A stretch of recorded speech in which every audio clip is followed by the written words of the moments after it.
account the blackouts. The remote with insane one. It's not just the days, it's the streams, right? Taking into account all the day offs and stuff. That's already like 1.5 years, I assume. I would assume. Something like that. Something like that. A bit less for now, but close to it. Close to it. Alright, so, let's see what is up then. The insane electronic arts sale. Damn, I want some electronic arts games. Damn, the FIFA already 70% off. Yeah, you know it, you know it. Like, give it a few more months, close to September or something. I guess there will be like the 26 already out and stuff. Baiting everyone into buying it now. Just to sell them another one soon. And the classic. A Mass Effect Legendary 90% discount though. That's at least good, huh? Jedi Survivor 80%. It's also kinda nice. I need to play that one eventually.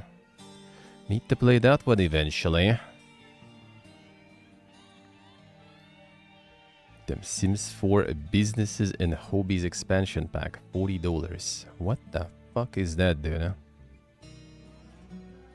$40 expansion pack? Man, mostly positive reviews too. What the fuck is this? Damn, nice ad for the pack there. Amazing, dude. Instantly. So you pay $40 for this shit?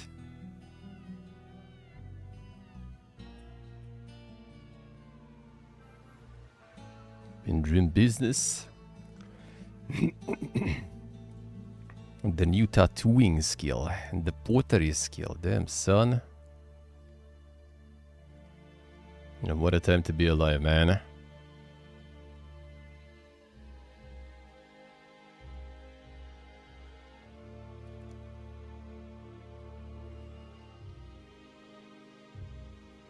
The pack doesn't work at all.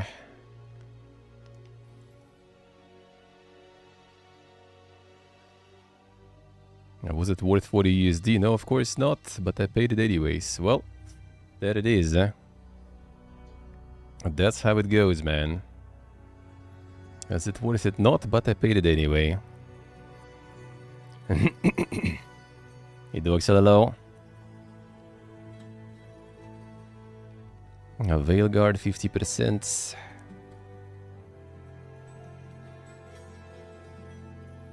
Then Wild Hearts mixed. How's that one going nowadays, eh?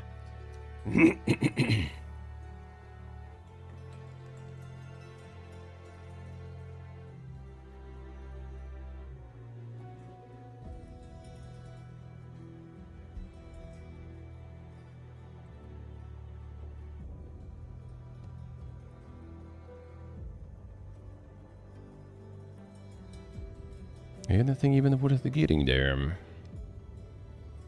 Just free to play Sims 4. Except for some DLCs for $40, but don't need that really. Don't need that really. Just play without them. Easy.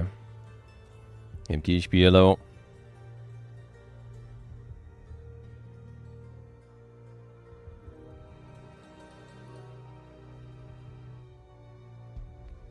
And the Lunar Archon also. Have some good stuff there. Can get some demos also. A Burden Apartment. The one and only. Specifically. I thought Tiny Bookshop was already out. Still coming soon.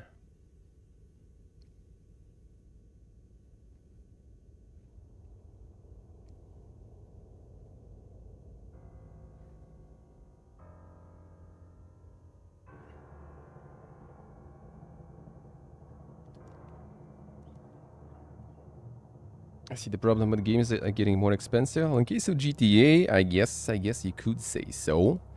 Unless they suddenly like drop the ball or something on it. But that shit will be something. That shit will be something good, for sure. Unless, as I said, they're gonna drop the ball. Like, remembering Red Dead Redemption and stuff, like, you're gonna get your money's worth with GTA, sure. But a lot of other games, though, nah, don't agree with that. A lot of other games, I don't think it is worth. I don't think so, There's really rare examples, really rare examples, but it is,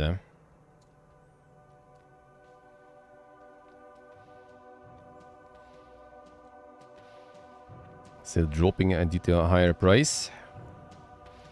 Well, I mean, yeah, more people just waiting for sales and stuff now. And higher prices will only increase that. There's still like a whole bunch of people who just like buy a couple of games basically a year. Like, those games not gonna really feel it that much, probably. Like, if anything, it's more kind of like experimental. It's more like new games and stuff. The indie games, that's what's suffering.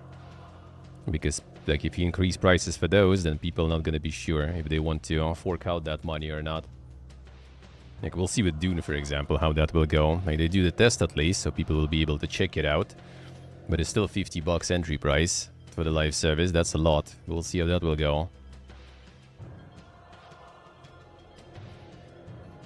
But yeah, it's also kind of like higher, you know, chance to just kind of like suffer a lot. Because people buying stuff for that price, they already expect, you know, rightfully so, the quality of content and the quality of, you know, how it runs and stuff, you know. And when you pay that much money, you kind of want to get the experience that matches the price, which you quite often don't get.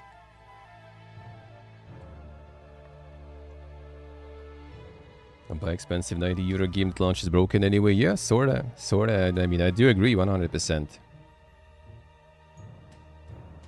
Like, I think there's like very few games that I would, I mean, I don't know if there are even any that I would, you know, just like buy on release full price. Like, if I wouldn't be streaming and stuff, like, I probably wouldn't be buying much. And even GTA, I don't really care much about to get it on release now.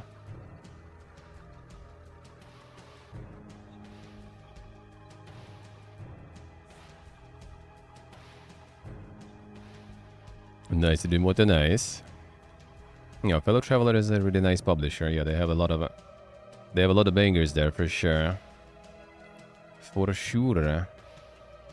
Oh, Judaro is here. That's good stuff. Keep Driving is really good. Like, such a great game. And did give it a good go, and I would give more. Thousands of people paying €25 extra just for premium access. Yeah, like that. I mean, there's still a lot of hype for some things. Absolutely. I mean, people buying $40 DLCs, even though they understand they're not worth. Sure, it's mostly people who just play a few games, though. I think. It's like those people who just like waiting for like some mega big thing and get like just a couple of games like per year maybe or something. Like those people, yeah, they probably don't even like think twice about like forking out, you know, like $100 or something, or like even $100. Like avid gamers, for example, I think those already kind of gonna be thinking many times before buying something. Because when you play like a lot of games regularly, then buying, you know, multiple games a month for like 80, 90, $100 and stuff like that, that already is not that feasible, I guess. Let's put it that way. Like how much you need to earn to consider like, you know, I don't know, let's say like $200 just kind of like disposable, sorta.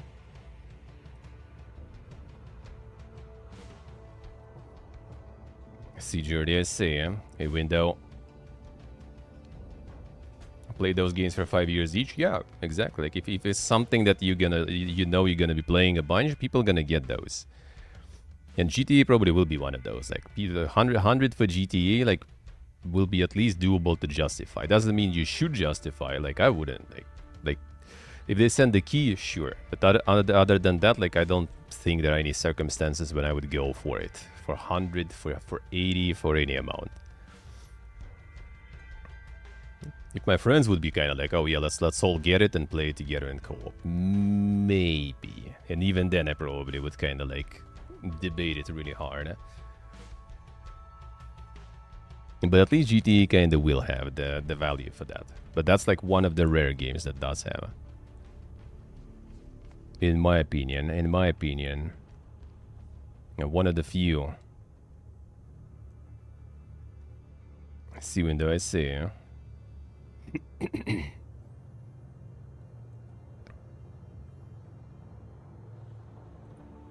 Citizen Sleeper 2 for 20% discount, nice. In the Mega Bundle. That's in the Mega Bundle.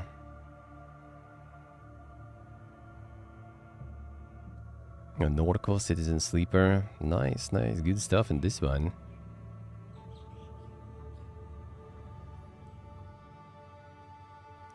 This is like Mega Bundle, but like...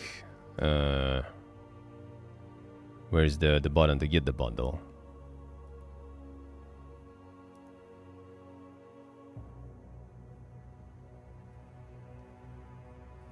This one, I guess. Alright, $10 for everything. Alright, I see, I see.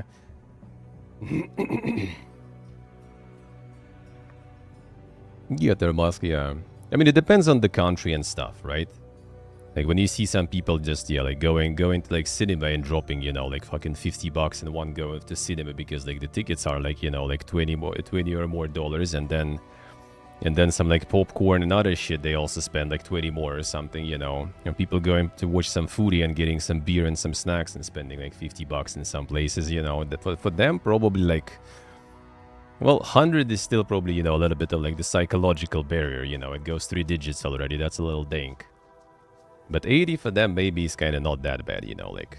Just, like, you know, went to, like, cinema with the whole family and spent more than this game costs and stuff, right? Maybe for them it's kind of easier to justify. But, like, how many places in the world can say that they have that? That you can just, like, fork out, you know, like, 100 or $200 and just not even feel it. Like, I don't know a lot of places like that, really. A breakthrough uses a barrier with all fucked. Yeah, could be.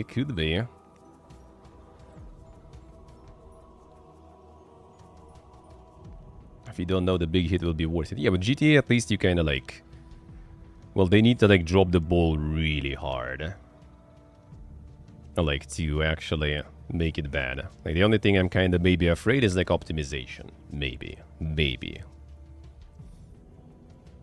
That could be the problem. Other than that, I'm pretty sure you're getting it, you're gonna get, like, good stuff. It's just if your PC is not good enough, then... Might be not the best purchase. We won't know on PC until 2027. True. It's not even on PC anyway.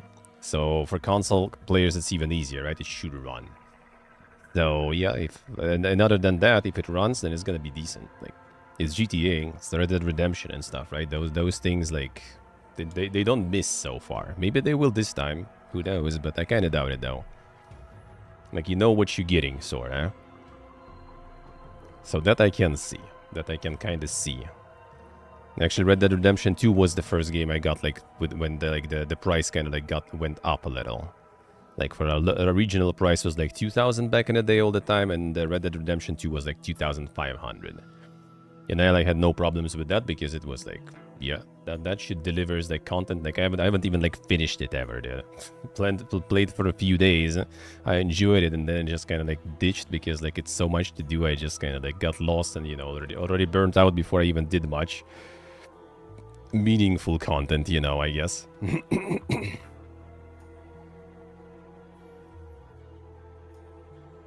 So we'll see, yeah, we'll see. GTA is fine, I think. Doesn't mean you should, you know, be fine with it, but at least if you're getting, you can justify that amount somehow. With many other games, those prices I don't think you can justify. Because, yeah, it's gonna be like, you get the game, you have this, like, early access shit, you get DLCs, skins, all those things on top as extra, and, like, dude, come on, man. Sure, things getting more expensive, inflation and stuff, but, like, you already, like, double dipping, triple dipping anyway. Like, don't give me that mumbo jumbo about, you know, like, we're not... Everything's so expensive, we don't get enough money. Like, you already came up with methods how to get more money without increasing the price.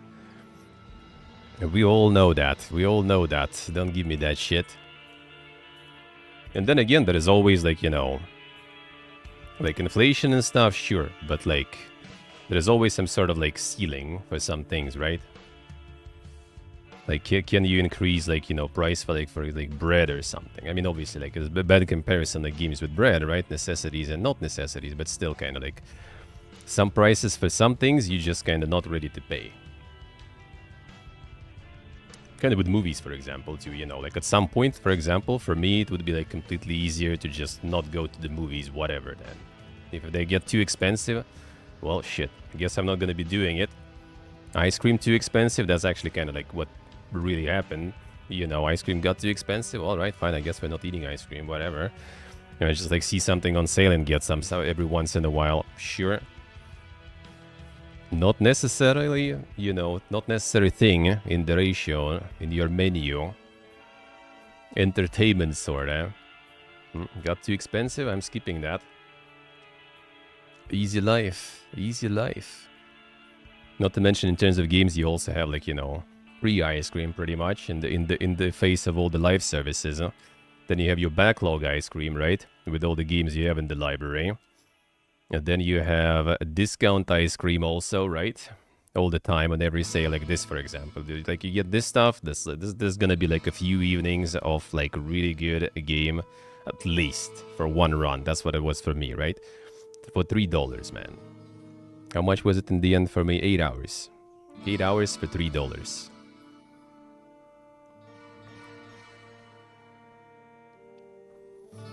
Sí, creo. So, like, I think, like, the increasing prices for things is, like, yeah, inflation works like that, sure. But sadly, like, in some cases, like, there are some ceilings for different prices. And at some point, you just kind of, like, instead of, like, you know, like, kind of agreeing the price, you just start just cutting those things out of your, like, plans, you know. It becomes too expensive to travel abroad. You don't travel abroad. Come too expensive to travel inside the country. You stop traveling inside the country, you know. Your Cogzillo. How we doing?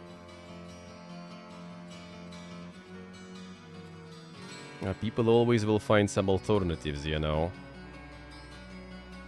Family share, yeah. There's like a lot of people now, like the more and more people abusing like different ways to kind of work around. Getting all the family accounts, selling, reselling like the Steam accounts, game copies. On PlayStation, you can get like some shenanigans. So you can get like one game split by 2 consoles, for example. Like if you have a friend with PlayStation, you can share games that way and spend like 2 times less. That's what we did in PlayStation 4 with my friend. And you could do it with 3 consoles even. So like split it by 3. It's just like one console I think is not getting achievements or something. But like who gives a shit really, right? And that's like legit way. It's not like some sort of like insane Hakeraman shit. No, it's just basically kind of like something that lasts already since PlayStation 2 or 3, if I remember correct. Like it's the same method that still kind of works, and Sony's fine with that, I guess. So a lot of people doing that stuff, and now it's gonna more and more. So at some point, I guess they're gonna start fighting it. Like when you see them fighting the regional prices, it's mostly because people just like, you know, like prices started to sting, so people started to move, you know, to different regions with VPNs and the different cards and stuff, because prices became too much. Like that's the only reason. Like people weren't bothering with that before because there was no reason, no point. Like why would you even like bother? Like, all right, fine, it's like 50 bucks here, 30 bucks there. Well, I mean, 50 bucks is okay. I don't want to bother with that.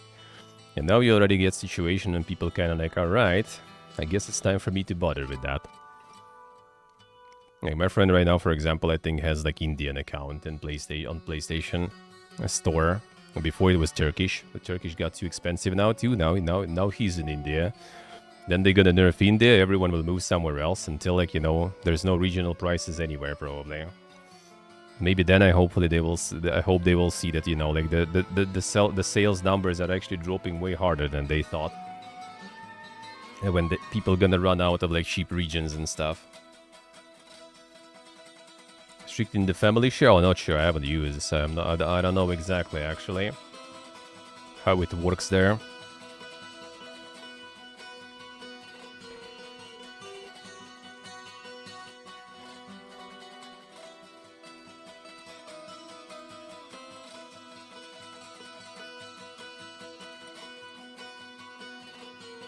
Be in the same region to use it now, I see.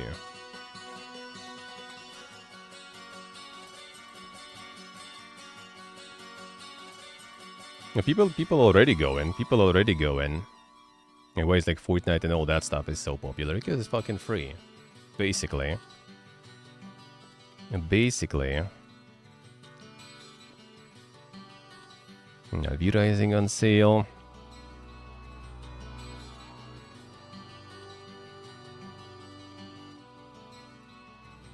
Crusader Kings and the Gateway drugs there.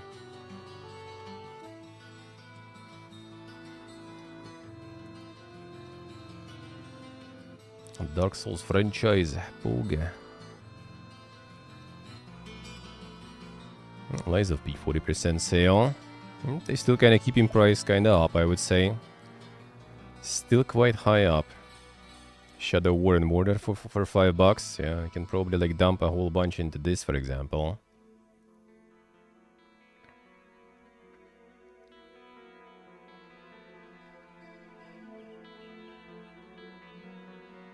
It started, you say, with every big update. Ah, I see, alright.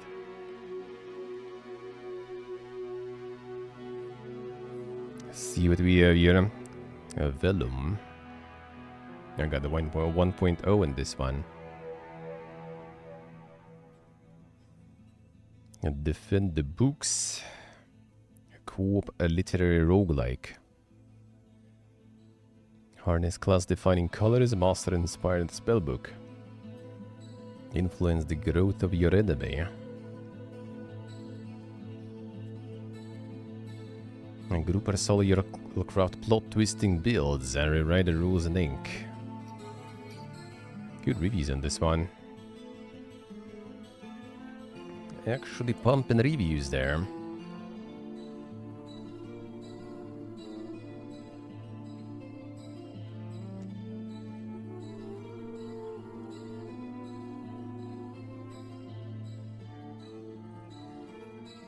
Different spells, different colors. Since March 24 in early access, I see.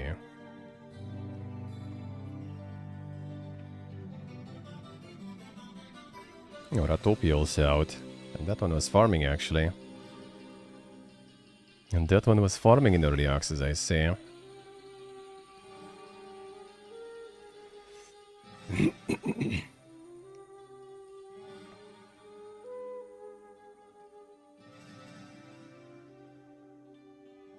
Strategic survival and city building.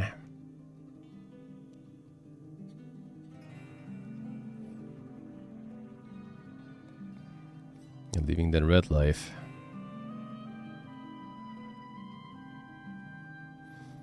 Mostly positive now, though. 1.0. Not that poga. Clunky UI.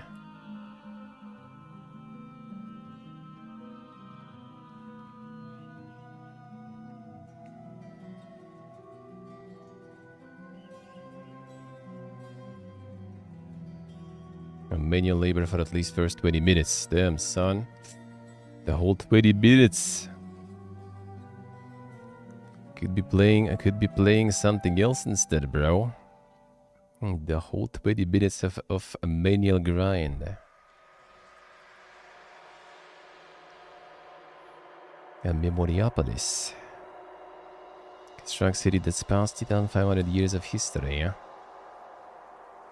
think we've seen this one before. 30th of April.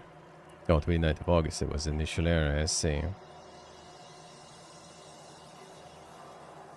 Face historical events, build wonders. A recent mix. Undercooked out of early access, I guess. District thing confusing, feels horribly unbalanced as of right now. Game just too difficult and the mechanics don't gel together to give the correct game experience. Puzzle game first and city builder only in flavor, I see. Balancing buildings of certain colors, making numbers go up. Yeah, there's a lot of games like that nowadays. I assume it's also somewhat of like the Anno system again, with like those districts and placing things right, and adjacency bonuses and stuff.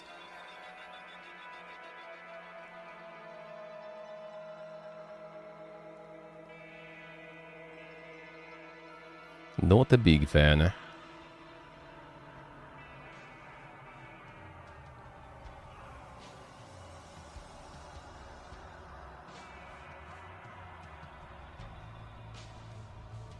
The game does an awful job at explaining stuff, alright.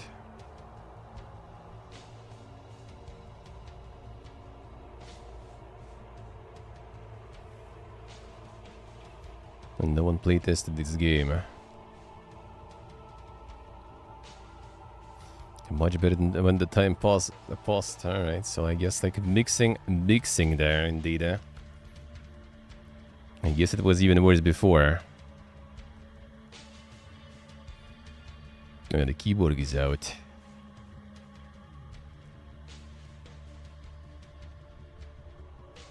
And the roguelite beat 'em up. Sabaka Studio. I wonder where they are from.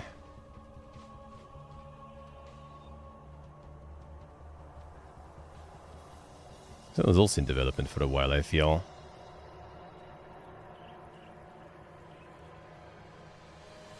Feel like it.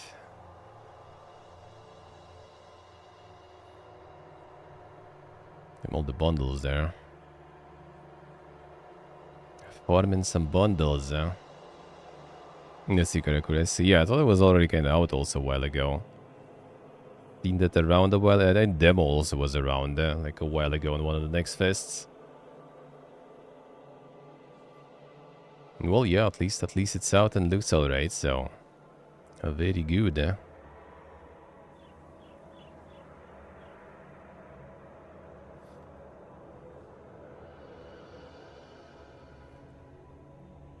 Actually looks alright.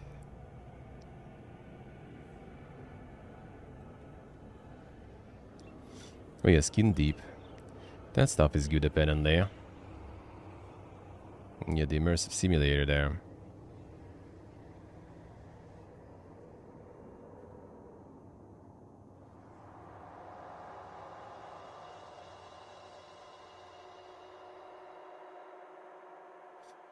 Hey, Portable, hello. How we doing, man? How is life?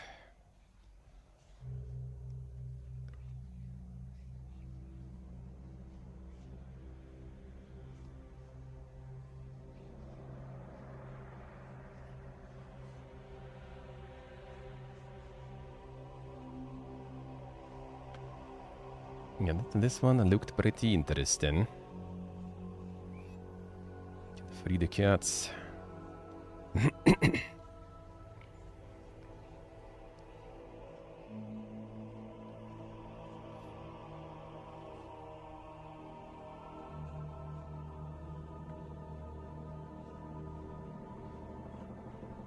At the Monday reverse.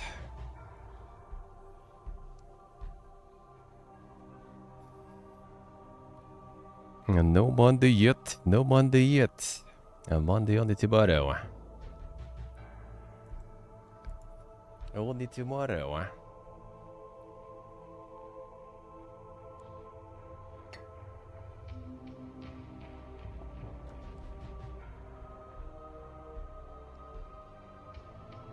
The reverse aware, I see.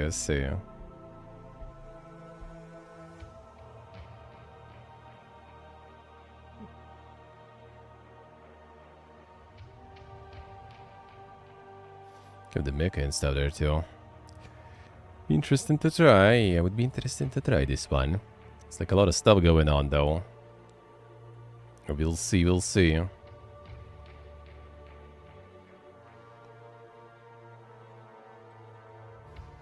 Seems interesting. Focus with your avatar. What is this? A more than focus tool. Cozy blend of avatar creation, room design, and virtual pet game.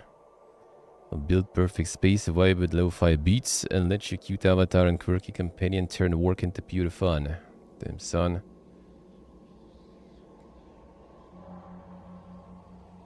What a time to be alive. You know, half the game is gonna be like the co-op stuff for friends havers, and half the games will be just like make your own virtual friend, you know, if you have none.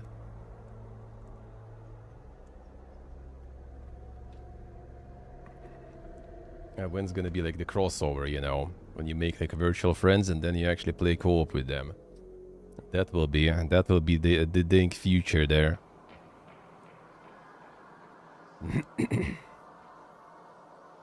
Yeah, Clarabscure stuff I do have there, yeah. I do. The friend slope, yeah.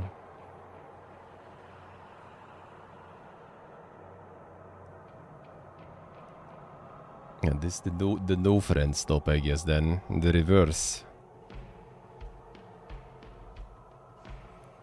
Get the roadmap and stuff too, even. Insane.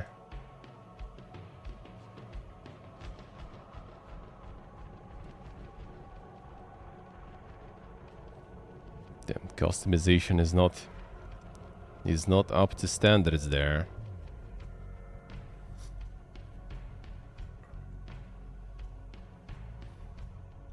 Sit there, what can I say? Huh? I mean, why not take some chill time and get some water wind in? That sounds good.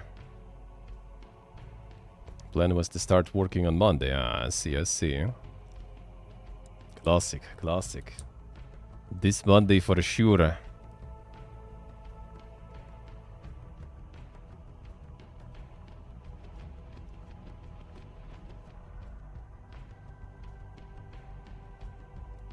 See, portable, I see. Well, there it is. They got this already for you then. It's time. It's time to get your waifus there. Okay, Subway Sim we saw last week. I think this one we also saw last week.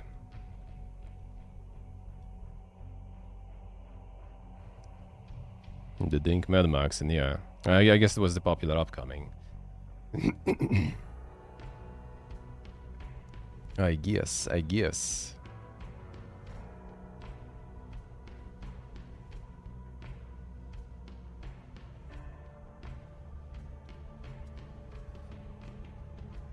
I'm working in small bursts. Well, I mean, if that actually works and you're actually working, why not?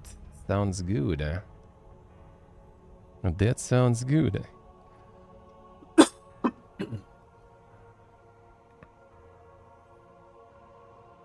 Well, that doesn't sound too bad then. This one kind of pumping hard too, though, I have to say. This one's actually pumping good. Damn, I like how like reviews are so good, but all the top stuff here is instantly negative with refunds and everything.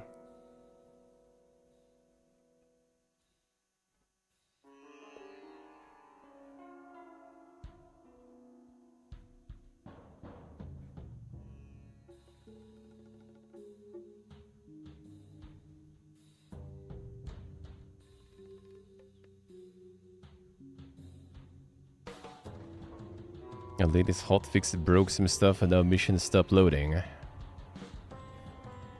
More time in the oven.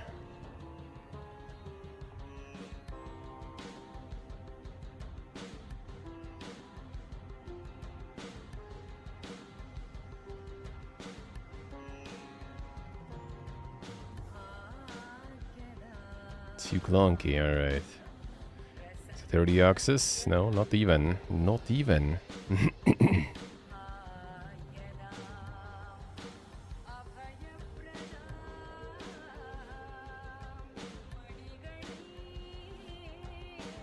And the Fatal Fury already here for a while. Doll's Nest even longer. Seen those before. Damn, Oblivion's still pumping. Holy shit. Thought it did it again. Schedule 1 is going crazy too still. Can't already hear about it like that much anymore, but still up there. Still going. Oh, damn Jedi Survivor appeared. Well, I mean, 80% is a good discount, though. The game overall was also kind of... I guess optimization is still dog, though, looking at reviews, though, right? Well, actually, recent mostly positive, though. They managed to fix some. I wonder.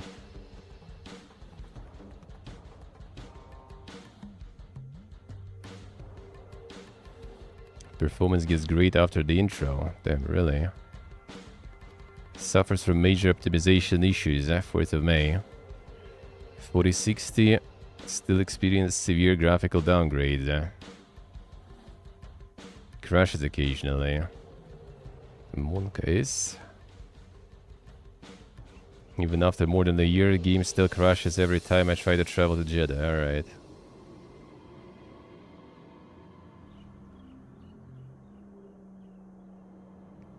Still very buggy, crashes for no reason. Seems to be a total resource hog, yeah?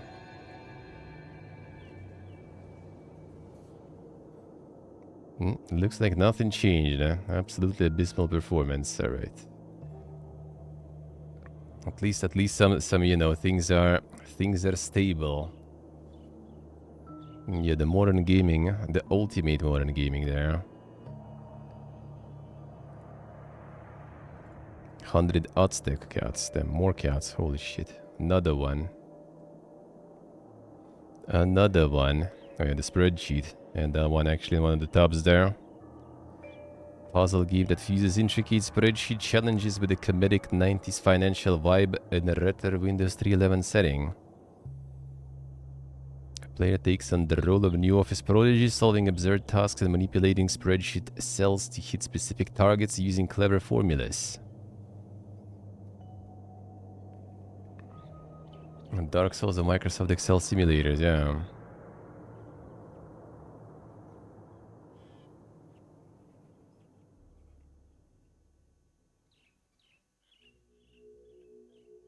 The staggering number of puzzles, insane.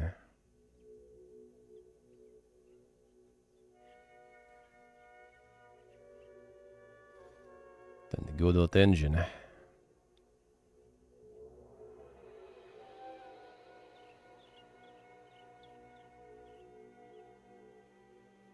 Yeah, there's the demo and stuff too.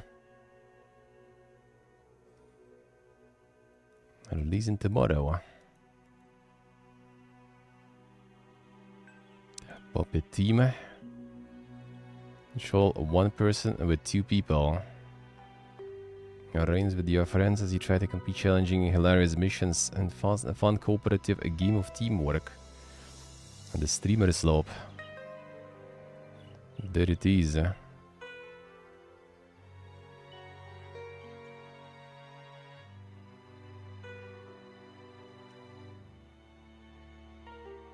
And now with the co-op mandatory sorta. There it is.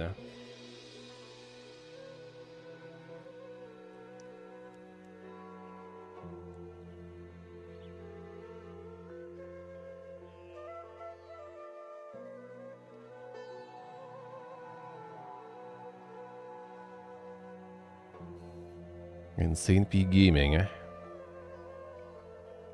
can now control the hands.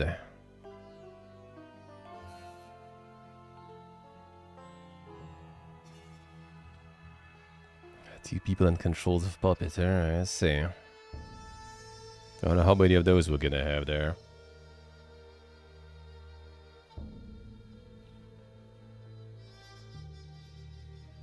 Gods versus Warriors, A drafting a roguelike focused on synergies, scaling and positioning. Recruit gods from a different mythologies, buff and upgrade them, arrange them in perfect formation, and defend the Earth from cosmic horrors. Damn, even campaigns in this one.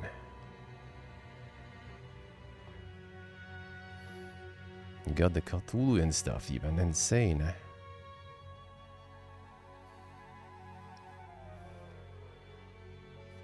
Another one.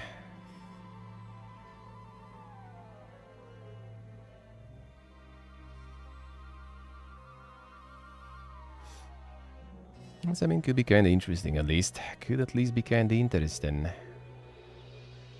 Just like the Hearthstone Battlegrounds, sort of in a way, but single player. By the looks of it. By the looks of it. Oh, the visuals will go in this one. It looks like it's kind of like not really up to the visual stuff with like some other similar ones.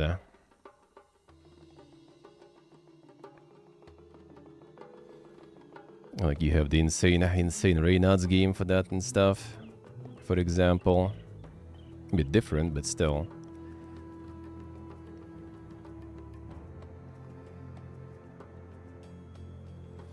But yeah, could be still interesting. We'll see.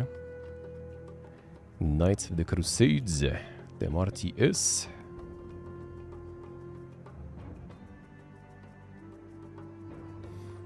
A unique blend of RTS, city building, and sandbox gameplay.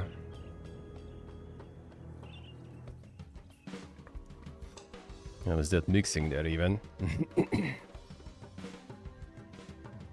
This guy's just like walking on the sea there. What is happening there? It did seem like it there. Come on. Nice boats, alright. Thought they were just like walking there. And that would be dank. Also 5th of May. And the war game is fist.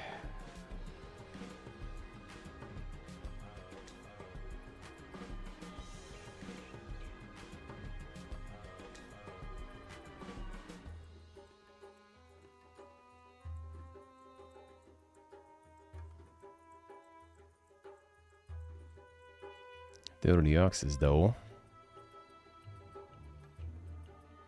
Yeah, the early access,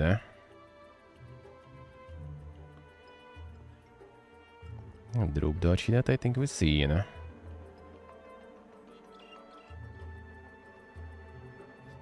Yeah, the one I played also, the Riven Kingdoms or whatever. And this one literally goes full Tetris mode, alright.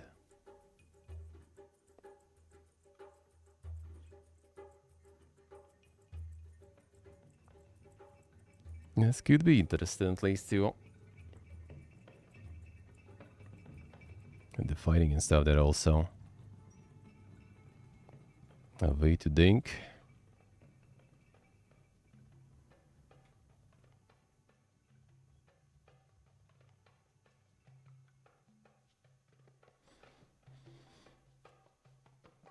This could be interesting.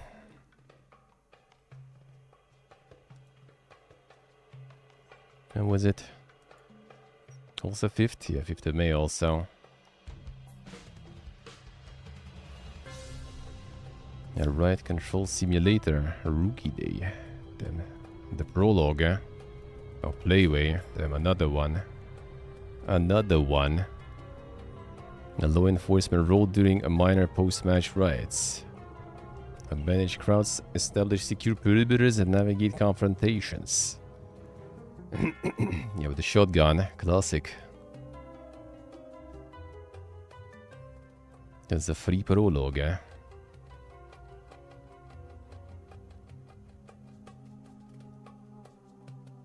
Big gaming, dude,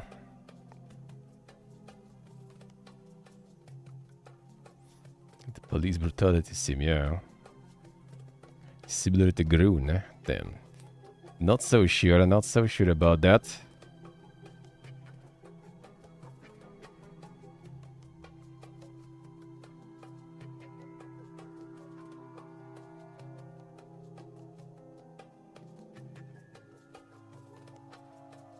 And the Playway going ham there. I'm mortally wounded by the paper cup. Well, need the paper cups, dude, Just shotgun. Easy life. Easy life. A riot solved. Savara. Action roguelite.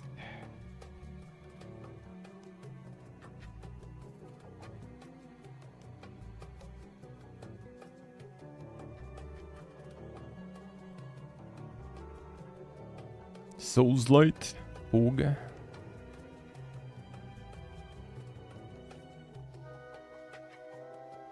Not even Souls-like. No, it's the Souls-light, you know. They're gonna be doing it the same now with like roguelike, roguelite and everything. What's the Souls-light then? People over there. It's Playway. I don't think it's exactly the odd. It's just Playway farming the simulators. Classic, dude. It's the Hades-like, yeah. That kind of fits more. But it's also Souls-light. You can roll and use Estus. Do you think it's like based on the amount of things represented from Souls genre there? Or maybe it's kind of like, you know, hard but not that hard, you know, or something. Roguelite, Souls-light, and Metroidvania. You know.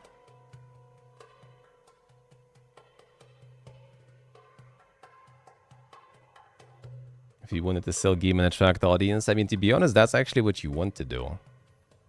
Like the best pitches and everything, they actually go with the, you know, like explaining what it is like. That's actually how it goes, unironically. Like when you pitch your game, like if you use like for example, I think it was Rock Paper Shotgun or someone explaining how the like, you know, editorial policy sort of goes, like when they get like the pitch from developers, like for the reviewer to put on their website and stuff. They pretty much just kind of, oh yeah, like if you say what your game is like in terms of other games, then it's kind of like bonus, you know. And I mean, I kind of noticed, like when it's just like email and title goes, you know, like, I don't know, like first-person shooter, you know, like post-apocalyptic. Well, okay, post-apocalyptic is cheating though for me, right? Like it already gets my attention. But like some generic description of the game, it's kind of already like, yeah, maybe I'll check it, you know. But I don't feel like shooters, maybe. So I'm not even. If I don't feel like shooters, I'm not even gonna check, right? If it does say, you know, like similar to like Stalker or like Metro or something. All right, that kind of piqued my interest, you know. I'll check. Hey, Soak, hello.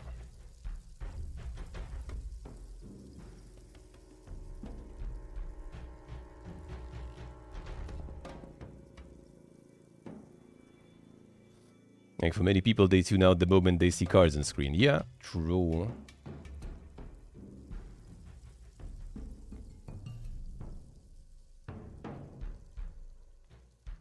That is true. But that's the thing, you need to see it first, right? So like, that's why it's nice to have like some like references, what the game is like. But it also should be something that you can kind of like understand, right? Like what is Souls-light? I don't know. Like I know kind of the difference between roguelike and roguelite, but like with Souls, I don't know. Souls-like and Souls-light, how does that go? You guys describe maybe? Maybe they did describe, eh?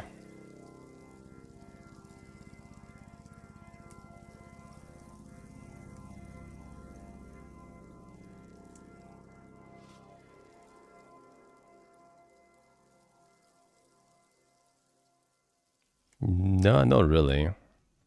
Not really. You just go with like, I guess, maybe.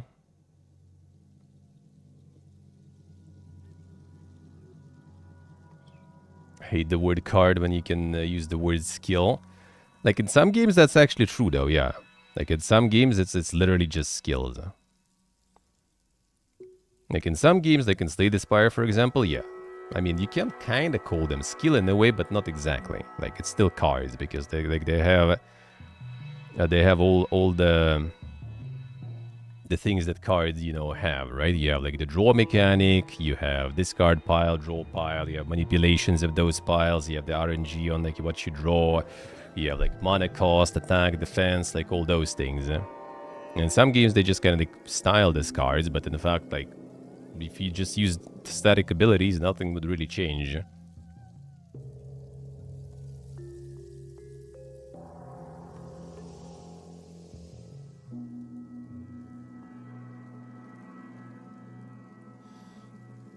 Cards always come with some of the usual card mechanics. Like, not always. Sometimes it's like little, like, sometimes the only thing that they have from cards is basically like random draw.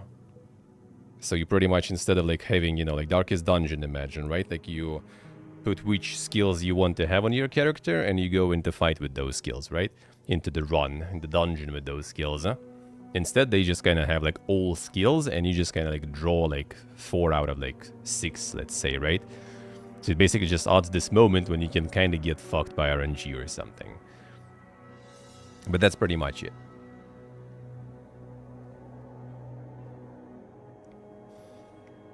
You could just RNG to maybe kind of like, you know, make it a little more fun, sorta.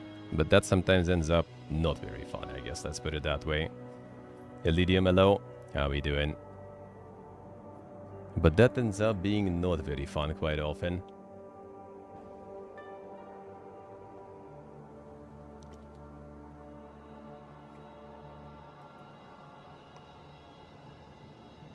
The free prologue.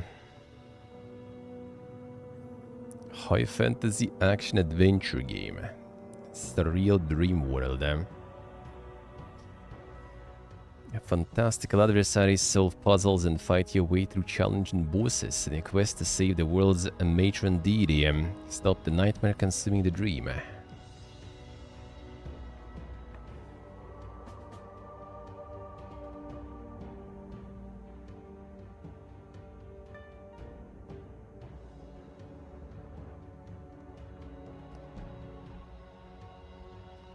Any Souls-likes on this one? Souls-like, Pogue, got him. Well, I mean that's the player tags anyway, so I saw that coming there. I saw that coming there.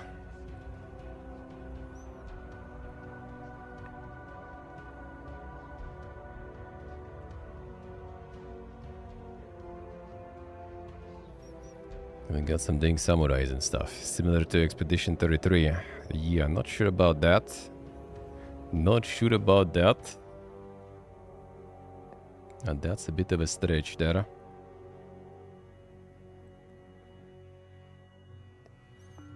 That's on 6th of May already, yeah. Given work. 33 and Lords of the Fallen, yeah. I mean, they know with the dodges and parries. Oh, the Mandragore ended up being mixed, actually, huh? What did go wrong with that one? What did go wrong with that one? And the license to clone. That one still kind of farmed pretty good, though, looks like.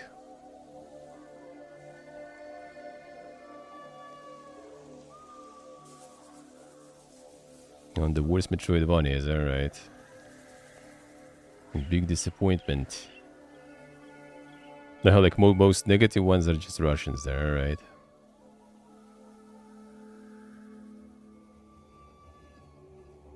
Can everyone still played a bunch of time though, despite the bad reviews, interesting.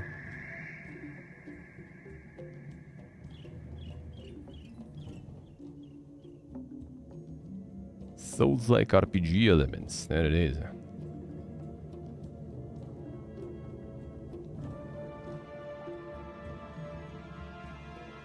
Excellent Souls-like.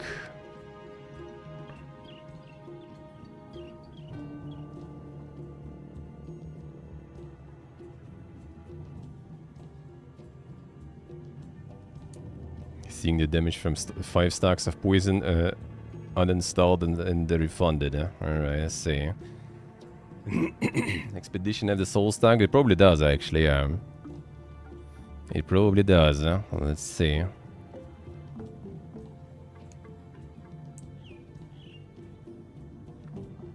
So Mandragora didn't go that well.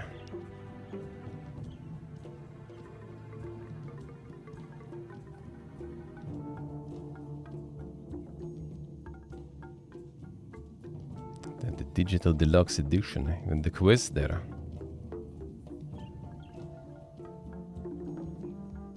This one is also similar to our Expedition, so yeah.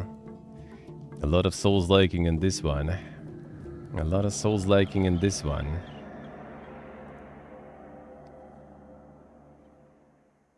Yeah, there's the Souls-like for you there. There it is. Post-apocalyptic. I mean, not false. Realistic. Realistic. I mean, you run around with the baguette and run around with baguette on your back. So I guess. Has parry, so it Souls-like. Yeah. Parry and dodge even. You kind of have Estus in a way too.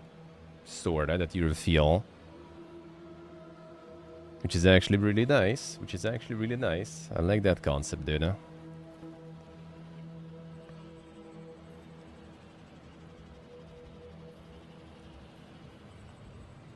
Captain Blood.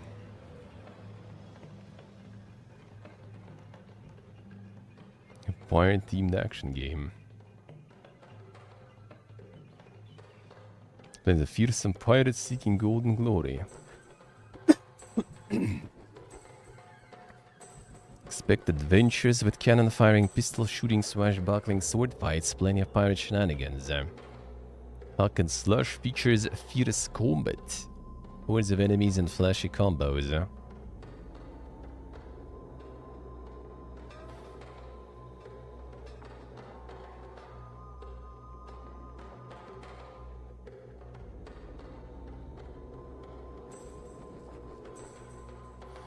Yeah, some dink stuff. Spreading the word of the Miyazaki there. The John Souls. So the graphics look like it's somewhere from, like, you know, Xbox era. I mean, it's actually on Xbox One and stuff, so not exactly Xbox 360 era, but still, you know. Not that far. Not that far, I guess. But I mean, maybe why not? Damn, wishlisted by L already even. Damn, did he also see some Souls-like? Damn, there is no Souls-like in this one. Damn, gotta be flushed already. Gotta be flushed.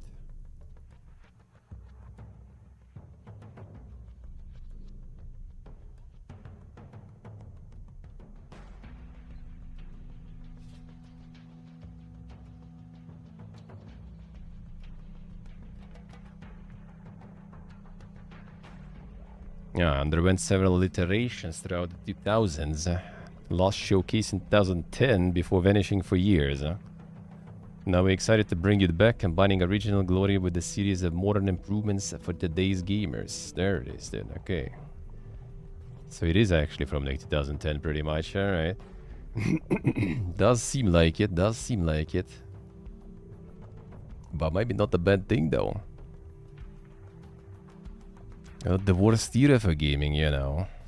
Yeah, to be honest, not sure if there was a lot of bad eras, really. Is this game Captain Blood? Captain Blood. That'll be out on 6th of May.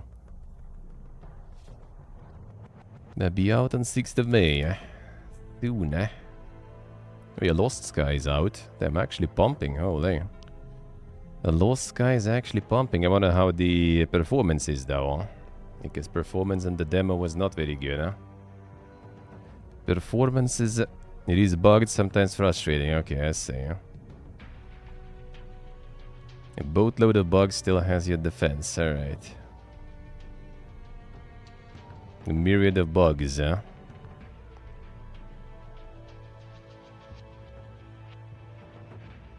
Bugs heavily affect multiplayer. Severe desync, alright. More time to cook, alright. Yeah, the demo was kinda nice. Hey Steve, true. Demo we played together. I was kinda alrighty. I was actually kinda alrighty, except for the bugs and optimization.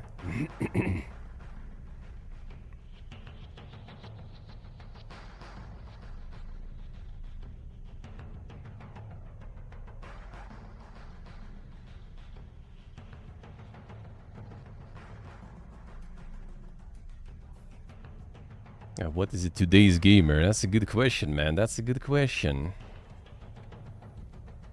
Let's see, Steve, I say. think we got you out there in the end, didn't we? We got the sheep even and stuff. A World of Goose, so that too. And that'll be probably upcoming, I guess. Now it's out. No, actually it was out already, I feel like. Yeah, last Sunday. Elder Scrolls Online 2025 Content Pass. Damn, thank you, Tode. Doesn't seem like a lot of people do be enjoying it through Steam, at least. It doesn't seem like it. Stream stuttering? Wait, really? No, should be fine, I think. Should be fine. Yeah, it wasn't on Steam. Yeah, now it's on Steam. Hope on the ESO. I mean, I was kind of hoped on ESO for a while, actually, last year. But, yeah... Can't really maintain MMOing also on top of everything, dude. Just way too much stuff going. Way too much stuff going on. Unfortunately. He was alright though. He was alright though. This one did really good reviews wise also. That's nice at least. That is nice actually. Probably kind of sucks in terms of sales overall for their expectations, but I do hope it did good, eh?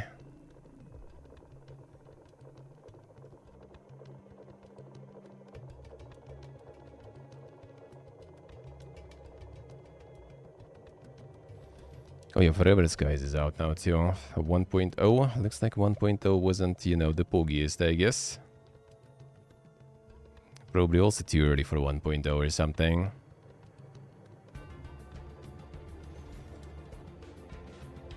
Even with bugs aside, I just can't.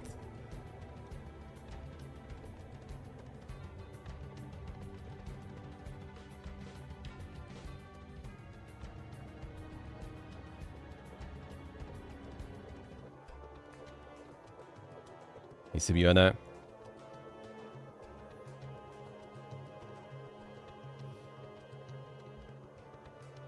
Isn't it super Vogue?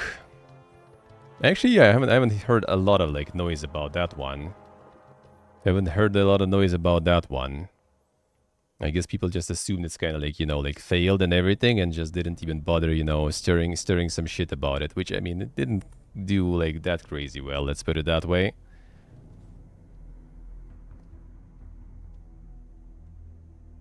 But I mean, those people don't play games, so they can't leave reviews. It's not the first time, you know. Not the first time it actually has like decent reviews. And when everyone on Twitter is like losing their shit.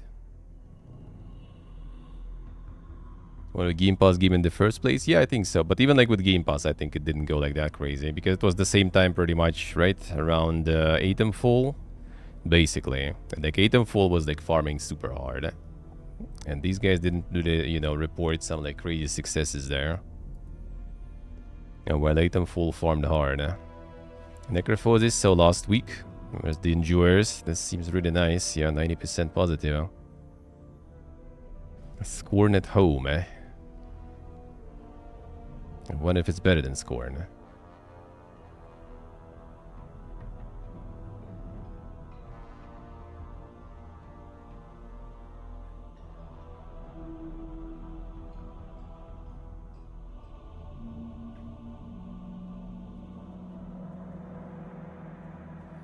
Yes, I see. That's still not too bad then. Still not bad, I guess.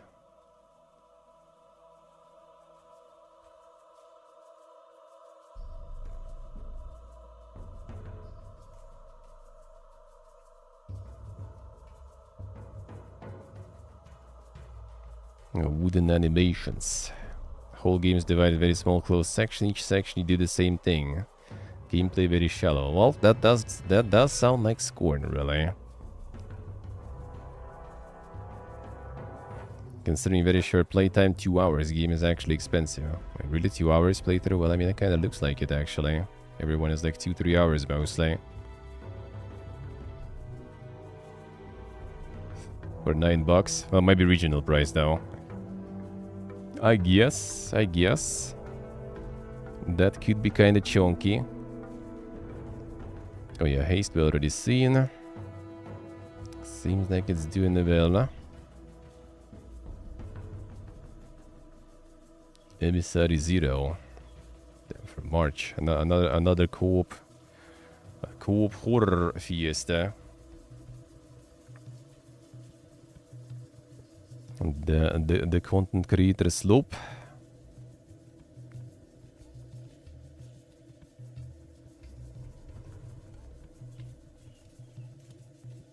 Oh, the single player MMO. I remember this one. Actually, a lot of people who really want to play some single player MMO. What a time to be alive, huh? When MMOs became so shit that people already go into to play the single player MMOs, huh? Which I kind of never can justify. Like something feeling too much like an MMO, I'd rather play the actual MMO, dude.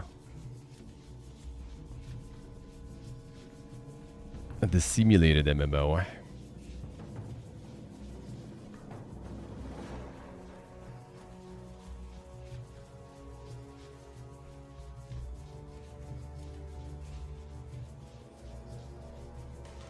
People always looking for another one, and even ready to go for the single player one. Every MMO nowadays is a single player MMO. Kinda true, yeah. Kinda true. Kinda true.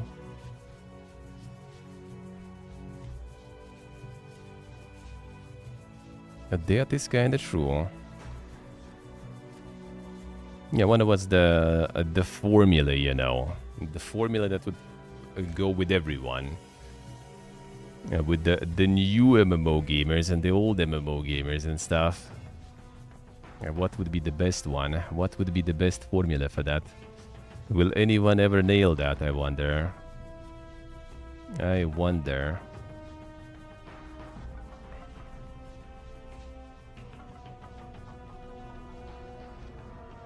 Sephiria. Top-down action roguelike. Alright, roguelite 2.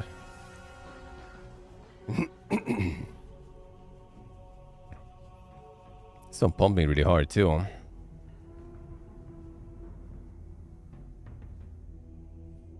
A lot of reviews there.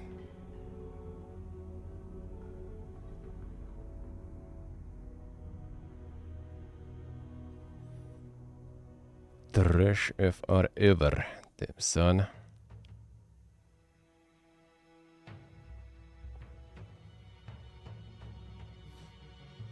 So it seems like pumping in the early access even.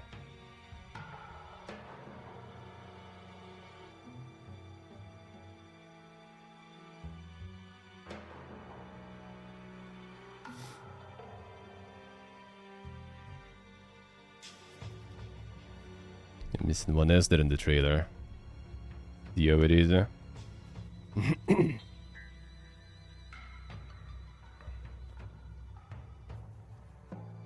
And the working adults don't really have time for MMOs.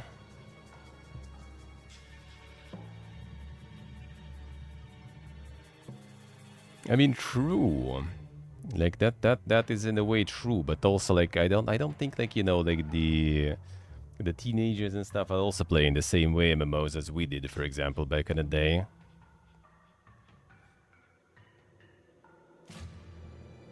Like, I wonder what's the, you know, the formula that would be kind of more or less good for everyone. So you have the single player element that is still kind of strong, but you also can, like, you know, try to get some sort of, like, proper multiplayer things. Like, if you force too much, like, MMO into MMO, like the old school MMO into MMO, then people actually unironically kind of ditch it.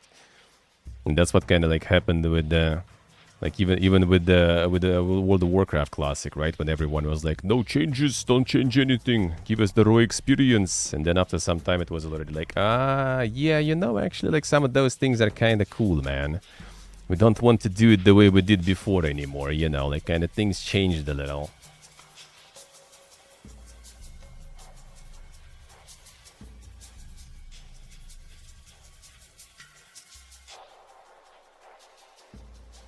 Except the classic servers, but that's not huge. Classic server is pretty big though, but like the thing is, yeah, it's just kind of like you still need the changes. The same mob needs to level up. Even like that is actually kind of maybe not too bad. That actually kind of like still is there, and people still do that in Classic, for example, right? Like, leveling is not the problem.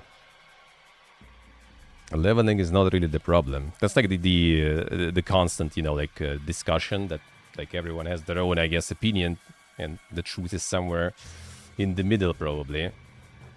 Like, easy leveling is not actually like good, honestly. Like, easy leveling is just kind of like, well, you just kind of like get some number fast, right? But then like the game starts there, really, because like usually those games with easy leveling, you kind of have like the end game and everything before that that is completely meaningless. So you kind of level easy, but then you kind of reach that level, and then on that level you actually do a bunch of other stuff, like raids, all those things. Like, you actually play the game when you reach that level. And some of the games that are like very like slow leveling, you usually kind of play the game already like while you're leveling, right? Like, if leveling is fun and everything, then why not?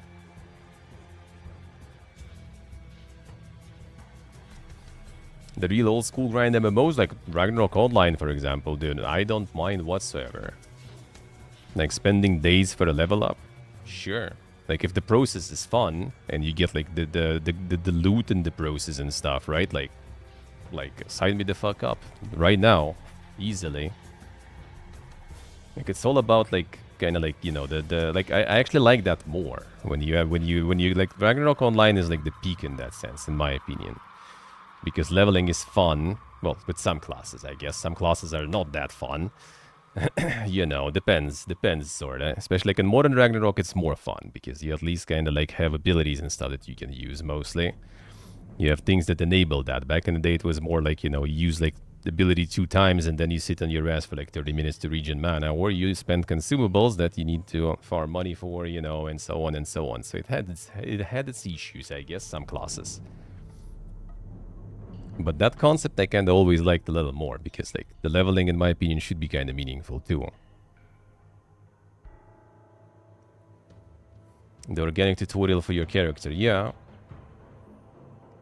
And dungeons being milestones. I mean, sorta, yeah. Sorta. That is kind of like tricky one, though. Like, there should be some sort of dungeon content in a way. Like, I think in Final Fantasy, that's actually not kind of too bad, right? Because you can get scaled and go into some of the dungeons. Well, actually, I don't think you get scaled like that much. But yeah, like, so some dungeons you basically kind of like use and go to a lot. Same with the ESO, I think, too. You can just like go to a lot of dungeons, basically. Even in endgame stuff, just sort of scaled up and everything. Team up to grind mobs, but human interaction is too hard. Yeah, in Ragnarok, that's how it was, basically, yeah. Well, except I guess Ragnarok also, like, had this thing that you pretty much, like... The only team that is somewhat viable is basically kind of, like, Priest. So, like, any class, you just need to team up with Priest. Because, like, any, like, Swordman plus Hunter, for example, like, no one needs that shit, really. Like, it's gonna be pretty much pointless in a way. So the teaming up was limited only to some classes. Which later they also tried, I guess, to kind of, like, change, because, like... There's like buffs, pretty much like every class has some sort of things that they can like improve for everyone else. So the meta became, you kind of like, for the best experience, you need to have the team of like pretty much all classes in a way, like the full group, like 12 people group and stuff, for the most effectiveness. But then there is kind of like almost like no content, especially early game, where you kind of need all that team to be in the same place and do the same thing. So that also kind of becomes a bit of a problem. Even if you have the people. But yeah, getting people is also tricky.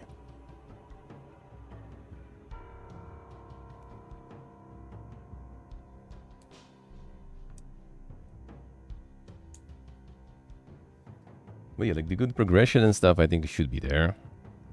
And the grinding is not really that bad. It's just kind of like different like mentality, I guess, in general. That a lot of people, like I think World of Warcraft and those, they kind of like a little ruin that in a way.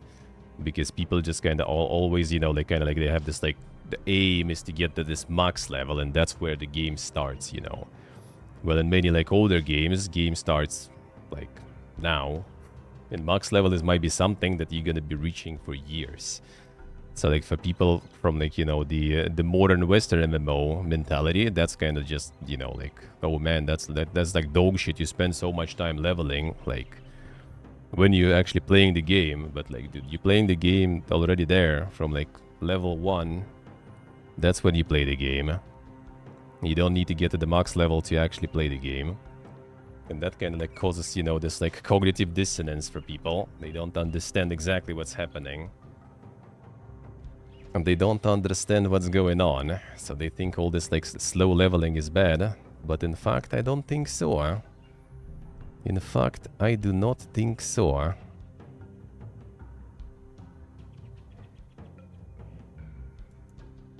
More co-op Horus love there. Starless Abyss. Earth Fallen Science and the Occult united forces to brace for the arrival of the Eldritch. It looks familiar, kinda. Effort against this strange alien race be enough. And the many Proxima used to help defend humanity in this turn-based roguelike. Intergalactic deck builder. Uh-huh.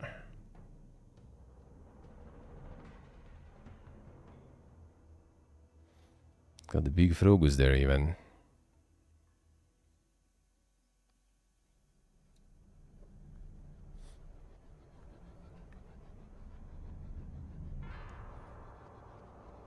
Yes, you gotta could see. I mean, Final Fantasy pretty much does that too, though, I think. And Division 2, I see. I mean, New World also has that. Now that if you think about it, New World also does that. You just kind of like level up with like some quests. Then at some point, all those quests, you know, end up in the dungeon. You do the dungeon, and then all those dungeons in some sort of like, you know, yeah, mutated form exist already as an endgame activity.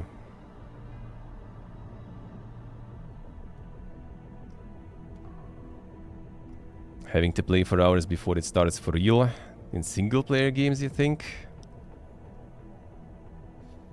I think it's kind of like less in single-player games. I don't think. Well, I mean, there is obviously like, games with like some padding and filler, 100%. A lot of open-world stuff like that. After all, that is kind of true. But yeah, I just kind of like wonder where it started. Was it like World of Warcraft or something else or someone else? Because like a lot of games now, especially like Western MMOs, they all kind of like go with the same model. You just get the max level, and then after that, you know, life starts all of a sudden. But before the max level, you don't do shit. Oh shit, got the money. Thank you, man. Thank you. Come back to the dungeon, Thermos. Thank you, sir. Thank you, guys. Thank you, guys. The money, appreciate it.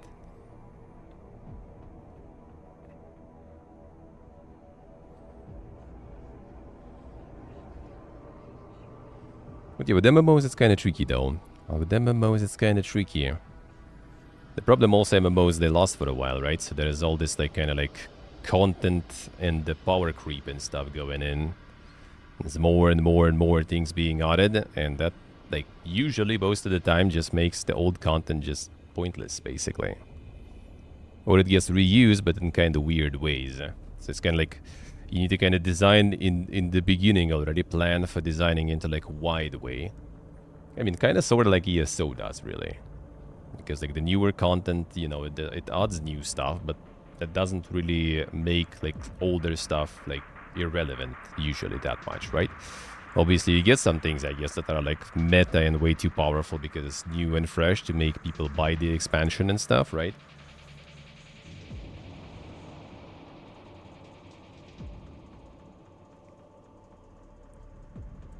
Oh, the new content was in the expansion. Dungeons got streamlined. I see. Who cares about vanilla? Get to the outlet. Yeah, that's just sad, basically, because like there's so much like content over the years accumulating in the game, and that just becomes useless. Like it becomes pointless. People just skip all that content. And people who return to the game, like, you can't even enjoy the nostalgia, right? Because you don't have anything to do in those areas. They're useless. You can go there, of course, yeah, like hit one shot some mobs and stuff, right? Oh yeah, I used to level here, you know, like 20 years ago or something. But like, what's the point?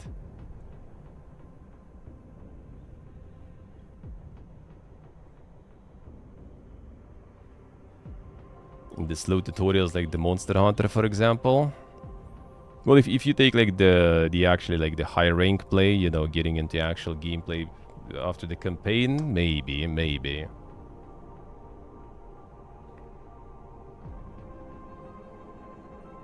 Like with MMOs, it's just kind of like really bad. But like the older it gets, the worse it gets, because like a lot of content just becomes not good.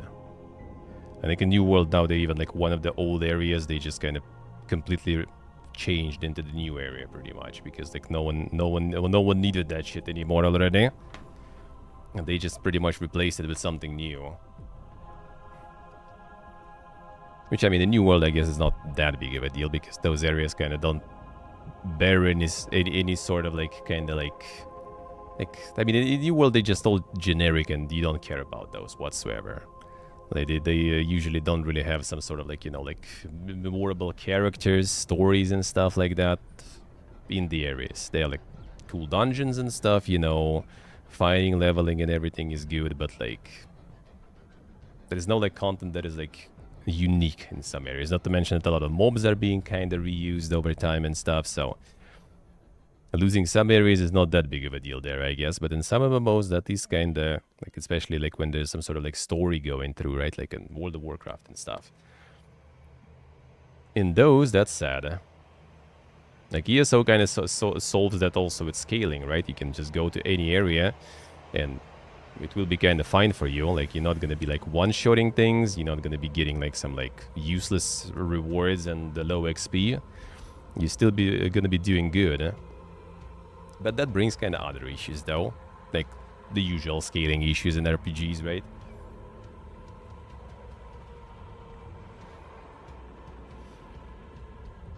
I guess there must, I guess, yeah.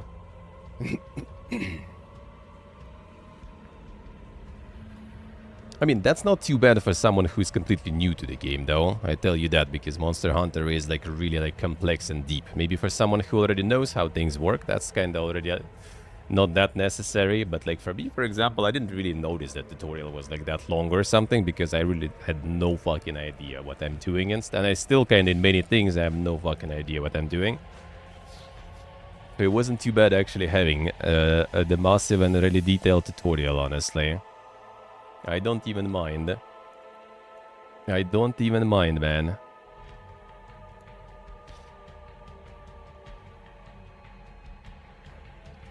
Yeah, but overall, like the old school MMO in not gonna fly nowadays, in my opinion. That's what we. Well, I mean, it will, but it will be really niche. So, like, if you're ready to run some sort of like niche MMO, very niche MMO, then sure. If you want to make profits and stuff, yeah, that will be way harder then. Now that will be way harder. Nice portable, nice. Them streaks, thank you, sir.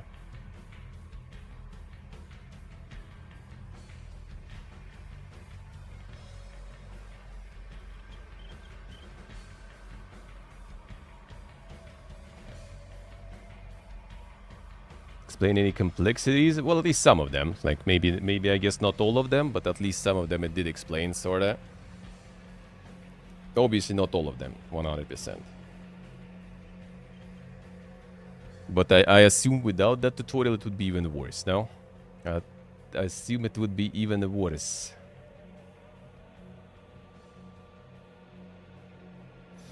Da Vinci, yeah, one and only.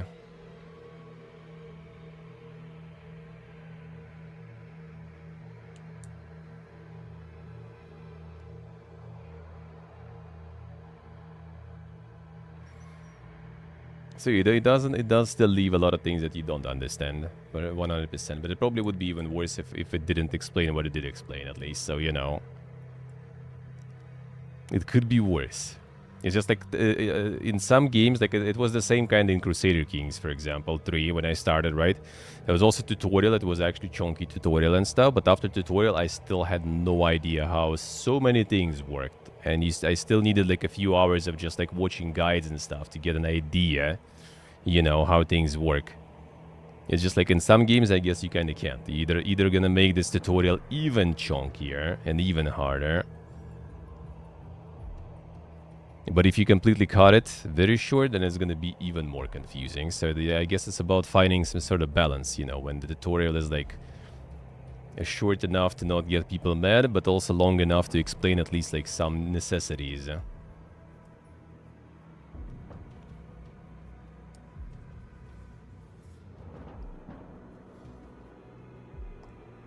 I don't know, in Wilds it didn't feel that bad, honestly.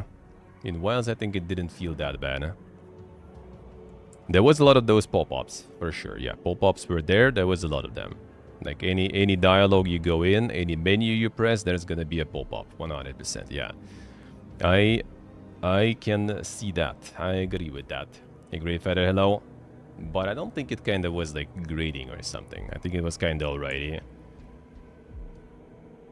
Like, I've seen worse. I've seen way worse. Could it be better? I don't know. I guess, but like how? Not sure. Not sure.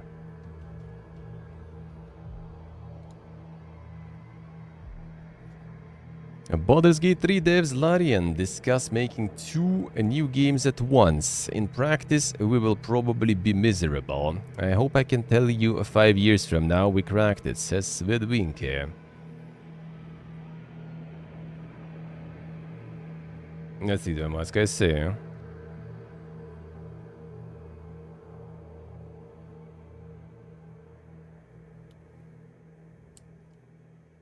Idea is that one will spin out of pre-production just as the other completes production, avoiding familiar problem where lots of animators, modelers, and other people work on staff has to sit around aimlessly funding D20s while management and the ideas people work on the direction and schedule. Instead, production staff will work on one game while the other is in pre-production, reducing downtime. Pinky acknowledges that the odds of pulling this transition off flawlessly are low. In practice, we will probably be miserable and there's going to be plenty of stuff that went wrong. Oh, that's from the interview with GameSpot, passed on by Chira PS Franzine, PC Gamer. Larian's 2 new things is both crazy ambitious and shaping up quite well, actually. But he added that working on the first new game alongside the second, a later project, is not the easiest thing in the universe. Because we make very complicated games, lots of permutation, lots of agency for players. I think it's probably like the tricky part is like, yeah, sure, some people, some departments, I guess, you know, you can just kind of... They're done with the one game and they can switch completely to another one, right? Like they're not needed in the first game anymore. But I bet there is like decent chunk of people, especially in like, you know, kind of like management and like higher ups and stuff that still need to follow, you know, game in all stages, and then, you know, there's already a second one also. So you basically, instead of just like, you know, finishing some stage in one game and moving on to another one, you still kind of work on both, and that's probably not that simple.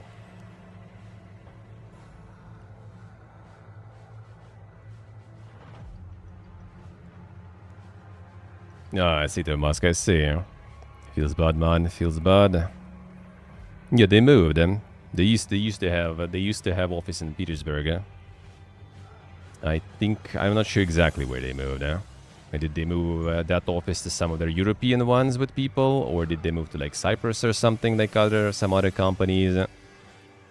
Like technically it kinda is doable, but yeah, I guess they maybe not looking like, I guess they moved people who already were working there, but now they probably just not recruiting already anymore. I assume. It was even content in the Vecca, okay, I see.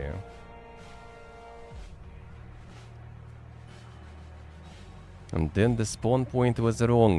Feels bad, man, feels bad. You gonna either gotta hope that things will get somewhat, at least, back to some normal. Or yeah, or gonna need to do the move. That's the only way, man. That's the only way. Or look for like Saber and stuff. They still have offices. I think in Petersburg actually too. They still do. And like Owlcat, you know. Still, Vinky thinks it's worth doing to avoid the stop-start pre-production production issue. And that very large group is finished and the people at the beginning are not ready. And then everybody is fucked because everybody has to wait. That's what we are trying to avoid. Got some nice work for now. That's good, man. That's good. Now that is good. For context, Larian have around 470 people on staff as of 2024 and currently operate 7 studios around the world. A Craven Backlog Expanders amongst you may focus on the prospect of Larian releasing games at a faster rate. Vinke hopes that one outcome of running projects in parallel will be less ambiguity and a better quality of life for the developers. Hope I can tell you 5 years from now, we cracked it, we figured it out. This is what we're doing now.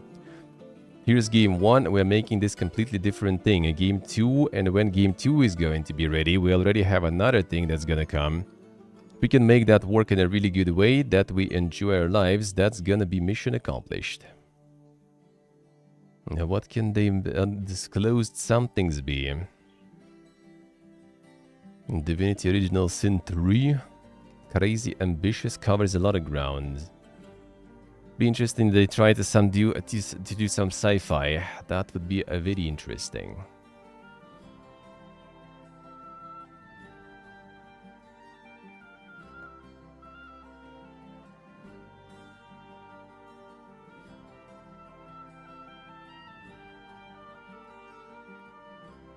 If the original Sin doesn't give me an answer, I haven't played still.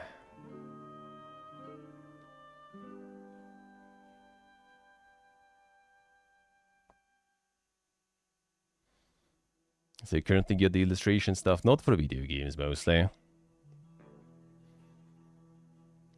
Clue is a Luncheon horror card game for weird solitaire fans and the terminally curious.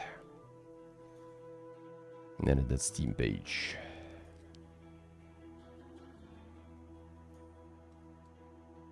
A ritual disguised as solitaire. Cosmic horror card game where the rules are obscure and reality is at stake. Through cryptic challenges to reveal forbidden lore and this single-player narrative puzzle game for the terminally curious. Don't worry, you can always start over.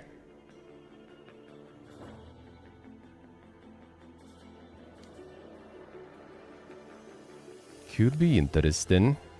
No demos though.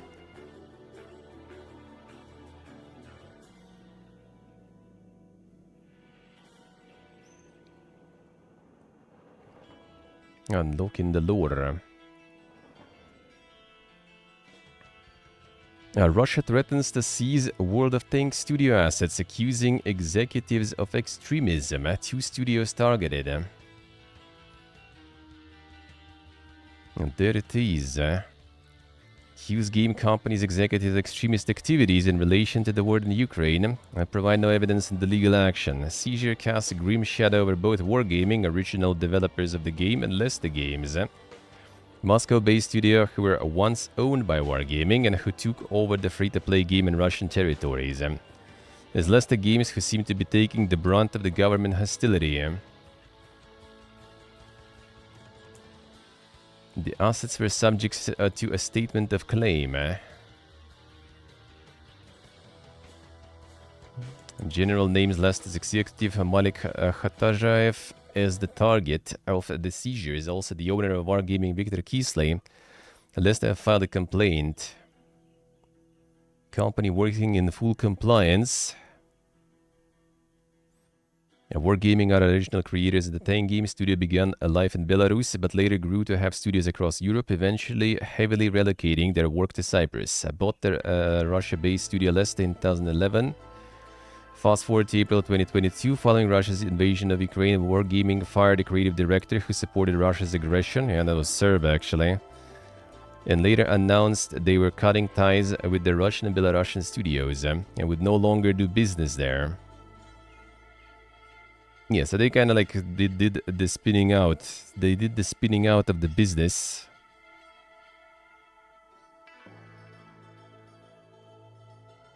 Like what I think is actually happening there A company disposed of its business in Russia and Belarus to the local management at zero cost and on a debt-free, cash-free basis with no consideration to take it back.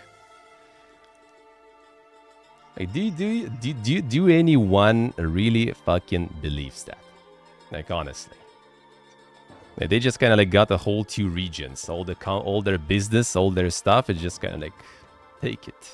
No cost, no strings attached, free. Just keep you know, doing, keep working, keep maintaining this game here in this region for us. With nothing, you know, in exchange. I don't know, man. I don't know. Yeah, so Wargaming moved, eh? They not there. They basically just like separated the games. So World of Tanks, you know, is now international, and Mir Tankov, which is translation of World of Tanks, is in Russia. And same with like World of Warships, you know, and other games of theirs. And it's different separate studio got all the rights and everything in Russia and Belarus to run business there for free, apparently. But what I think is happening here, it was actually not for free, but most likely the original studio Wargaming is still somehow, through some channels, probably still kind of, you know, keeps that connection going and gets some profits from that. Which, I mean, I don't think it's like that, you know, some forbidden thing. They just, you know, making money from their own game, basically. Like, all right, sure. Yeah, one moment. Soundtrack switch. Boom. But yeah, because that connection still exists, and yeah, the Wargaming themselves, like for example, World of Tanks, like International, right, was running some like charity sales in store, right, this in support of Ukrainian army and stuff. So like the Russian, you know, like law system or something got triggered by that, but they can't reach the Wargaming in Europe.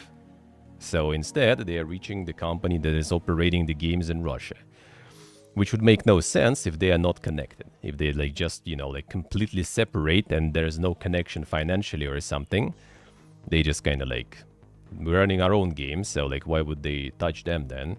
So either there is still some connection, so, you know, like Wargaming International is still profiting somehow from this company, and that's why connection exists. So if Wargaming profiting from this company and supports Ukrainian army, then like Russian court decided that, you know, we need to sever that connection. Or, which is another option that is completely, you know, plausible, knowing how things go, that they maybe, like the business is going well and someone wants to have that business for themselves, you know. That also could be easily. Happening.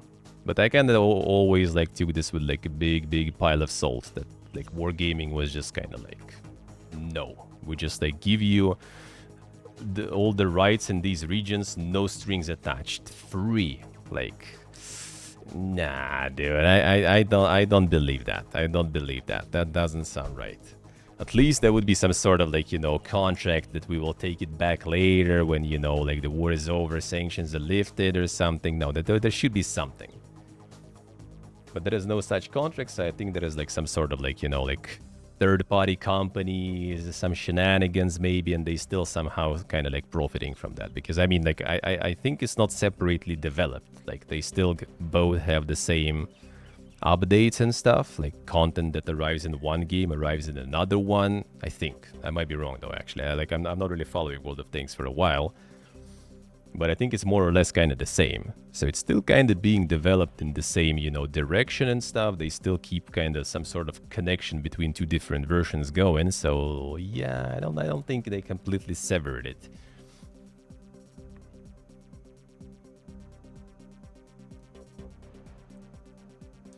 How's going, Ultan? How's life? So yeah, they're seizing pretty much the version that runs in like Russia and Belarus pretty much. It's like Wargaming, technically. Chinese branch? Yeah, I think so. Chinese branch, like Chinese already was branched out a while ago, actually, I think. As usual. Like there was no like international company, I think, running shit there. Like, they do their own thing, but I think it's all still gets the same content and stuff. Maybe with some, like, you know, delays and stuff, but, like, I think more or less the direction of the games is going the same way. More or less.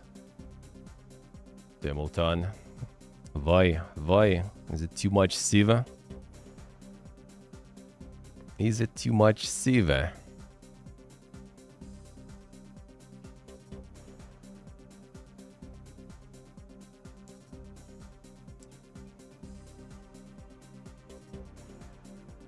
Yeah, wargaming directly targeted by the Russian state. But yeah, the thing is, like, wargaming doesn't care. If they wouldn't be connected with them still, why would they care? Maybe there is still connection, but yeah, maybe they just want to take over the business, you know. Could be. Now, they're taking the pay-to-win aspect to the extreme. It could be. That could be, like, the Asian monetization is actually usually way worse than European and US monetization, so yeah, maybe they're running it their own way.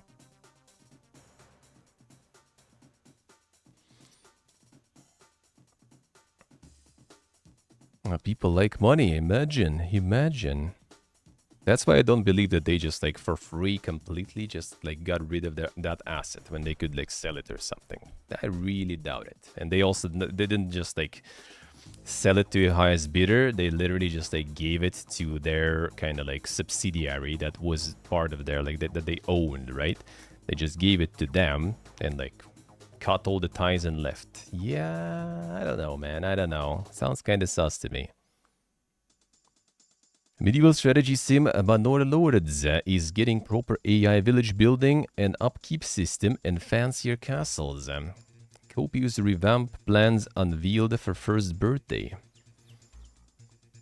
The first birthday already, man. Been some time. I was playing from Armenia, I think, still. I think so. Let's see when exactly.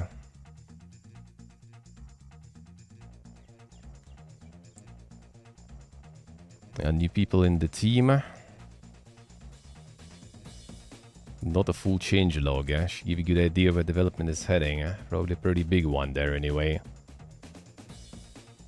A quarry for endless stone mining on rich deposits. A lime kiln that will be required in advanced construction.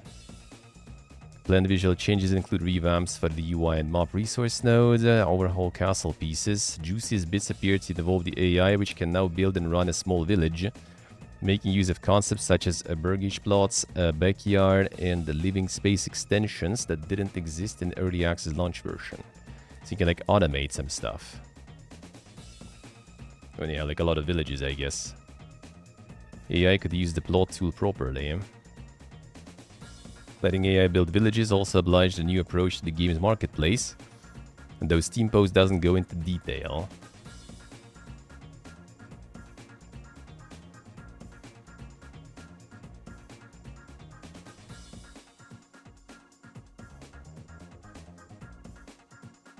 A new screen for regional production and consumption. Contentious sounding upkeep systems. Smithy will need a constant flow of tools. Deep mines need a flow of planks.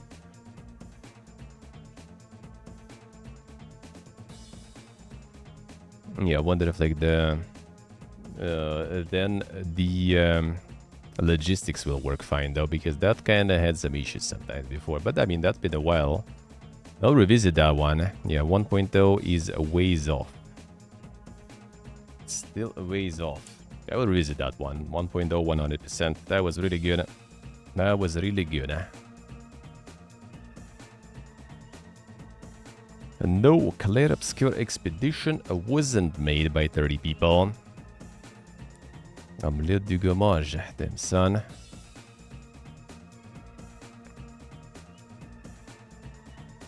Like 1.0 out? Manor No, it was early access a year ago. And the Sunfold themselves are indeed around 30 people. Counted maybe 34, but there's a few people pulling dual roles across writing, quest design, and so on. That's amazing, no doubt.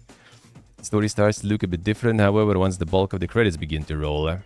8-person Korean gameplay animation team. Those 8 animators are the dozens and dozens of people that worked on localization, QA, and voice production work. Then there are 30 plus musicians that worked on the soundtrack, including a 9-person core. As far as the in-house and full credits for music go, only lead composer Lorian Testard, 3 vocalists, and the audio and music lead designer are listed.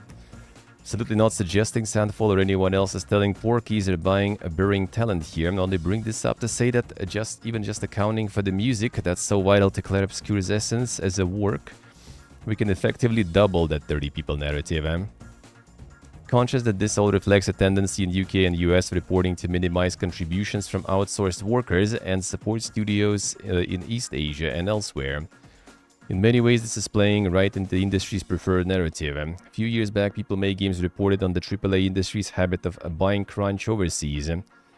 Not suggesting Sandfall themselves are doing anything like this, of course, evidence points to the contrary, in fact. And in many cases, news writers on the time crunch are simply repeating whatever a line has been accepted as common wisdom, rather than deliberately obfuscating the reality. Can understand why these catchy claims spread so quickly. Clair Obscure was made by 500 people. It's still be an incredible work. It has a good game sauce and clearly came from a place of love, inspiration, desire to tell a story. Doing math equations with talent and resources is phenomenally boring and the way to judge art, but celebrating the wrong things or the right thing with the wrong information always feels a bit hollow to me, so don't skip the credits. Well, I mean, honestly, that's kind of like, again, like the old topic, really. Like, you know, like the single dev game, for example, and then you see, like even take Ultan, right? Single dev game, I mean, true, but then, yeah, like someone outsourced did the art, you know, some outsourced did the music and stuff. Just how it is. So, yeah, like, I mean, 30 people was like the core and everything, but like music and like animations and stuff, yeah, someone else did that. Like, they did in credits, that's already good, huh? And that's already good, huh? But it gets tricky when you go, like, you know, like, how much stuff is actually then truly, like, you know, solo dev, for example, when one person did everything. Not that many, probably.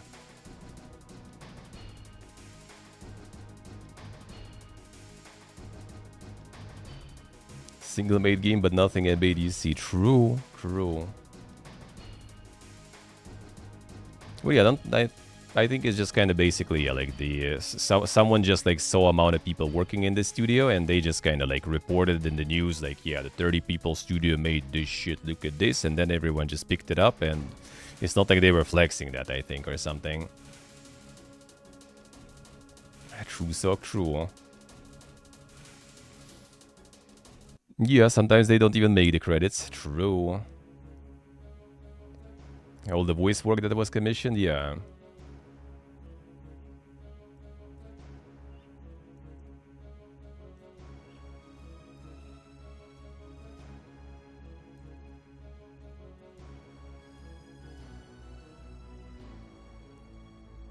Quality game is shocking given the scale and price of it, yeah? Well, I mean, it's still like, right, like this actually shows that the scale was still kind of decent, right? Like, I mean, even 30 people is like decent.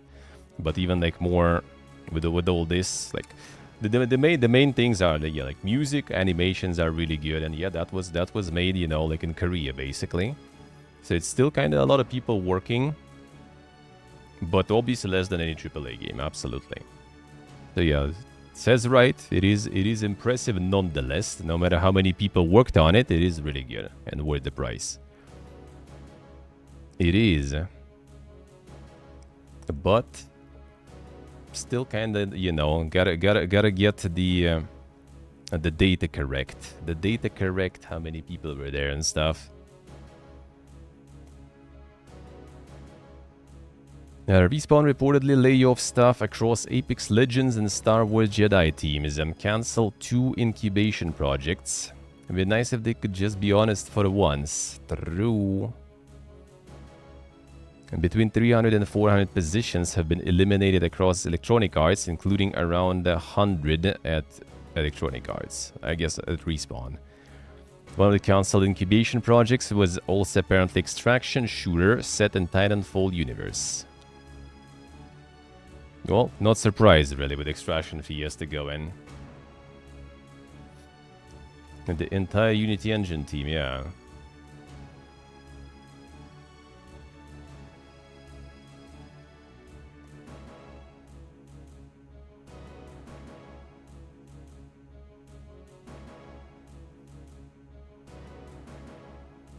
Gotta count the entire Unity Engine team, yeah.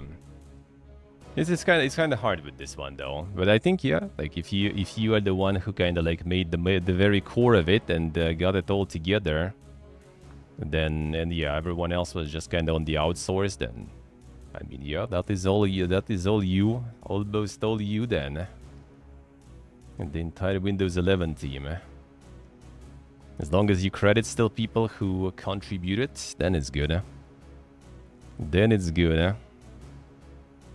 But still, like the main solo stuff is yeah, like it's I don't know what did we even have like that like that is like fully solo. Yes, Undertale was kind of right, even the music and stuff too. Not so sure actually. But then yeah, then you also can argue yeah, how that you know like oh it's not solo because you commissioned art. It's not solo because you didn't write your own engine for this, you know, you're not a proper coder for that stuff, you know, and there it goes deeper, deeper, and deeper. Start your initial versions, true.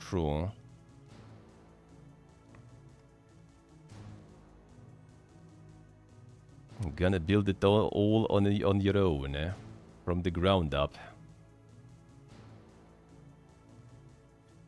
So 100 people, developers, publishing, QA workers across the aforementioned Apex Legends, Star Wars Jedi incubation projects. And one of the projects reportedly cancelled in March. Well, yeah, we got already the update though. Extraction shooter in Titanfall universe. I mean, another extraction shooter down. Whatever. I guess. Whatever. Sad that people are gone though. That is sad. Yeah, but yeah, the extraction shooter, I don't think I'm gonna be sad about that one, really. Don't think so.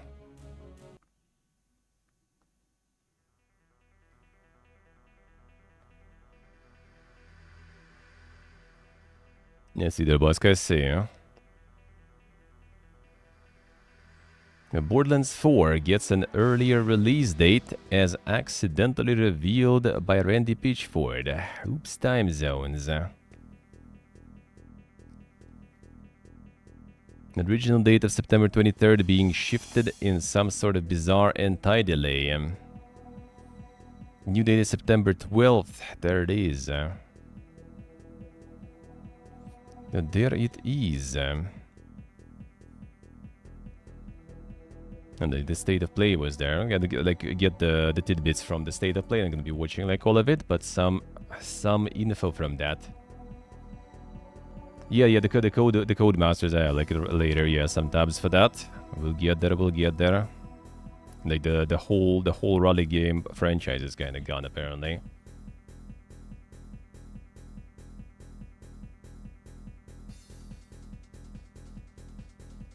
Mikopunk.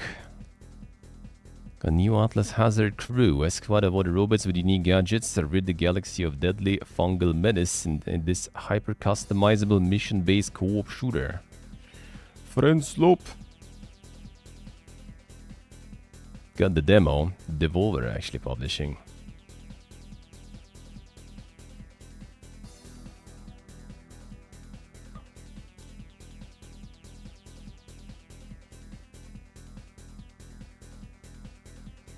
I posted the video half an hour too early, I see. It was already planned, I see. This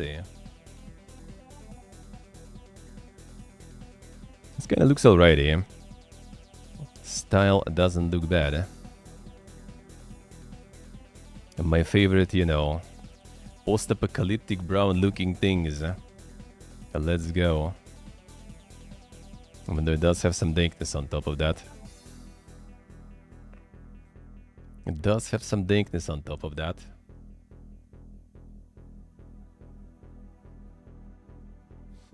And there's some Toad news for you all, Sultan. I don't know if you knew that. We'll get to that too.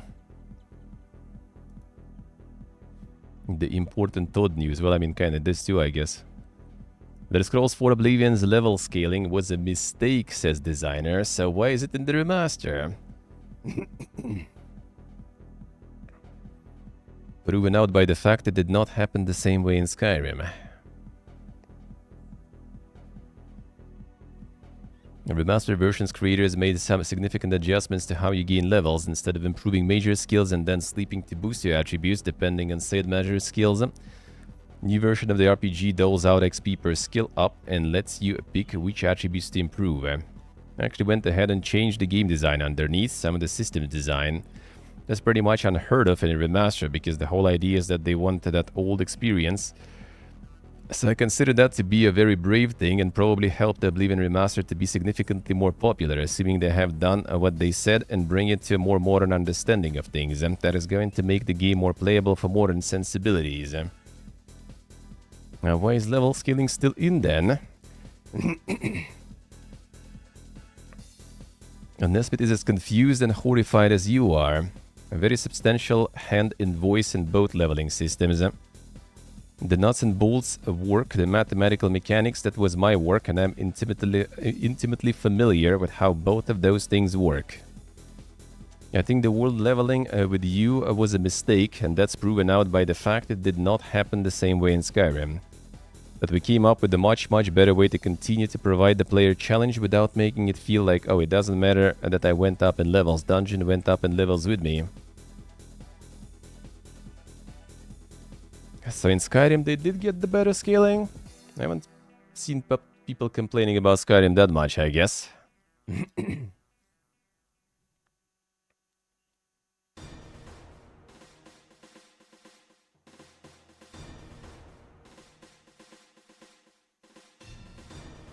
Choice to keep it in the remaster, but see that they still did change the leveling thing.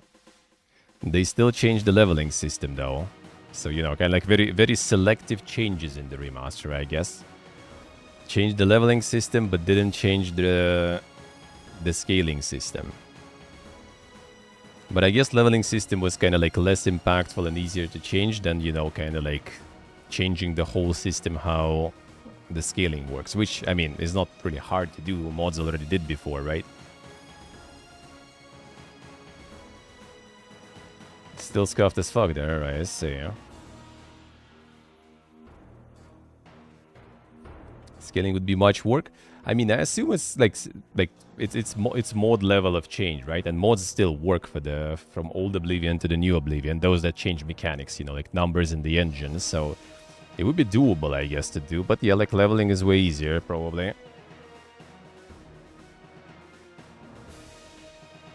The Skyrim remaster, yeah. Another one.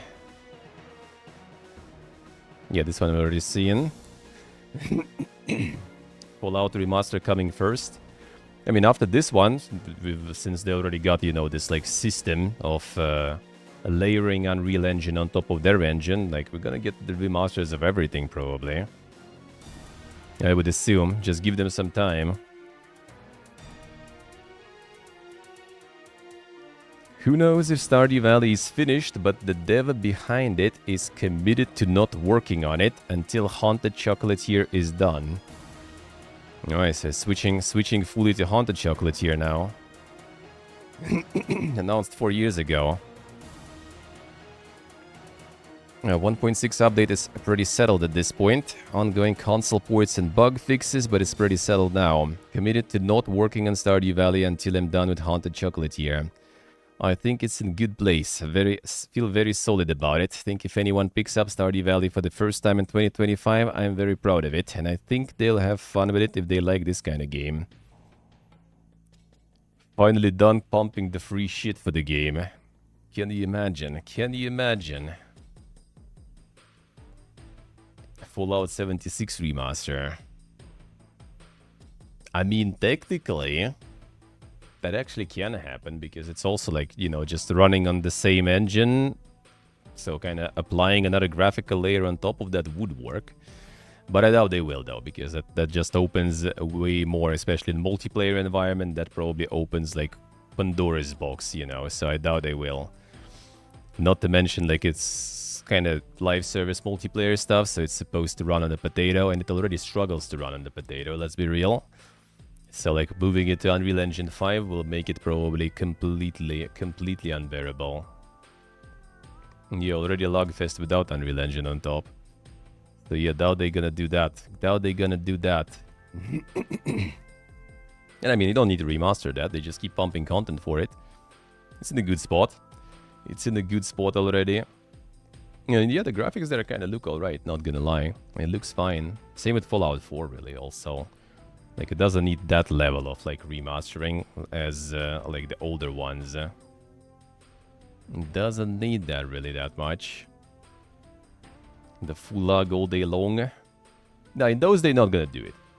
Just because, like, it relies on being playable on as many devices and console generations as possible. So I doubt they will ever do it. For a while, most likely. Because right now it pretty much plays on, like, last-gen consoles, new-gen consoles, PCs, live service. They farming subscription money, they farming microtransaction money. So they need people to be able to play it, you know, as much as possible on as many devices as possible.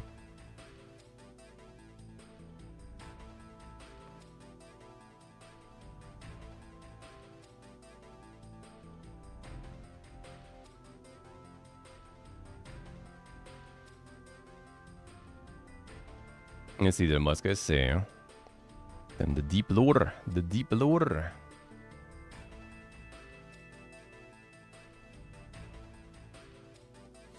Been a few years that I've been working on it now, and it's like, I look at some of the stuff I did at the beginning, and I'm like, oh man, here we go again, I'm gonna have to redo all of this. In case of anything being bad, just that given the passage of time, he's a different person and his aesthetic sensibilities have evolved. Well, we'll see when the Haunted Chocolatier will actually happen. I mean, respect to him for still pumping so much, like, free updates and everything for Stardew, though. That's insane. That's insane.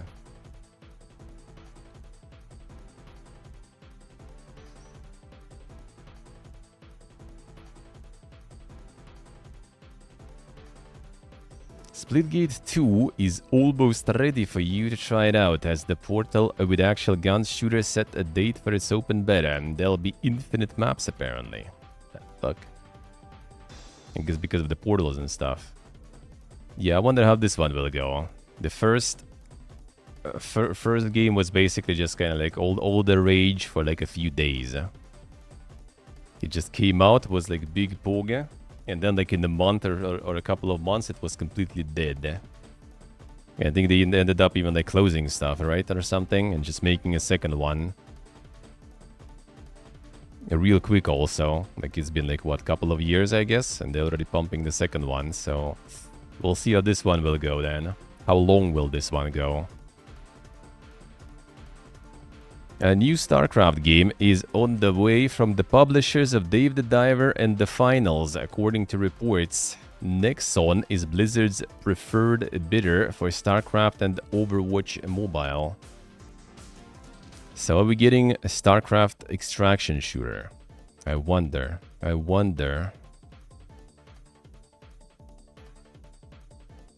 Yeah, Nexon been selected as the preferred candidate for StarCraft development rights following bidding a war with Guild Wars publisher NCSoft. So it, like, you know, like, piss fights shit, basically.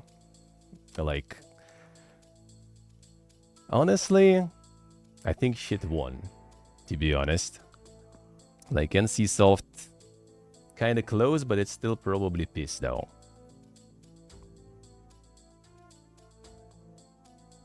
A solo leveling Arise creators Netmarble and PUBG Battlegrounds outfit Crafton. Alright, so there's more liquids that are not very pleasant, so I'm not sure already.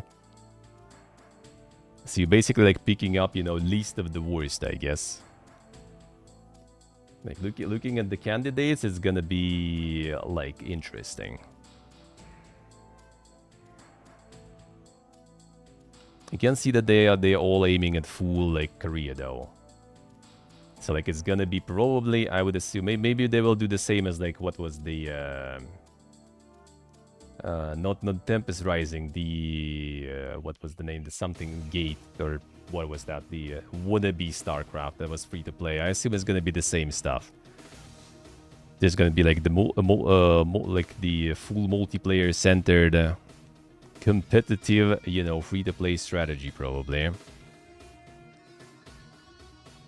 I would assume. Like built around, you know, like the Korean love for StarCraft and everything. And I mean, probably run globally too. But yeah, I wonder how much they will put towards the campaign and stuff. And how it will be. But I could see it being like still actually like RTS and everything at least. Maybe even in classic style. It might be even very close to classic style, because I would assume they just want to cash out on the StarCraft popularity in Korea. And then kind of the rest of the world too. Several new StarCraft concepts at Blizzard, ranging from spin-off games to platforms. It is not known what Nexon specifically proposed. Apparently negotiations have been complicated by the fact that while making new RTS game is the obvious choice, and doubtless the best usage of the license, nobody wants to go toe-to-toe with Blizzard's own StarCraft 2, which remains a huge hit in South Korea. Ah, interesting. There has also been talk of a MOBA adaptation, as with Overwatch Mobile. MOBA adaptation, alright. Now Blizzard themselves making new StarCraft RTS, who knows?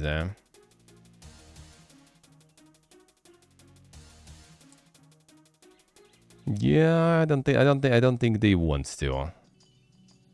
They just want to make some easy monies that way. I kind of wonder what they're actually even doing now then. And what's even in the works there? You know, what's even in the works there? Diablo getting like, you know, like the Helltide recolors every season anyway already. A new act, whatever, already delayed also. Like, I think not happening this year even, right? So, like, Diablo's kind of, you know, in some sort of like just flowing somewhere there status. Cosmetics, I guess they do. Yeah, that they do, absolutely. I guess, yeah, like the whole company is now pumping cosmetics for all their games. Like World of Warcraft, I guess, gets some new stuff. Like Overwatch is getting old stuff, since it may be even becoming Overwatch 1 again, just Overwatch, right? Yeah, what else is there even? What else is there even? We'll see, I guess. We'll see what they're gonna actually make.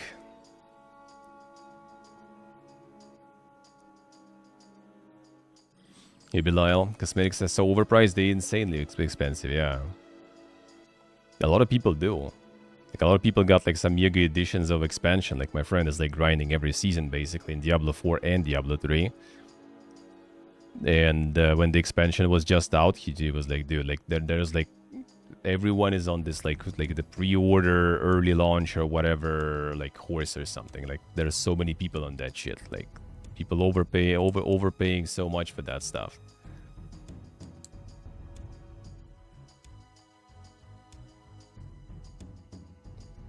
Now, Borderlands 4 launching early has literally zero to do with GTA 6 release date, marathon, or anything save confidence, says Gearbox boss. 100% the result of confidence in the game and development trajectory, backed by actual tasks and bug find fix rates.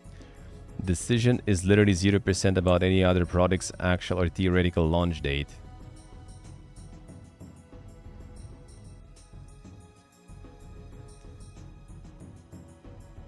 Well, yeah, now that it was release was delayed,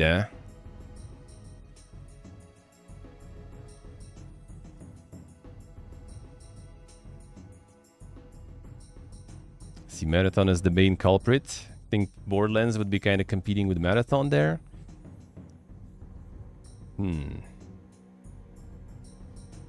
I mean, could like it might be not that they just, you know, like afraid of it really. It's just kind of like, if we already have a game ready, why not, you know, just kind of move it to have like more space between the games. Kind of makes sense. Kind of makes sense in general, no matter what game even, right? Just to have a little more freedom around with other like big projects.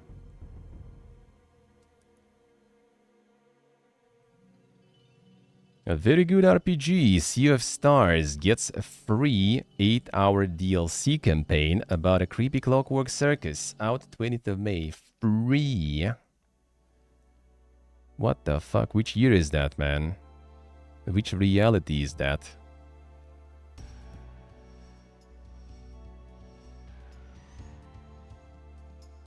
Designed to be played after you completed Sea of Stars itself, self-contained progression loop featuring completely new classes, skills and combos.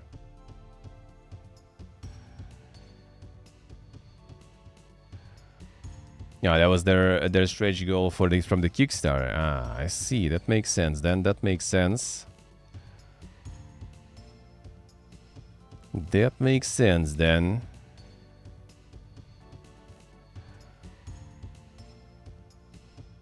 Been some time, been some time.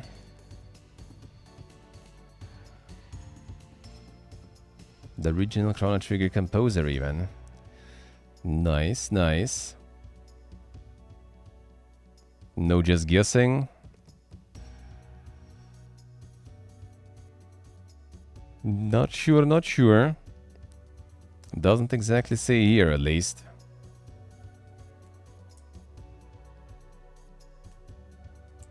It could be, though. Weren't they kickstarting that? It could be, but the game also succeeded, I think, pretty good. So maybe they just kind of, you know, got around to get that. It was a while ago, though, so it's kind of interesting that they're pumping it out now.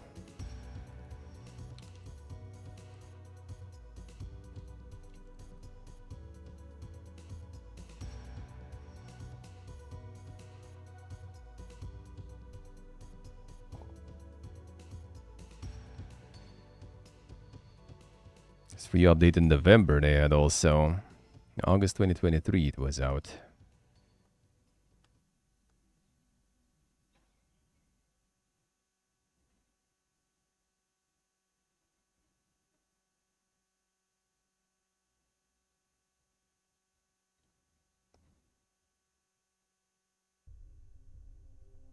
The scope of this DLC went way beyond what we initially envisioned, which was only made possible through the warm and overwhelming response we have been blessed with.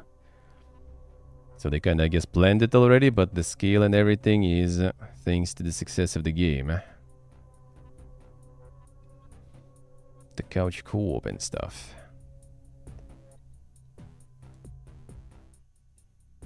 Yeah, it is a stretch goal. I see, alright. Did take them some time. I guess. But I mean, why not? Why not? At least they do be delivering it now. And kinda chunky too.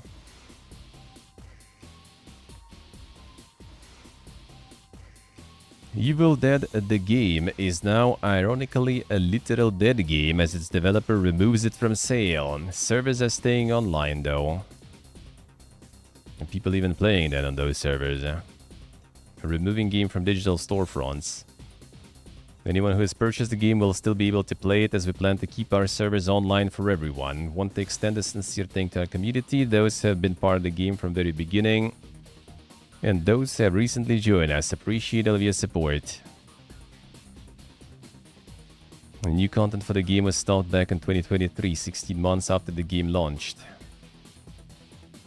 Yeah, at least keeping the servers online, but yeah, not sure how popular that will be. But I mean, at least they're there, so you can still play it. Not a soul fuel Dead by Daylight, I guess. Fortnite dev thinks bans on generated AI art will eventually become unenforceable. It's not going to stand out as a unique thing. From our perspective, for moderation, thumbnails, like we don't really care what tool you use to make your thumbnails. All we care about is whether or not it's compliant with our rules. I think to some degree AI is going to become more and more difficult to detect. It is not going to stand out as a unique thing. It's just going to be another tool that people are using to create things. So trying to look for that specifically is going to become increasingly difficult to the point where it's probably going to become unenforceable. We're really just focused on, does this asset comply with our rules, yes or no? Not what tool did you use to make this asset. So people started pumping some AI stuff already for Fortnite.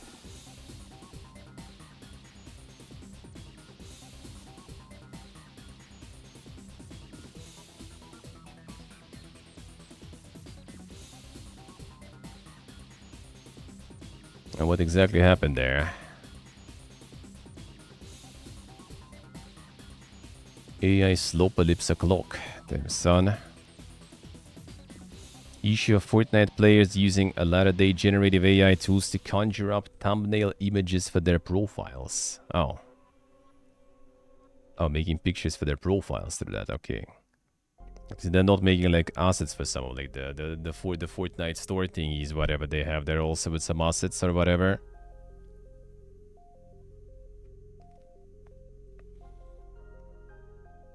Path of Exile 2 patch was meant to turn on the loot tab, but it started deleting players' skills instead. Bye bye gems.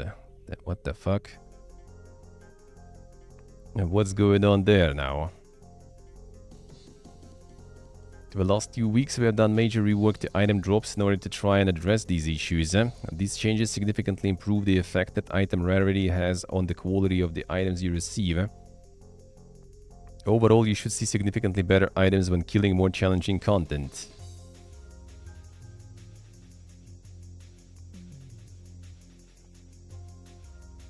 It all seemed like a positive change to Path of Exile 2 players who have been grumbling about the state of the game since the divisive Dawn of the Hunt update last month, which sowed frustration by slowing combat down and making it harder to blast away crowds of monsters. A loot offering could have been just the thing to bolster player morale until the update was applied, at which point all glitch hell seems to have broken loose.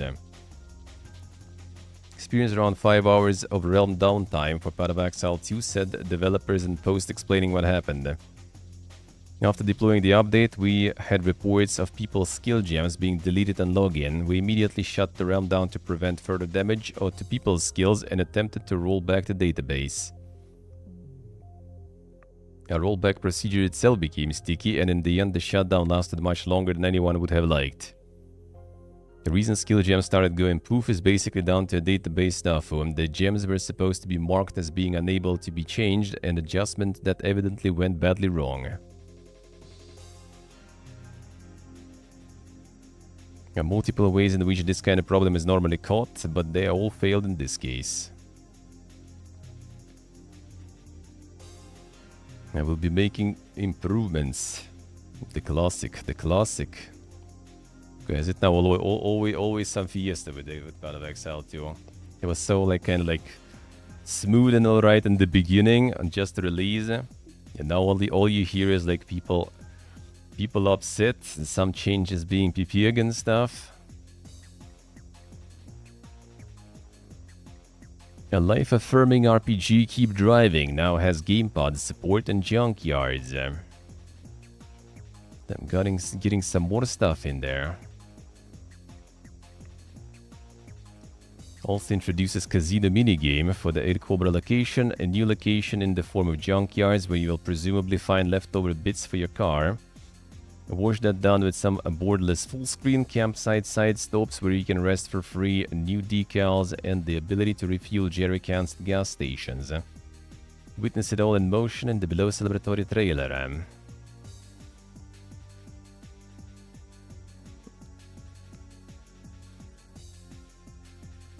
Gamepad support scrubs up well on Steam Deck. Stress that if you play on Steam Deck, make sure not to lock your FPS for best possible performance. First of 4 planned updates for 2025.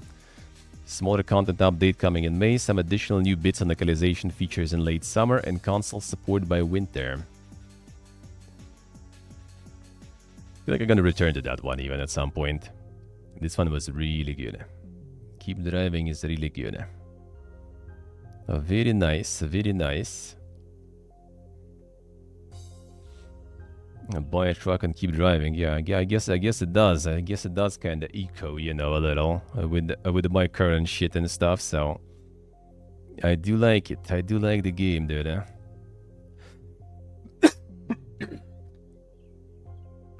That was very nice. Did a few endings there. Then there's still way more. There's still way more. Okay, one second. Gonna go get some water.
Right.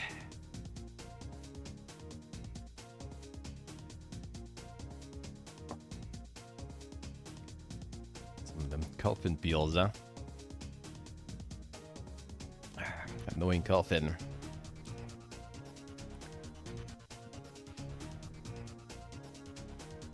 Annoying, eh? A Silk Song may release before September. Given that it will be publicly playable by then. A Team Cherry game to appear in museum exhibition. Watch this be that old demo, yeah. A National Museum of Screen Culture. Playable version of Team Cherry's long-awaited Metroidvania will apparently be on display there from September 18th, together with materials from game's development.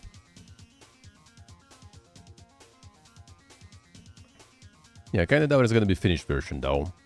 It's gonna be some demo. Old, new, that's a different question. But it's gonna be a demo. I'm pretty sure.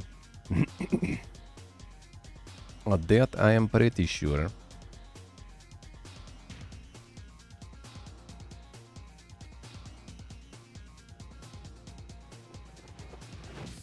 Share the above sheet of the aforesaid hundreds of sprite animations. I'm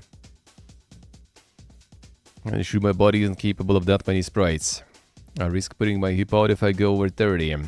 How many Hollow Knight players are even now booking airline tickets? Then time to go to the museum, dude. It's time for museum.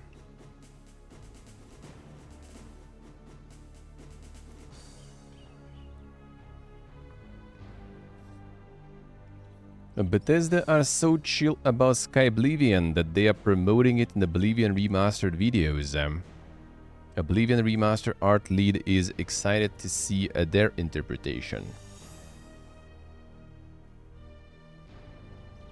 There it is.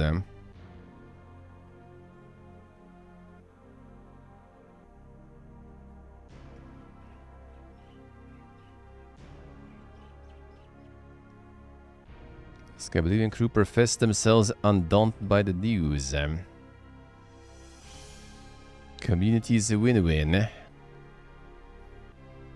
Bethesda now met them with open arms by not only declining to sue the pants off Skyblivion for intellectual property infringement, but handing the modders keys for the official remaster and even going on camera to say that they are looking forward to Skyblivion's release.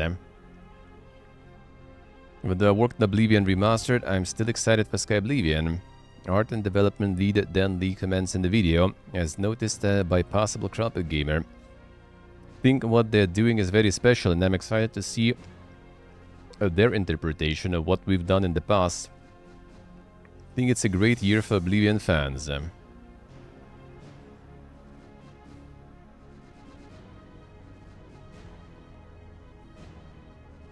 Skyblivion? Well, it is, yeah. Oblivion into Skyrim.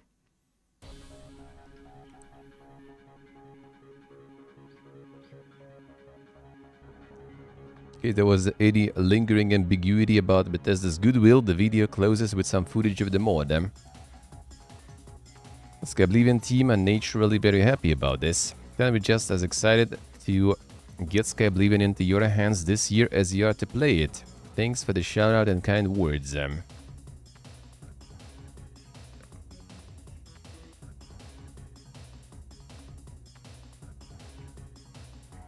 Could be a mixture of genuine benevolence and Bethesda calculating that Skyblivian poses no real commercial threat to the Oblivion remaster at this juncture, and that being nice to the modders is great publicity. True. Yeah, I don't think they're actually really competing there much. I do not think so.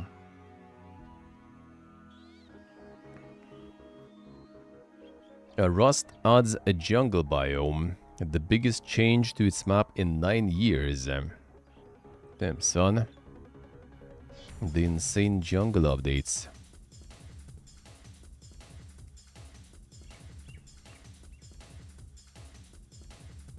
Poisonous snakes.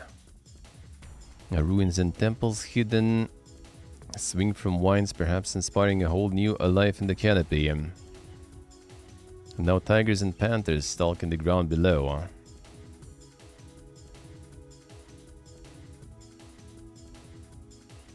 The mobs are still procedurally generated. And does seem a significant new addition to the deadly dog-eat-dog danger zone.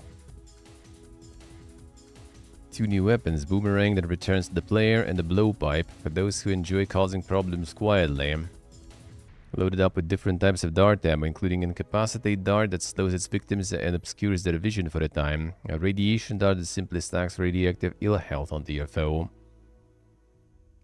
This behavior and not one bit surprising for Rust. New wildlife seems equally brutal. Tiger might be the deadliest animal you will ever encounter in Rust. Closing extremely slowly from behind and only strikes when it's sure to kill. Moment of inattention in the jungle is all it takes. The animal will have a set of cues that you have to watch and listen for while roaming the fern-ridden floor. It will be on you to experiment and discover those hidden signals. Overgrown temples will hide some mysteries. Slightly less weathered ruins will contain low-tier supplies and maybe even a few surprises tucked away. Place is also Bodin's delight from the sounds of things. Completely new foliage, new types of bushes such as bromeliads and monstera, new undergrowth plants like arrowroot and calathea, as well as a variety of new trees like trumpet trees, jungle palms and sandbox trees. The biggest of them are all enormous kapok trees that you will be able to climb and swing from.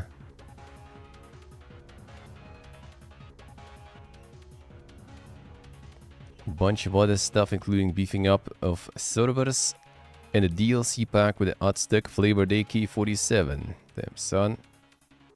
So like basically update is free, but the DLC is gonna be just cosmetic stuff. That's nice. The actual gameplay is still Gaming Simulator, yeah. The Rust fonts here, I mean maybe not here, but I mean it's huge though. Rust is huge. But the gameplay, unless maybe like on some PvE servers, but I don't know what you even do in PvE servers there, honestly. Like on PvP at least it's obvious. Yeah, the PvP now goes in like seasons and stuff. You pretty much just kind of like servers getting wiped every like, I don't know, like few weeks or something. Just because like for after a few weeks there's no point already playing, you know. When everyone got everything, everyone got ganked or you know, successfully, or ganked someone themselves successfully. All the wars are over and, you know, the victor is established. That's when the server gets wiped and all goes from the beginning again. And people do be playing it a bunch though, so... Yeah, GTA 6 has been delayed, even though Take-Two boss kept telling everyone it wouldn't be. And that's one way to build anticipation. True Karakul Show. The offline Raiden, the classics.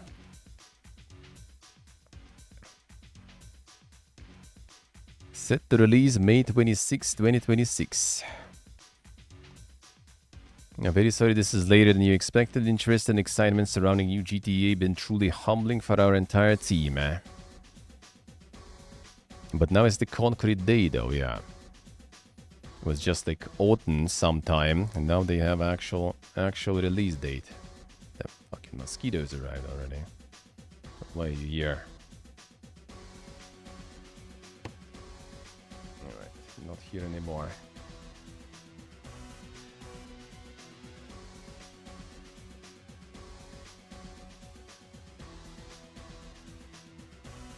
And Jason Schreier Bloomberg claims it was inevitable, according to his own sources at Rockstar. I mean, I think we all kind of seen that coming somewhat. Even though, yeah, when you know the CEO is promising stuff, I guess you kind of put some trust into it, sorta. But yeah, looks. I mean, CEO who also said that they never, you know, like laid off people and didn't close the studios, but apparently studios were closed and stuff. Then I guess that's on the brand for the guy. Yeah, that's the first time they got like the actual date, yeah. Not just like autumn or spring or something. We support fully Rockstar Games taking additional time to realize their creative vision for Grand Theft Auto 6. I take the movement of our title seriously and appreciate the vast and deep global anticipation for GTA 6. We remain steadfast in our commitment to excellence. Expect to deliver a multi-year period of growth in our business and enhanced value for our shareholders. Again.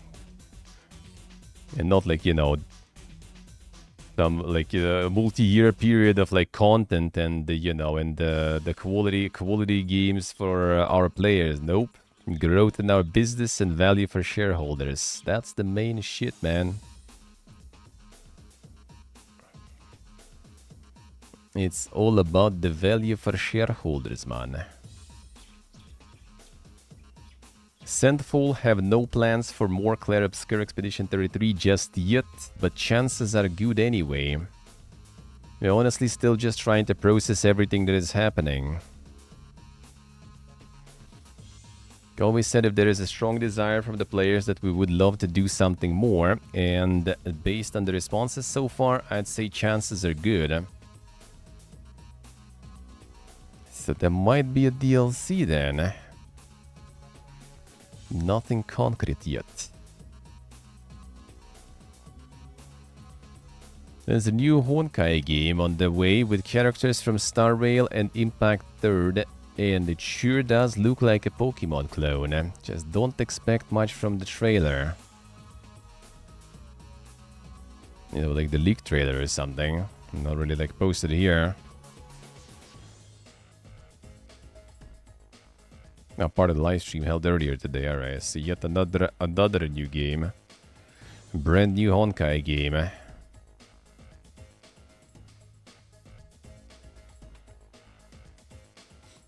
Honkai Nexus Anime.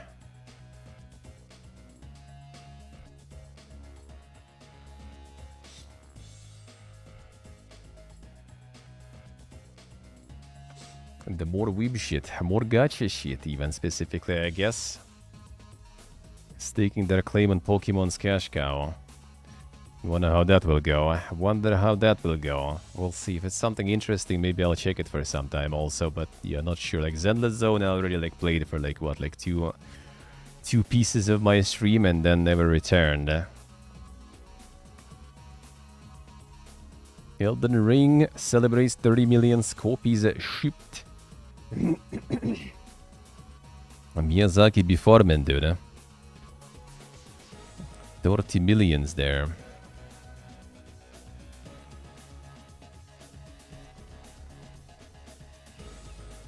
And now it's gonna be time for the night rain. Coming soon. And Borderlands 4 Deep Dive details new Vault Hunters, open world changes, loot shakeups, and more.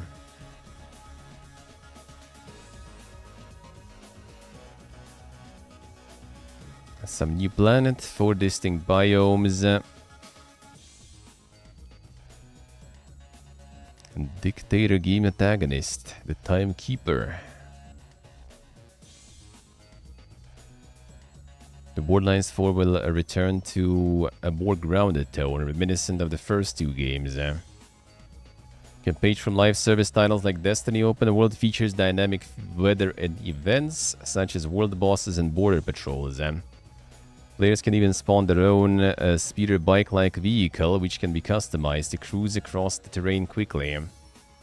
Traversal abilities include Glide, which allows players to float through the air to cover long distances. Characters also sport a wrist-mounted grapple hook to quickly scale vertical platforms. In Nodless, hello. Ja, da hello.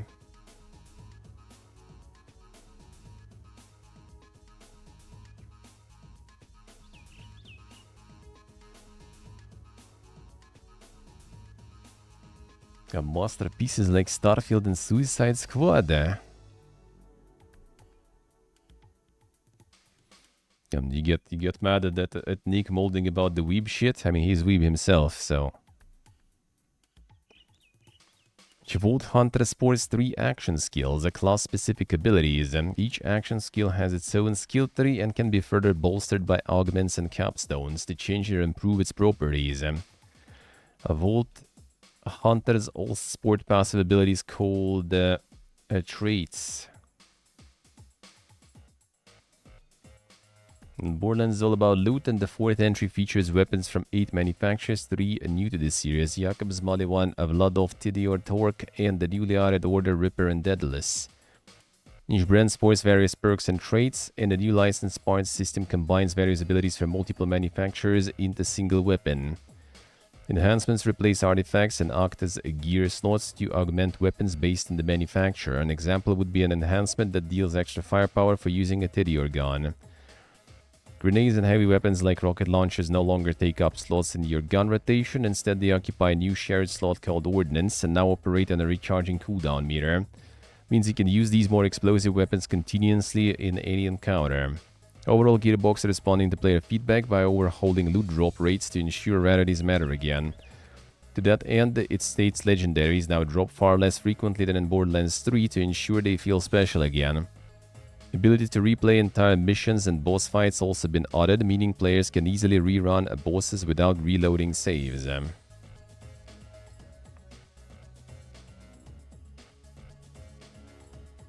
Fight for Your Life returns as the last chance opportunity to save yourself when down. However, a piece of gear called a rep kit lets players heal themselves or activate temporary buffs to raise their odds during firefights. 4-player online multiplayer been simplified with improved lobby system for easier matchmaking. Co-op players can also set their difficulty individually without affecting everyone else. Alright. Meaning one player can play using an easier setting while another plays in a more challenging mode. That's some ding stuff, alright. I guess it's just like scaling the damage taken, damage dealt. Loot is also instanced for each player, meaning no one misses out on any drops. Borderlands 4 also features a 2-player local split screen. First hands-on event sometime in June, possibly during Summer Game Fest, and launches September 12. Switch 2 later this year. The Xbox console and accessory price increase begin today. $80 first-party games starting this holiday. Damn, the Phil, if it to Phil, another one.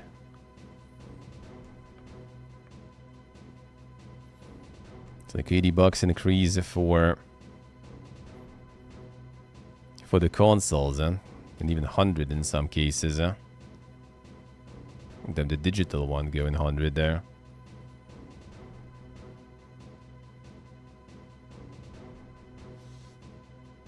Starting tomorrow with KCD or Clair Obscur? Probably KCD. Probably will start with some KCD into Clair Obscur. I guess. I would guess I could do it the other way, but not sure. Not sure. Kinda undecided. Kinda undecided.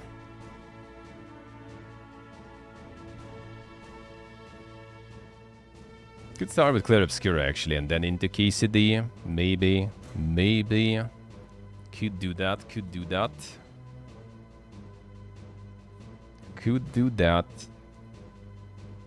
And then Tuesday maybe will be the IRL. Maybe that will be the time for the Kazakhstan visit. Like on the cuff left basically. If it'll get better tomorrow, then Maybe I'll go on Tuesday. Maybe. We'll see, we'll see. A little one-day run there.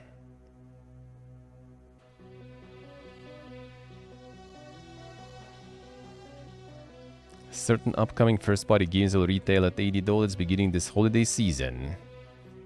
There it is, physical and digital versions.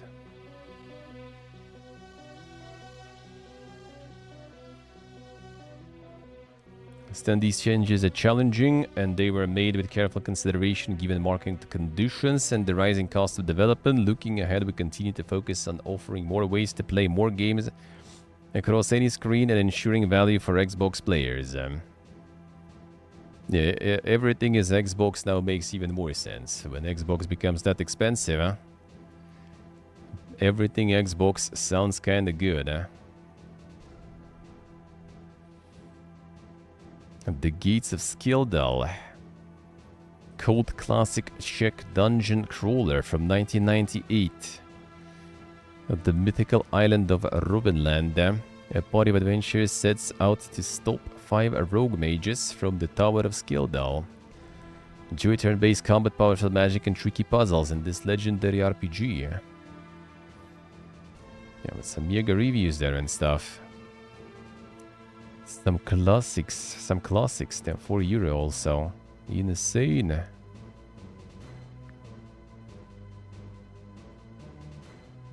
The whole of 4.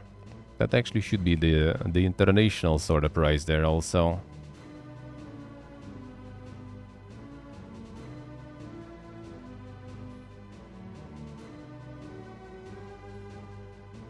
And the Boomer Crawl in there.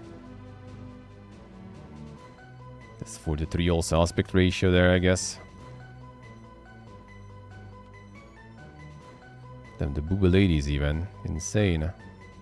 Game has everything. And some dialogues and stuff.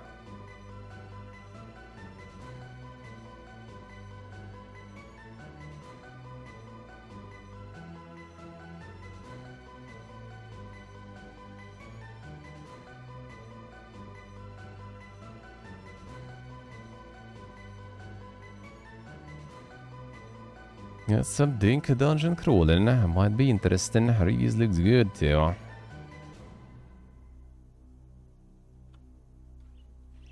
This is unfortunately merely a dump of an ancient game onto Steam with no improvements whatsoever. Supposed to read the manual, but the manual is not included with the installation. Where are the tooltips? Are the 4 weird figures around the strange star at the golden dot during character creation? What do different character parameters mean in terms of gameplay? Damn son. Someone already suffering there.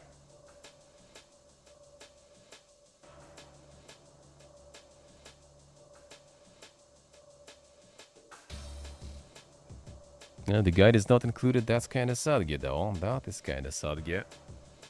But does seem interesting. Does seem interesting. Some actually ancient ones.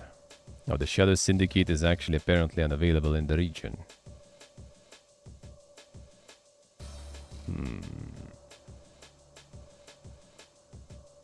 I wonder why.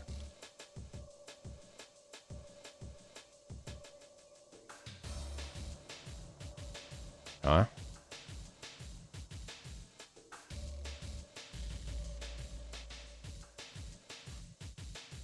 This actually I think is Germany as a region there. Germany, what is this? What happened? What happened, dude? Germany blocking the furries now? Germany actually banning the furries?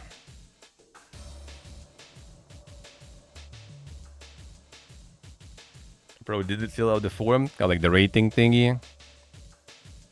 Didn't get the rating there.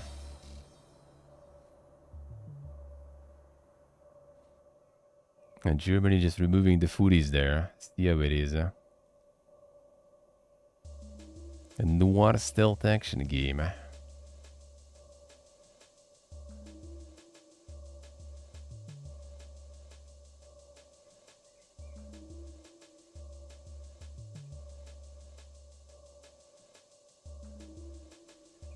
Some dang stealth is showing there. Damn, the Max Payne stuff.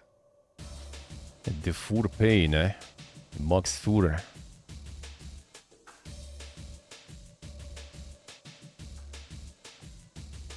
The reading cinematic experience.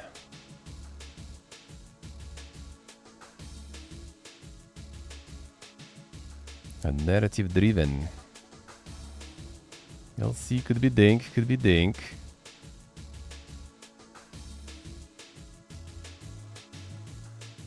A game contains frequent stylized violence and blood effects in a third-person shooter format.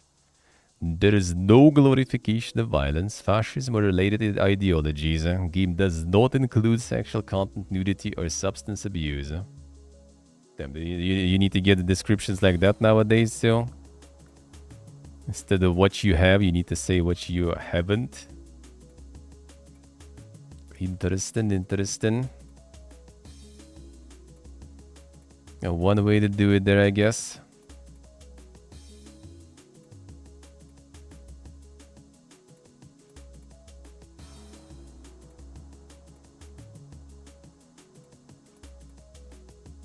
YouTube and furries are involved. Damn, son, I guess. The Elder Scrolls 4 Oblivion Remastered reaches 4 billion players. That was a while ago, probably already even more. That was like in 6 days there, alright.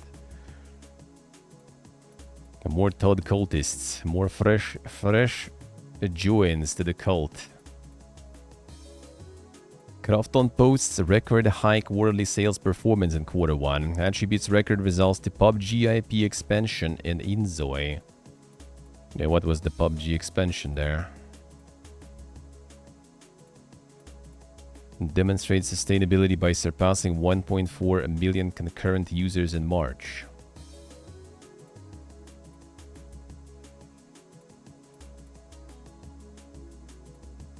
Strong debut of Inzoi, Battlegrounds Mobile, India's global growth. Sure what they did new there with PUBG.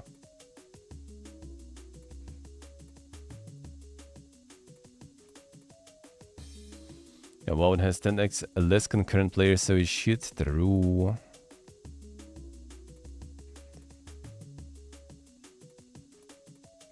Yeah, this we already seen. The job cuts in EA. Remedy revenues increased 24.1% during Q1. The studio's operating profit turns positive, and development fees for Control 2 and Max Payne remakes, alongside royalties from Alan Wake 2, boost revenue. Remedy finally taking some W's already. Compared to operating loss for same quarter last year. Finally getting some positives there. Carefully positioned FBC Firebreak to differentiate it from other similar genres and to offer interesting proposition to existing Control fans and to be relevant for a wider co-op audience. Like the Control, I didn't really see it that much there. I mean, we'll see, I guess. Max Payne 1 and 2 remakes made in collaboration with the game's publisher Rockstar remain in full production and have made great progress. That would be interesting, though. That would be interesting. Team working on Control 2 is expanding content from vertical and horizontal slices up to the whole game.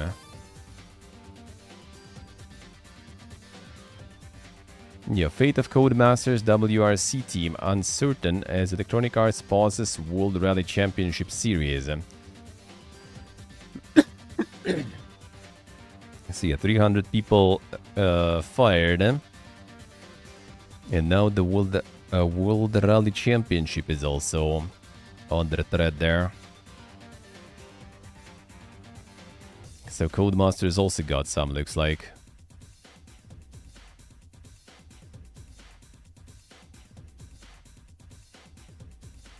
$200 across EA experiences, 100 in Apex Legends. Developer in the Respawn. Pausing development plans on future rally titles. Rest assured, EA Sports WRC will continue to be available for existing and new players. Hope it remains a source of joy, excitement, and the thrill of rally racing. Poured our hearts into making it for fans, and we know you'll keep the passion alive. A recently released Hard Chargers DLC will be its last. I guess the rally enjoyers are not as strong as some other racing enjoyers. Takahisa Taura forms a new studio after leaving Platinum Games. Astral Chain director and Nier Automata designer is one of the founders of Eel Game Studio. So who at this point even works at Platinum? Like people we know left. People we didn't know but were kind of big also leaving. So like what is Platinum now?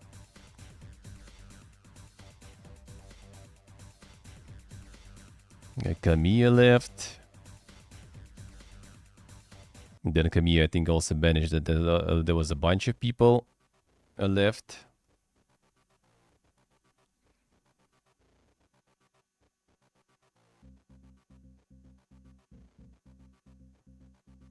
Say that for the most studios, though, I guess.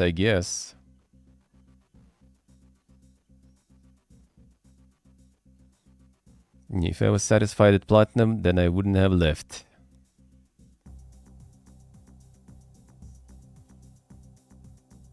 I'm making the Akami sequel. Gotta rebrand to Bronze Games soon, true.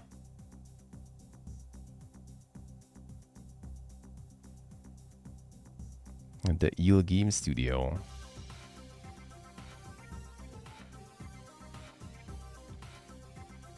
But yeah, I mean, kind of true, I guess, for many studios, but it feels like, you know, like there was like more or less like kind of felt like a smaller team, you know, usually working on the same stuff and the same style, and that was their kind of like, you know, like the signature things that they were making. And now when everyone who was making the signature is done, what it's gonna be? What it's gonna be? Microsoft was top publisher on Xbox and PlayStation stores during Q3. Overall gaming revenue increased 6%, Xbox content and services experienced 8% boost. Then what a time to be alive, but Microsoft actually is the top publisher on PlayStation out of nowhere, like, dude. The new reality. At least we'll always have Randy for Borderlands. True. Consistency, dude.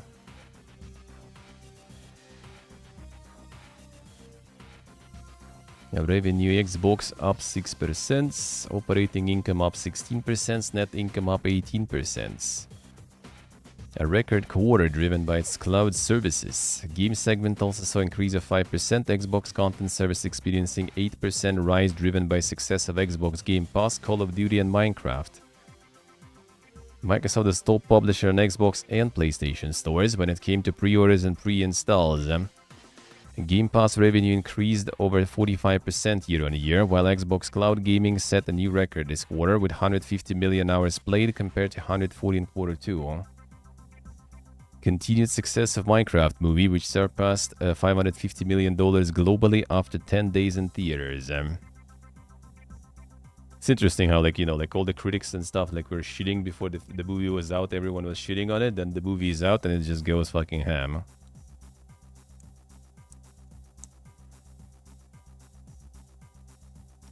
In addition to monetizing our IP in the new ways, we have seen a 75% increase in weekly active users of Minecraft year-on-year since the release.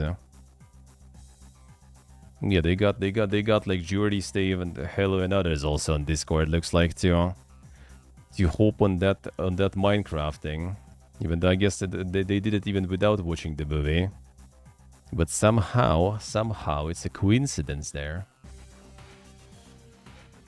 All the shitting is just additional marketing, I guess, yeah. And then there is also all the PPG memes and trends about it also. Apple can no longer collect fees on purchases made outside the App Store in the US, court rules. As a result, Fortnite will return to the App Store next week. Damn, son. They winning the long game there.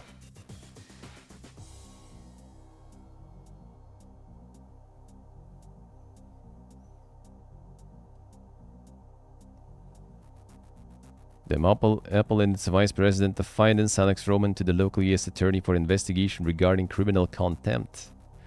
Regarding Roman specifically, the order states he outright lied under oath. Damn, son. Apple is getting shreked also.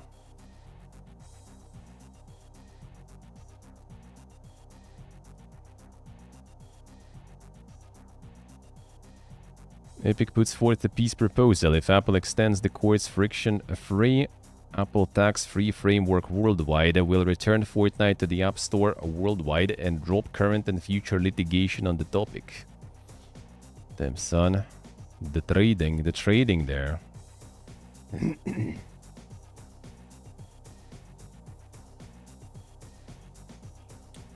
Saw videos of people going crazy in the theater due to Minecraft. Yeah, I saw that too. I was like, the fuck, man? What is going on there? The cinema workers were totally enjoying like past days there, past weeks, I guess. Prince of Persia: The Lost Crown surpasses 2 million players.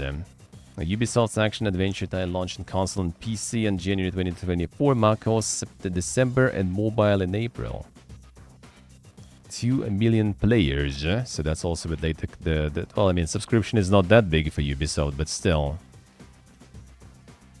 Kinda sad though, because game apparently is pretty nice though. Be nice if it would succeed, and they already kinda, you know, put it in the drawer as kinda not really well performing one, sadly.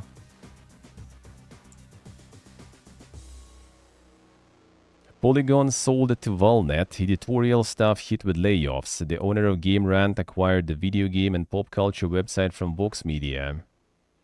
And instantly everyone cut.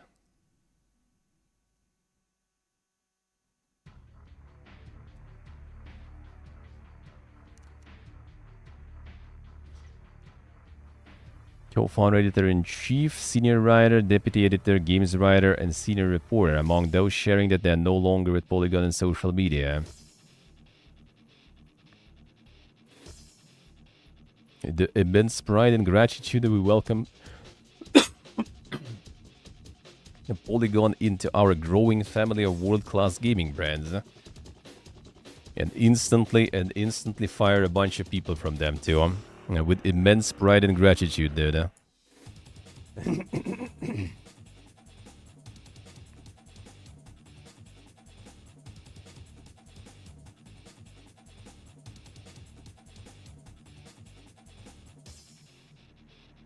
Sì, so che sì.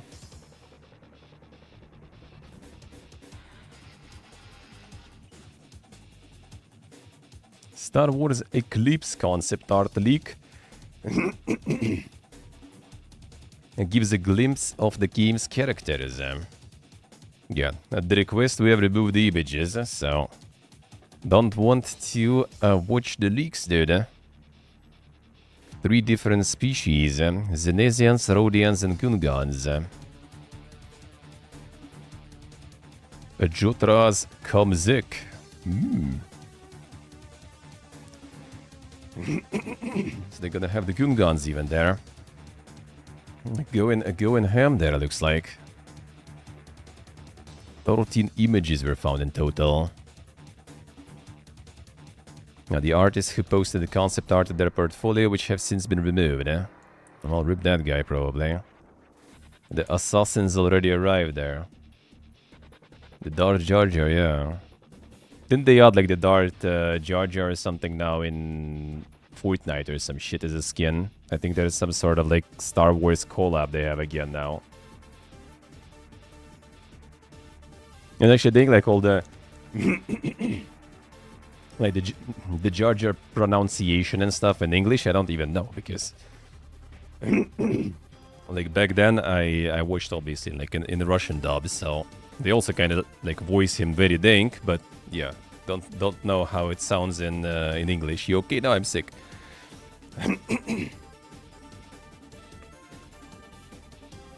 Drink a bit of water. It's not water, I'm just like coughing. I got caught a cold and stuff after all this traveling. So water not gonna help. Get the cough. Got the cough pills. Can just wait until it's sold out. Until it's sold out. Oh yeah, that's actually true. True portable. Yeah. May the 4th be with you. Indeed. Indeed. I still think the Dart Charger is an amazing idea. I see. I see. I mean, why not? Why not? Another one. A giant bomb undergoing strategic reset as staff depart. Hosts Dan Rickard and Jeff Grubb are among those no longer with the website. So they even kicked the guy who was kind of generating probably the most, you know, noise with all the leaks and everything.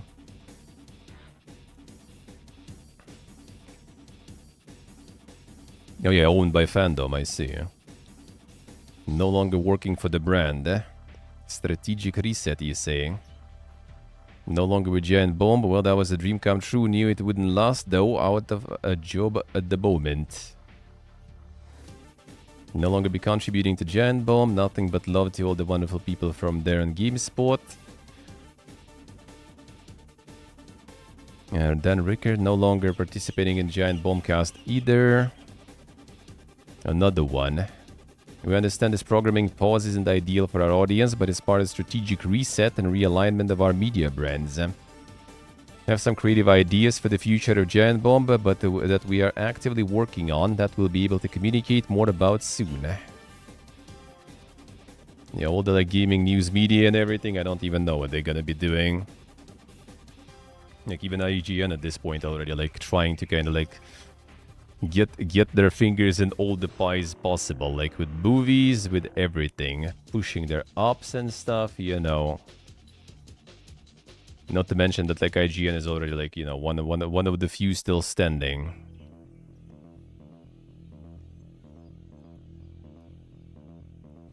I wonder how that all will go.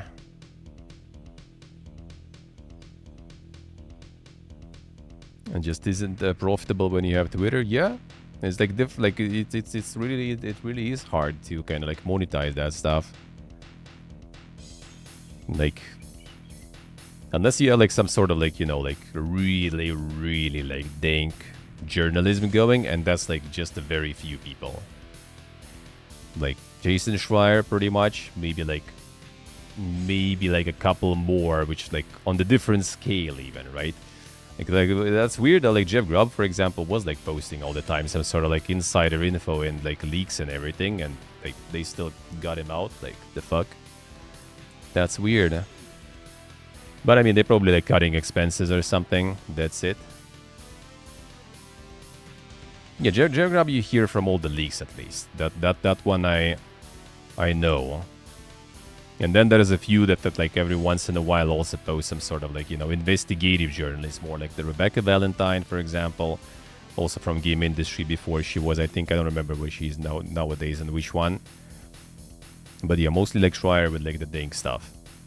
He's in Bloomberg, and Bloomberg is kind of like different level, which I think is maybe what's going to be happening also, like some like medias that are kind of, you know, like massive on all the markets, just gonna have like their own department for, you know, like the video games and stuff, and just like acquiring some of those like other like magazines and everything just to become a part of them, because I mean gaming also becomes, you know, more mainstream and kind of part of the everyday's life for people. So like if people already like posting about the delay of GTA 6 on, you know, like on basically like TV in some places, then yeah, I guess we're getting there, you know.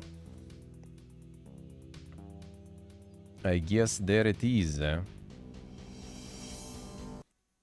Osman haters ruined the games journalism. Damn, yeah. True. It's all the Volk virus, man. No, I mean, it's just the times. It's just like kind of hard to like make it profitable and like the full-time proper, you know, activity when there's like so much stuff online. There's like all the platform. Like people don't really go anywhere outside of their platforms anymore.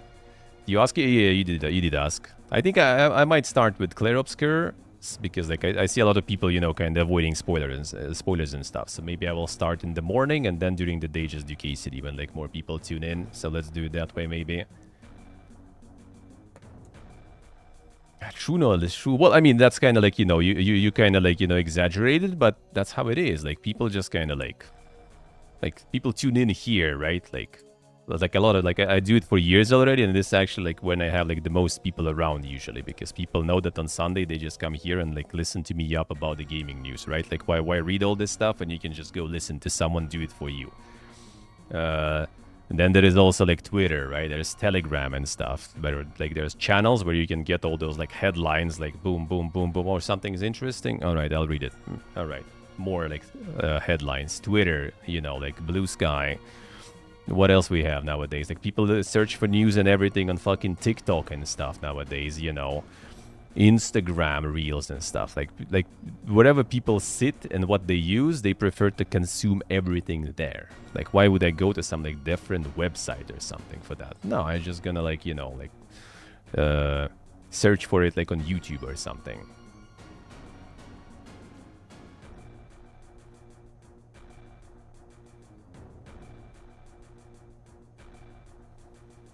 Makes it more interactive. Yeah, true. No more less credibility than any of the game news sites.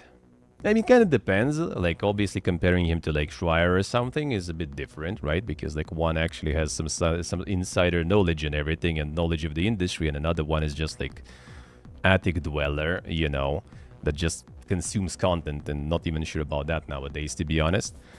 So yeah, I think there is some difference. A little bit, but overall, in general, especially your like run of the mill news website, there is no difference. Like there is like some like one Russian, for example, like review maker and stuff. Like dude just lives on sort of like local Patreon money that he like collects every month from a lot of people, and then he just like shits out like one video per like 2 months or something, you know. Yeah, it's like it's a good production value video and everything with the review and stuff, but like no one needs that anymore, you know. Like he kind of lives out of like the old fans sort of from back in the day, because he's like a meme person pretty much, so like they still kind of sub to him. But like generally speaking, he already got kicked from all the like the magazines and everything, because they have like insane ego that they're something important, but in fact they're being replaced by like a random like guy like who's like still a student, you know, in some university that is not even related to journalism. And they still can provide the same quality of the review as this guy, really.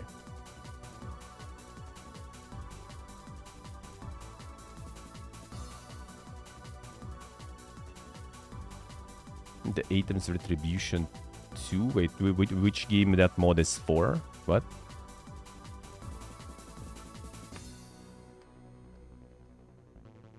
Alrighty, portable. Enjoy.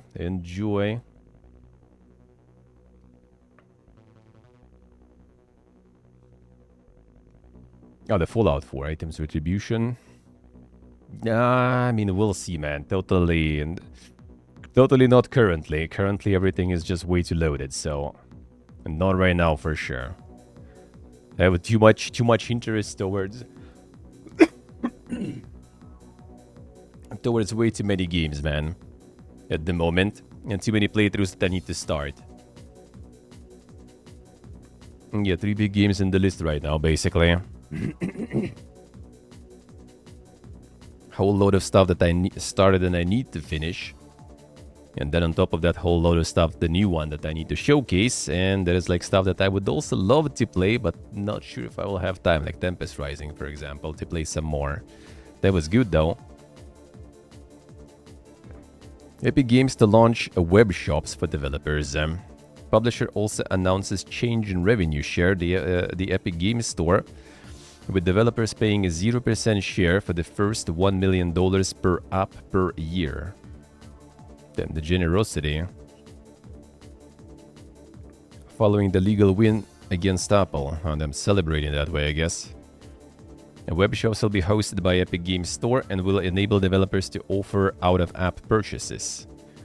Also provided an update to the Epic Games Store revenue share. Developers will now pay 0% share on the first $1 million in revenue per app per year, followed by the usual 12% revenue share once they earn above that amount.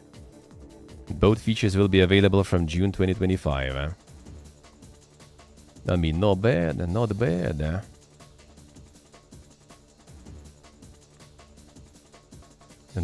at all. Monopoly Go surpasses $5 billion in 2 years. And there you go. That's what you need to make, dude. I need to actually sell enough games to make that mill. True. The Scopely's board game tile is the fastest mobile game in history to reach this milestone. And no idea how it even plays, dude. The Go, Monopoly Go, like how it even works.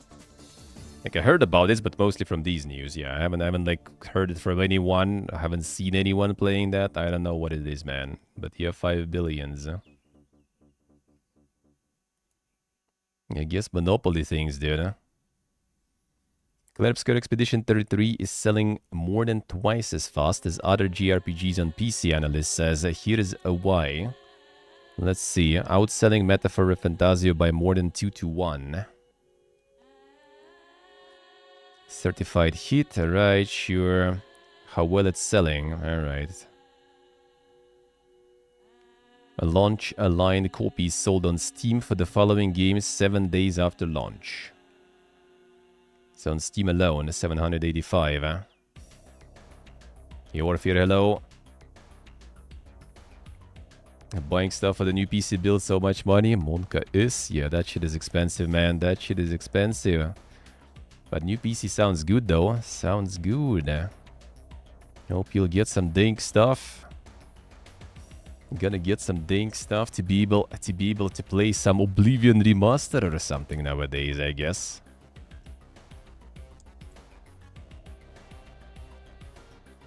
So Metaphor in turn also sold better than Final Fantasy. And Personas and Yakuza by a bunch, actually.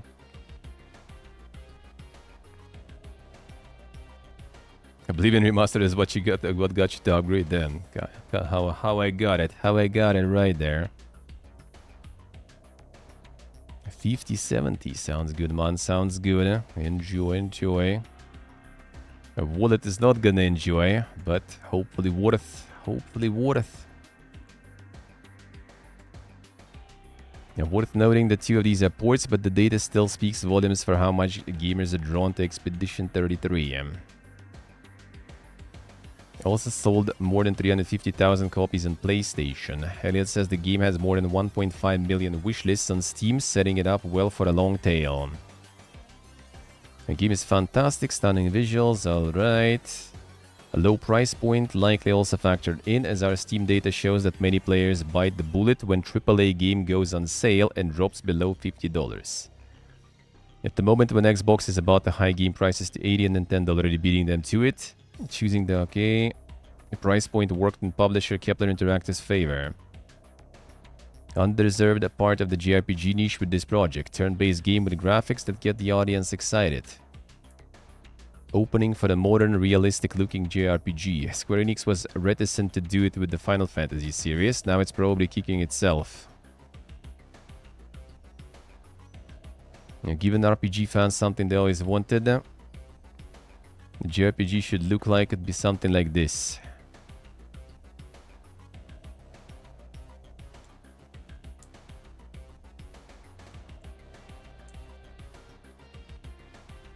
Final Fantasy VII Rebirth primarily real-time action games. True, actually. Why would you even put them there in the line, I guess? It's probably one of the biggest factors. Yep, wouldn't sell as much if it'll be like $80 for sure. Like, it's still like, my friend, for example, apparently got like, you know, the extended demo version. He finished it already, and he's like, I haven't like done like different characters and stuff because I gonna buy it and I'm gonna play it.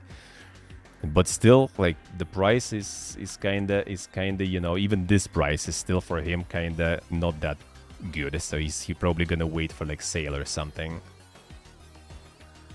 There's this one.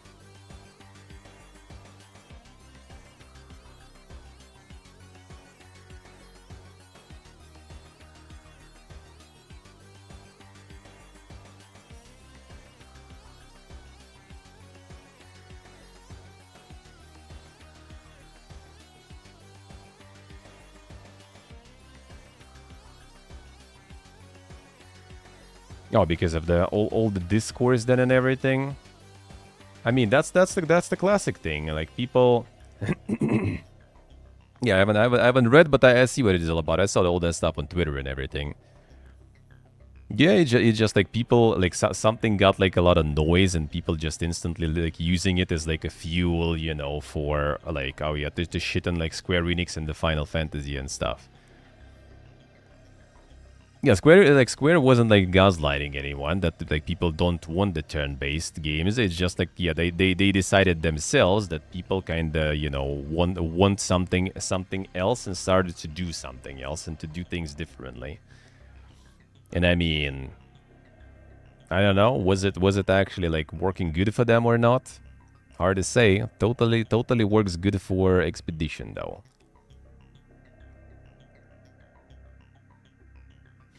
The Dragon Quest, yeah, it's usually used as a fuel versus like Final Fantasy and stuff. Usually.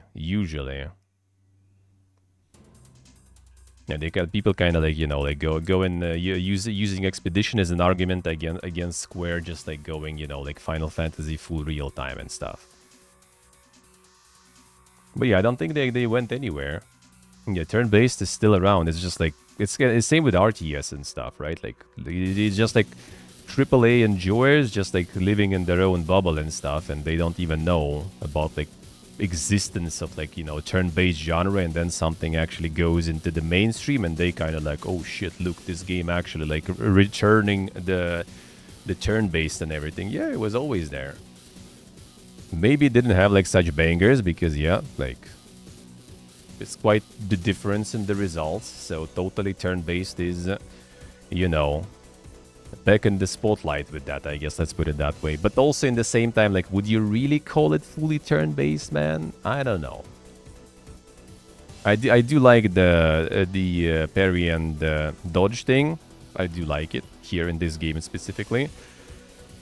I'm okay with that because like animations are good and stuff, and like I don't mind it. I kind of like cope with it. But like it's not exactly turn-based. It's not. It is a rhythm game in a way. Yeah, like it's not turn-based. Like you get to like it is turn-based, sure, but it's not like you just kind of like, you know, like just like lazily with one hand just like press the button and then they got like, you know, like some Cheeto with it back or something in your mouth or some shit. No, you need to kind of like you press. You can sometimes even like, you know, like enjoy the animation, how dank it is, because you also kind of need to kind of like look at what's happening right there. So like I wouldn't even call it turn-based, honestly, in my opinion, which is fine. Like I mean, I'm still enjoying it a lot. The only thing that I'm kind of like afraid is because again, like it's kind of like creating this like false image, right? Like this game is like bringing back turn-based, you know, genre from the dead. And some people, some devs might take like a wrong, you know, impression that, all right, so this turn-based succeeded probably because they have all those QDs. So what should we do? We should add the QDs to like pretty much every fucking turn-based game. JRPGs already have all those, like Sea of Stars and all those games, right? You already have all this like rhythm stuff, which I really dislike, by the way. Especially in those like kind of RPG Maker looking games, right? Here at least you kind of have like some fancy animations. You kind of can get like a proper reads, you know. It kind of like, I don't know, it makes sense a little bit, I guess, right? When you like see the enemy, you know, like doing some attack and you like time it well. Like in those JRPGs and RPG Maker, it's like literally just like kind of like sword gets this like star blink at the end of the sword and you need to press. Like, I don't want that shit, man. Honestly. Mario RPG had that for forever, for example. Yeah, like apparently so. Like I kind of learned it not long ago because I don't really play Nintendo stuff.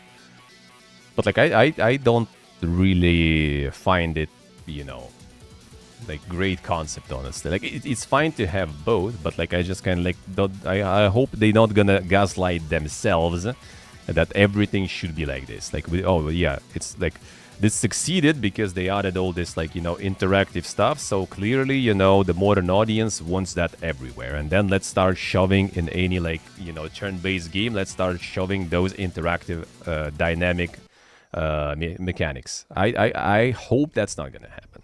I mean, I'm pretty sure it's not gonna, but at least anything like when it comes down to like AAA and stuff, it might happen a lot.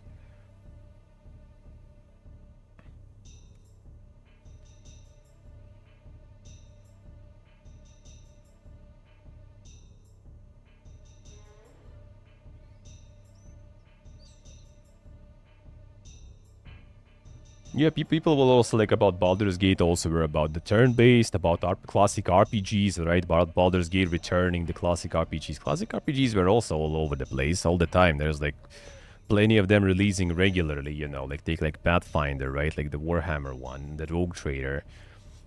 Take like Pillars of Eternity, you know, like all those, they like all the time, man. There is plenty. Not even like super niche. Like niche, there is even more. There's always plenty of stuff. It's just like the mainstream doesn't see all that stuff. Like they don't go that deep into, you know, into Steam and everything. Let's put it that way, I guess. So for them, it's kind of just all like, whoa, you know, eye-opening stuff. The Mario RPG is super easy to get the timings. I still kind of like prefer, like, I don't know, like I prefer like why I like card games, for example, right? And the PvE card games specifically, because like you can make a turn and then you can just like, you know, do whatever you want. You don't need to like, you know, like to time things. You just kind of like, you can commit to brain part. Like you don't need reflexes. You need just kind of like the brain stuff. You think about the combos, you think how to deal with this situation, how to counter that situation, you know, like it's better for me personally. I just like, you know, like brain over the reactions and button pressing. Like I like Souls likes and stuff, right? Like so I do like, and like the fact that the game kind of making me right now to get the timings, I feel that kind of good and satisfying, because I always want to like learn the parries and everything. But then in all the Souls likes, I end up just being the full role pleb instead of trying to parry shit. So here I'm kind of just like having fun time trying to figure those out. But I hope it's not gonna be the standard. Let's put it that way.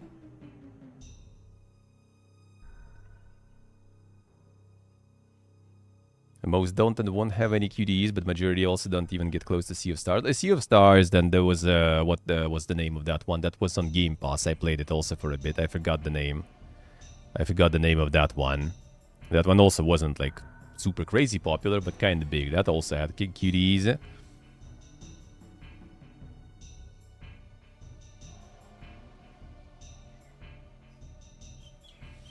You get turn... yeah, I mean... No, not the guitar one. The different one. Different one. I forgot, actually. The guitar one... At least the guitar, the musical ones, they actually position themselves as a rhythm game, partially. So I kind of fine with that. And that's why I kind of skip those two. Because it's even more QTEs, and it's even, you know, like, more complicated QTEs. I don't like that. Like in this one, I at least kind of cope with it because it's kind of like animations are good, and it was a JRPG. Like I forgot the name, like Crimson something or whatever. It was on the Game Pass, I think, and I also played it for some time. I think maybe actually on Game Pass a bit, or I got the key or something. I don't remember actually. It was kind of nice too, but I think that one has also had like some QDs and stuff going. Maybe less though. Sacrifice was just the demo, I think, though, right? Sacrifice is not out, I think, yet. That one also, I think, had QDs, though.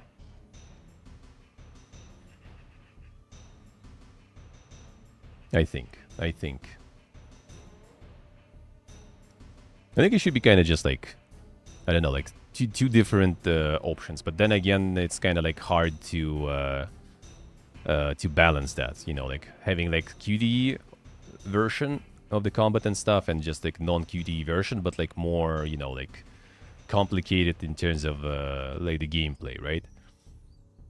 So like you need to like calculate the damages, when you're gonna defend, when you're gonna like attack, when you're gonna like heal, buff, you know, all that stuff. Like steal enemies, like deal with enemy statuses, match the elements, resistances, weaknesses, and all that thing, you know. Like you do kind of have that also in Cloud Obscure, of course. But the thing is, if you good at like the timings on the parries and stuff, you just basically like, you just basically win the game, you know. And that's the thing. Like you don't really need a lot of like, you know. No, I don't think it was even on YouTube or something. Man, 1 second. I will try to find it. Someone really needs it.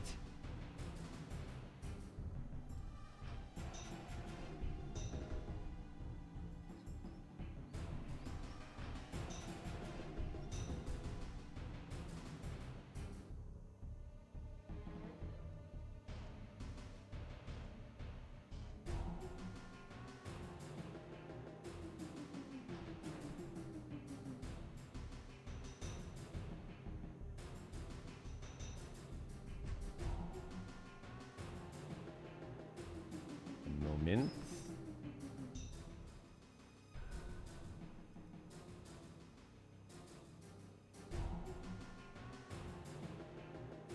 I think that one did have. I think that one did have also. Was it chain decos actually? It was chain decos, I think.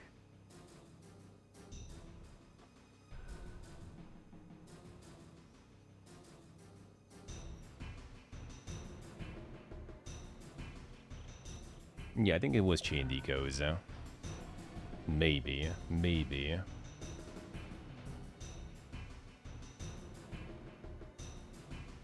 Chain decos was quite big also. Played chain decos, I think I just kind of either was it like some Next Fest demo or something like that. I mean, I did play Sea of Stars also demo, I think, on Next Fest or whatever. Like, I did play like those for like a couple of hours basically each.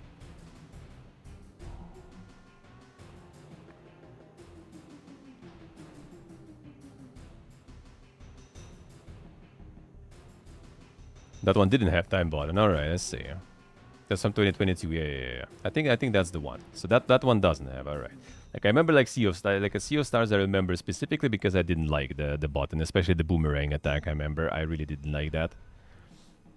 But the chain decos I did kind of actually like. Maybe partially even because it was just the regular basic, you know, like JRPG without that stuff. Yeah, weird to only focus on QDs. Well, I mean, I'm not saying it's bad, right? Like, it's good. It's good. I actually enjoy those QDs. Like, I don't mind them. I'm just kind of like, I just hope it's not going to be, like, even more meta than it was before. Like, I don't want, you know, like, some sort of, like, Slay the Spire, you know, 3 coming out, and when you, like, drop the card, you also need to kind of, like, time it well, you know, or something like that, basically. Or when the enemy, like, does their turn, you need to kind of, like, counter them or something when I want to just play a fucking card game or something. I just hope that's not gonna happen. I mean, it's not gonna happen en masse, but, like, you know, I kind of have a feeling that, like, this much noise around success of Clair Obscur, and, yeah, it's gonna be some effect on the industry for sure. So we'll see, I guess, about that. It's kind of like they don't like the fact that people kind of like praise it for being such a crazy good turn-based game, but like forgetting about the fact that it's like it has like pretty much like a really actiony element to it, and you can't remove it from the game because it's such a big difference. You know, like you dodge or block, you just take no damage, or you fail that and you take all the damage. Like it's not just kind of, you know, like with attacks, for example, like you failed the QD, or you just did like not the perfect QD. All right, fine, it's like less damage or something, but you still do stuff. And here it's either like 0 or full. Nice that exists, but keep it optional. Yes, that's what I think. That's what I do think myself. Either attach it to some difficulty or something else. But the problem is, in many games, it's gonna be probably tricky to do it that way, because like, well, if it would just be, you know, like if you succeed really perfectly and then you take less damage and deal more damage, that's one thing. But in the Clair Obscur, it would be hard to remove because it's like 0 or everything. So like, you know, it would be like the full rebalance of the combat system if you want to remove it or something. But I'd rather have it like none there. Like I would rather have some like combat system where you just need to kind of like sit there and think. I like it that way, just me personally. I still do enjoy this one, though. I still do enjoy it. I still, like, learn patterns. I still learn timings. I love that. It's good. But in this game specifically, it's also good because how it's made. Stats don't matter if you can time QDs. For defense, yeah. There are some fights, like one today was, for example, kind of a bit of a DPS check. So even if you like parry and stuff perfectly, you still need to deal enough damage in enough time. But that's first encounter I had like that in all the time I did with all the side things for now. And I was there, I don't know if I was under leveled or something, but I still managed to do it basically. I still managed to do it. So I don't know how tricky it is. Maybe on like mega difficulty and stuff it's trickier, but yeah, you have like a time limit you need to kill. Like it's trying to prevent you from killing it fast even, instead of like just plain killing you. That was kind of good because that one also putting a lot of shields on itself, and you have a character that can have a skill that removes all the shields easily without like just brute forcing through them. So it does kind of, you know, give finally, you know, this like, I use this thing here and that will be good, and it was good and it worked. And I like those moments, right? Like I like pogging some good parry is cool mechanically, but like in turn-based games, I like the moments when you just kind of like, you know, get all this strategy in your head and it actually kind of works and stuff like that. That's what I like.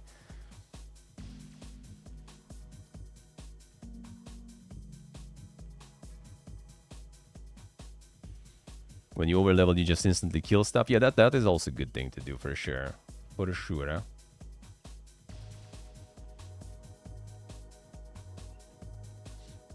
And JRPGs are known to become tedious. Yeah, like if you add that on classic JRPG with a lot of like trash mob fights, that probably will be annoying too. Like here, at least for now, I'm also normal, right? Because like some people said who play on like the mega hard, they basically at the same point in story where I am, they already like 10 levels higher or something. So I guess the game kind of forces you a little to like grind some things. I would be annoyed because right now I didn't do any single like repeating pack, I think. So I don't, combat doesn't get me like mad yet because it's enough novelty going on. It's usually you kind of go into new area. It's usually having like pretty much full set of like new mobs that you haven't seen before, or like the mixture of all the new. So it always kind of something fresh. Then it's boss fight, everything's fresh, right? And then you kind of out to the next area, and then it's again everything like shuffled and changed. So I haven't felt, you know, like the grind. I haven't felt that yet, at least. And I guess on normal you probably won't. So that I actually don't mind. That I actually don't mind.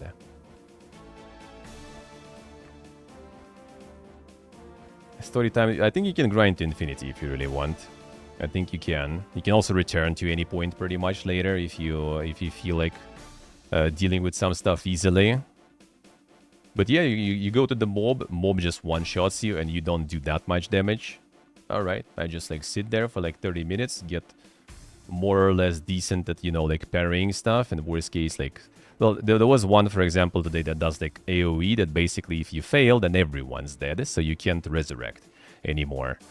That one was a bit... That took a little more time because I needed to perfect, you know, dealing with that AoE attack because otherwise you just lost instantly. And the usual bosses, you just kind of like 30 minutes or so, you still have res potions, you have the res spell, right? So like as long as it just kills one person, you can still kind of, you know, keep afloat until your potions are out, basically. So I so far kind of didn't really have like the place where I was just like, you know, just like... Well, okay, there was one place, I guess, like some mega optional super boss where I literally was just like removing pixel of health and I was getting like one shot with anything. Even though, to be honest, so far all the optional bosses one-shot me no matter what. So like you learn to parry or dodge, that's it. Which I prefer parry to learn, which is harder, but like I don't know, I just feel more... It feels more satisfying. Except some attacks, some like projectile attacks I find easier to dodge, really.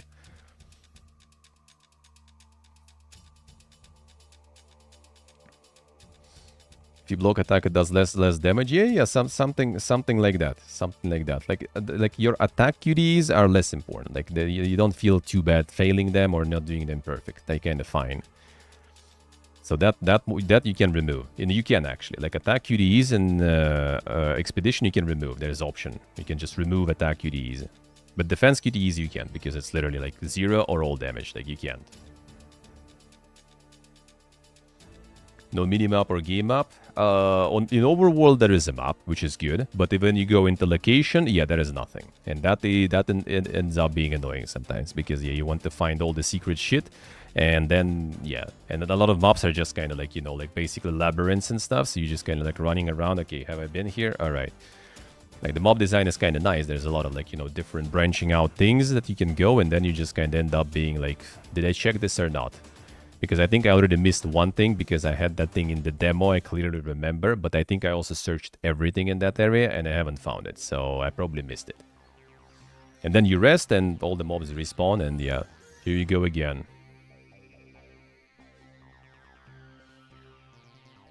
Now, you're not gonna get lost, but if you want to find everything, then you're gonna have potentially some problems. Not like problems, but yeah. You just kind of like gonna be running around. Okay, have I seen this? Have I checked this? You know, where is this going? Where is that going? Like, it's not too bad, but annoying sometimes, a little.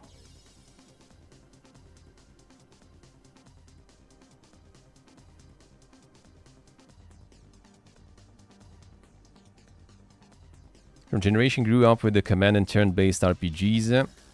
Oh, is what the Yoshida said, yeah. Understand how interesting, immersive it can be. On the other hand, for the past decade or so, I've seen quite a number of opinions saying I don't understand the attraction of selecting commands in video games. This opinion is only increasing, particularly with younger audiences who do not typically play RPGs. Square Enix not abandoned making turn-based game like a Dragon Quest series or Octopath Traveler games.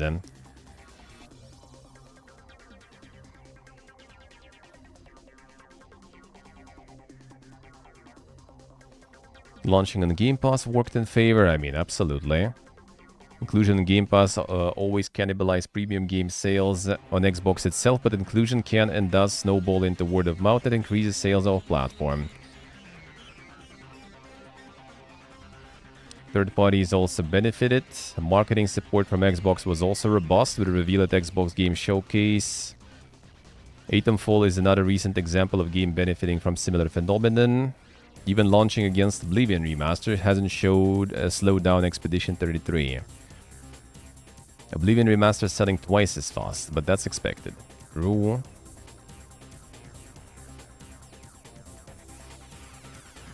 Proximity to Oblivion didn't seem to harm us at all. In many ways, I think it just drew attention to quality RPGs that week and everybody was thinking and talking about the genre.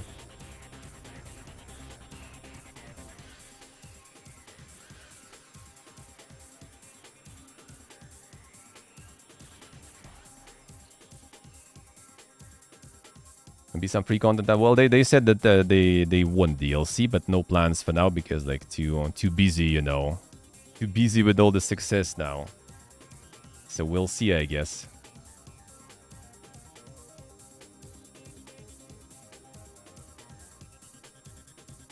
Expeditions is Souls-like. I mean, you dodge and block too, yeah, sorta. Like, and how it is in Expedition, I kinda don't mind. It is satisfying. Like, when you see, like, the enemy attack and you, like, time it well, it feels like in Souls game in a way. It's a static Souls game. Instead of, like, also running, you just kinda, like, see the boss's moveset, you learn the boss moveset, like, you are in the mindset of kinda Souls-like, personally, at least. Like, I'm looking, I'm learning, I'm counting, timing, it feels satisfying. When I play like the top-down 2D JRPG and you have like, you know, this sword, you know, with like blink on the top when you need to press it, that doesn't immerse me. That doesn't feel satisfying to do, you know. Like I don't like that, really. It's like in some JRPGs, I don't like it, but in this one, for example, it works because animations are also really well made and stuff. Like it looks cool. It all looks cool, it all looks smooth, and it all feels really good too. So I kinda don't mind. But like, it's an exception, you know. I kind of don't mind it here, but if you start shoving it in every game, like a lot of games, I'm probably just not going to be enjoying it. Not to mention it kind of like catches you, like, you know, like grips you with other things. Like story is interesting, music is good, like graphics are good, runs well, like everything is so good that you kind of just like, you know what, it's nice, it's satisfying. It is, bro. Like my friend, for example, switched to easy in the end because he got tired of getting one-shot by things. Like, they would avoid that if that would be just a classic, you know, turn-based game, right? They probably would avoid that.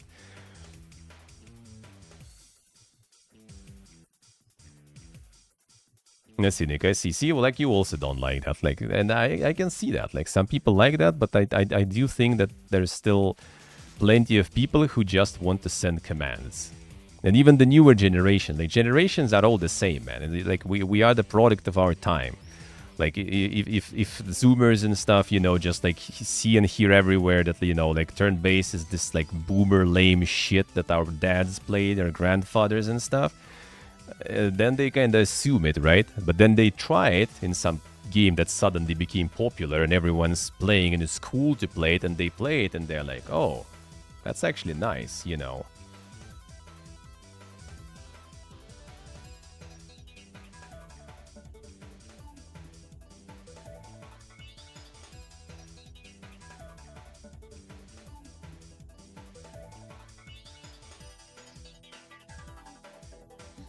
Can become so utterly broken. Yeah, technically I already can see some things. Like I got some combos that technically allow me to even like fail some of those QTEs, even on the boss, on the fights that one-shot you.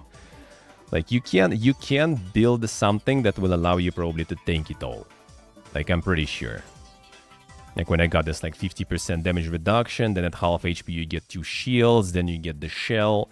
Then you can also, like, try to get something on Resurrection and Death Bomb, for example, you know, and other characters, and then you just kind of play off the Resurrection.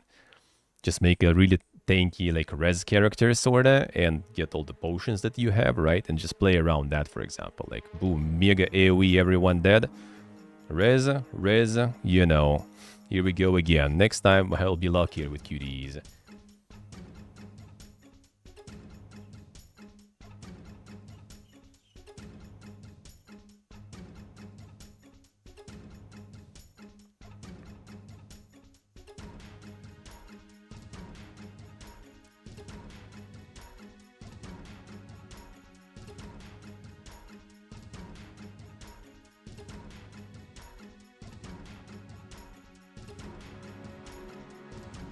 A game that did mid on Steam that is somehow breakout success, like Atomfall, for example, and stuff. Like Atomfall and stuff, for example. I mean, they did say, like, the start of, like, the Shadows was, like, good enough. Like, it's a UB game. Like, the thing is, like, UB games weren't even on Steam for a while. You know. They, like, they already cultivated their, you know, a little ecosystem, you know, on the Uplay with all these cashbacks and everything. So I'm pretty sure, like, the big Assassin's Creed fans, they probably just sit there still because, you know, buying something for 80 bucks, you get yourself a bunch of cashback for the next Assassin's Creed that you will be buying. Not to mention, you're still going to be forced to install that trash anyway, so, you know, might as well just buy things there. I mean, I even did that before, like with Anno, for example, back in the day. Before I was getting, like, the keys for the games and stuff, I was just like, I want to play Anno, and it's coming out. I'm just gonna get it on Connect or Uplay, whatever it was called back then, because I just gonna get cash back for that shit. Xbox working on 3 new controllers, it's claimed. What I heard over the last few months, there's 3 prototypes for the controller. From what I can tell, one of them is sort of like a basic, cheaper controller, like the standard one we have now, with some next-gen enhancements, whatever those are. Gordon continued saying that there would be a mid-range style controllers as well as an Elite or proper Elite Series 3 controller from Xbox.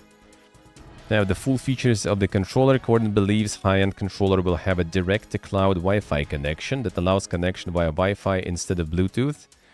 The goal here is to eliminate any lag that comes from Bluetooth connections. He added that it will have a switch to switch the controller between cloud and PC console mode.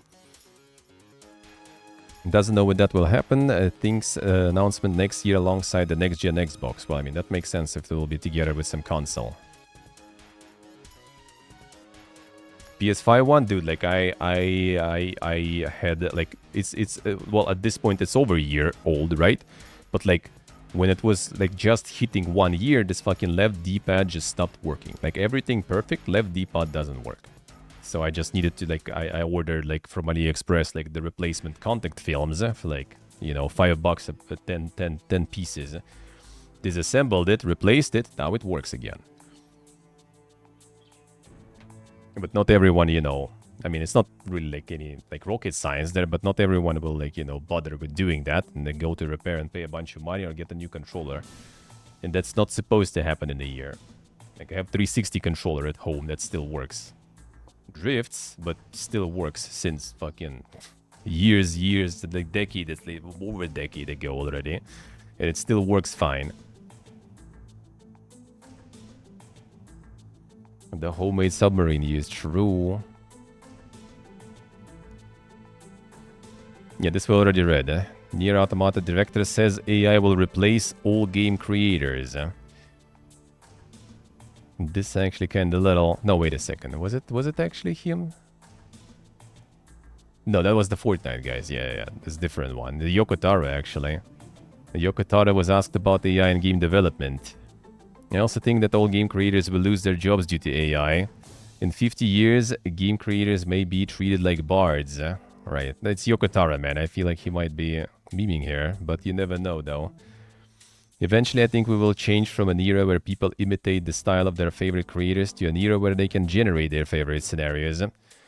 AI judges the user's preferences and successfully generates route branches that the person wants to read, and the ability of recommendations is developing more and more.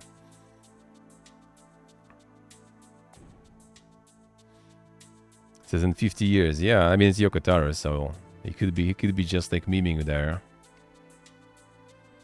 Platinum Games isn't letting Babylon Fall flop stop potential plans for new online action game. Well, and now potentially we are getting explanation why everyone is fucking running from Platinum Games, huh? Platinum Games looking for someone who's worked on online games, huh? There it is, huh? Experience working online action game development, experience in level design for online or open field games. And there it is, man.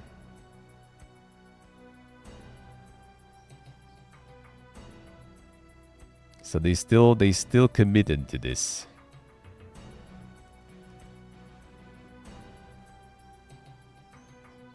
Claire Obscure Expedition 33 is already getting a movie, in case you missed it. I did miss it. Movies in development. Central Interactive is teaming with Story Kitchen to develop a film version of the game, which will be published by Kepler Interactive. Damn, even the game studio will be publishing that stuff. Interesting. Interesting. Yeah, January 30 already. We probably even covered that, I just don't remember. It seems like the publisher themselves, like I guess they already kind of knew what's gonna be happening, and we're going ham on that. One of EA cancel project was extraction shooter set in Titanfall universe. Yep, that was already. Producer of cancelled X Defiant calls out Call of Duty's FOMO marketing. Well, at least they have some marketing, not like your X Defiant kick. A lot of games Call of Duty included just focus on how to make the most money possible out of the player base. They rely heavily on FOMO marketing and EOMM matches. Call of Duty used to focus more on quality of the game as the way to get people to play, including making it more player-centric with fewer engagement-focused tactics and higher quality experiences. In other words, your game should have a high player count because it's good and people want to play it, rather than people playing it because the game has 250 million marketing budget. Everything just said is very simplified, as it would take too long to really go into it. Wrapped his comments by saying studios need to be more like Larian, less like Activision, while clarifying that there are some great people at Activision in their studios. But he believes that they turned into something they weren't and haven't been able to escape. Yeah, that says who? X-Defined first launched in May 2024 to high fanfare and player numbers. However, game's player base quickly fell, leading to the game's cancellation just 5 months later. Yep.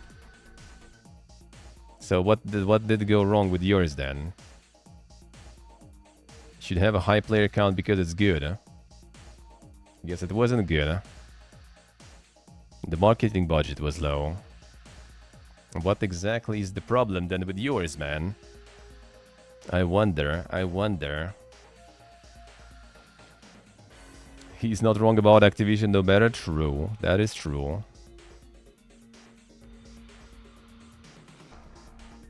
Sony's Lost Soul Aside release date delayed. Them again. Locked in for May 30 release date. A few months ago, that the newest gameplay trailer. Remain committed delivering. Alright. Now release August 29th, 2025. Let's see.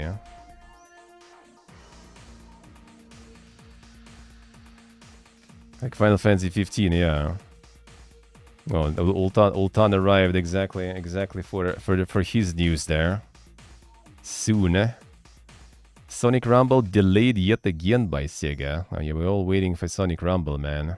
We don't have a new release date to share yet, but as soon as we get closer, we'll update you through our social media and community channels. All the delays, man. A Goat Simulator, the card game Kickstarter announced. Damn, son. Who would have thought?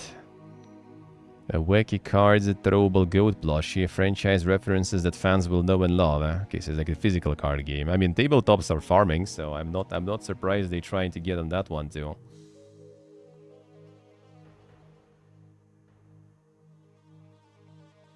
The goat cards now. Assassin's Creed Shadows Year 1 roadmap revealed. I think there was like some more about this one. We'll get there. A Dr. Lupa booted from $100,000 chess event for cheating. Man, that was such a fiesta. Holy shit. I decided to drop out of the event to help maintain competitive integrity for those involved, as well as the tourney organizers. Having the main stream up on my left monitor over the course of the day today. Yeah, apparently he was just like doing the, what's the name, like the chess engine, whatever, just loaded the game there and was literally going for all the moves from there. That, you know, like some Omega Grandmasters wouldn't even see, and he's like 600 rating guy. So he got called out, and then first he started like, you know, it was, I had just like another game on another screen, then it was chat giving, you know, solutions, and then it was finally admitted in the end. But yeah, took a whole day probably of the whole drama there. But he still did admit though in the end.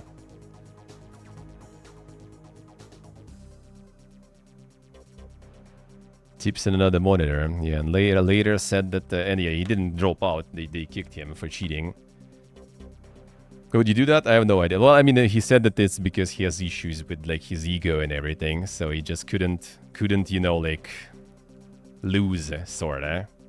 Too competitive, too much ego, and he's gonna be attending some, you know, like therapy, basically, you know, to deal with the ego issue. I was like, a lot of streamers, yeah, like, I mean, dude, like, charity tournament, 100,000, like, he probably makes that, like, in like a week or something, you know, and for charity also. Like cheating in that, like, and putting all your shit on the map, you know, on the cards, like imagine the ego, dude. Like that actually is sad. Like, I mean, I hope like therapy or whatever gonna help, because yeah, that doesn't sound healthy, dude. That doesn't sound healthy to have ego like that big to go for it. It's like the charity Twitch organized charity tournament. I think Twitch didn't ban though, even though they're supposed to, since it's actually cheating. Found much more in sympathy for being a dorky loser, yeah? I mean, like, you can't be good at everything. It's just impossible. The apology fiesta is textbook narcissism, yeah. Then, like, never really even kind of fully admitted it, really, you know. And some people like read the apology, and he also even mentioned, you know, like some like service that he will be attending for the mental health. So people were like, did he just like also like plug some like, you know, sneaky hashtag ad for like, you know, the mental health, you know, service or whatever?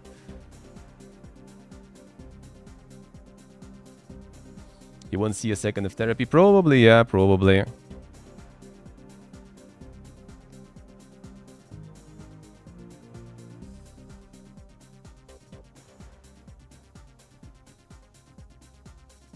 Someone like Tyler won the top 5% in span of a few months. I mean, Tyler did grind through that shit, yeah. But the thing is, like, he also didn't go through some sort of, like, you know, like, insane 5-head. It's more kind of like, you know, you just kind of go blitz, I think, or something, right? And you just kind of, like, know some, like, openings, some counters, and you sort of just, like, you know, like, copy-paste some of the strats and know how to react to some of those. But, I mean, he still probably learned a bunch, too, right? He got, like, 2,000 rating, I think, or even more, wasn't it? Which is pretty impressive, true. But, like, this guy apparently was, like, pulling some moves that were, like, you know, like absolutely unreal. That, like the Grandmasters had issues, basically, like, you know, seeing that far.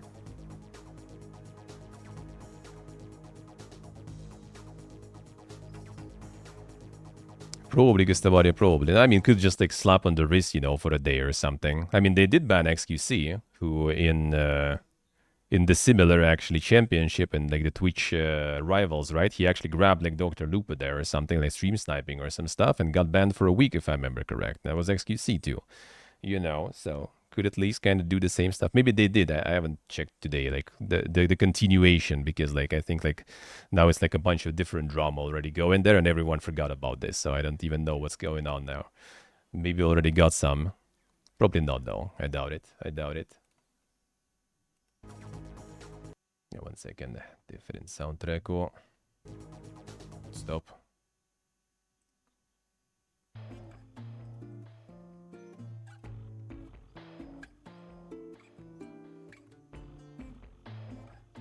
The assholes with main character complex. I don't know, man. I don't know. It's hard to say. Like, I don't know if like that kind of like money and stuff can like instantly ruin you that hard. Like, I really don't know. Maybe I just haven't like experienced. I haven't seen that because like, I mean, you look at Ella for example. Like, I mean, sure, like he, probably wouldn't say, especially with the Swedish tax, that he's like in some insane millionaires. But like, I mean, he got quite successful, I guess, in his mid-20s, and like, you don't have that. And he's competitive as shit, also, right? But you don't see like those levels of like ego and everything on the guy whatsoever. And I don't know like what should happen to like change a person that much. So like, I feel like a lot maybe kind of just had it in them all the time. Maybe, I don't know. Hard to say. Hard to say.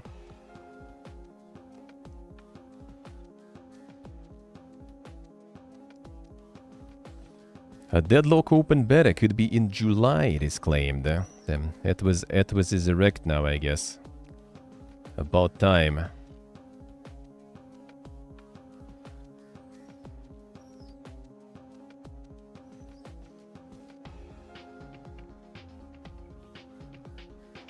True, not less true. Deadlock more like dead game. Yeah, don't tell Atwas though. Don't tell Atwas though. We'll see, I guess. Apex Legends writer gets laid off same day her character is announced. What a time to be alive, man. Sent a promo email by EA for the very character she wrote before being let go. What a time to be alive, eh?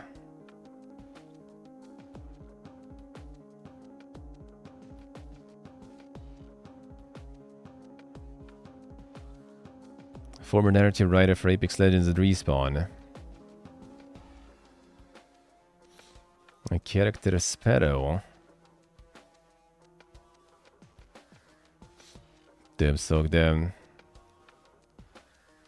Objectively pretty funny to get a promo email for the character I wrote the day I'm let go. Yeah, well, I was feeling also kind of like, I guess some like similar feel when, you know, when Twitch is not like sending you paychecks, but they send you like the promos that like, yo, dude, you can like sub to someone with a discount right now because we are taking your money, we're just not sending you your money.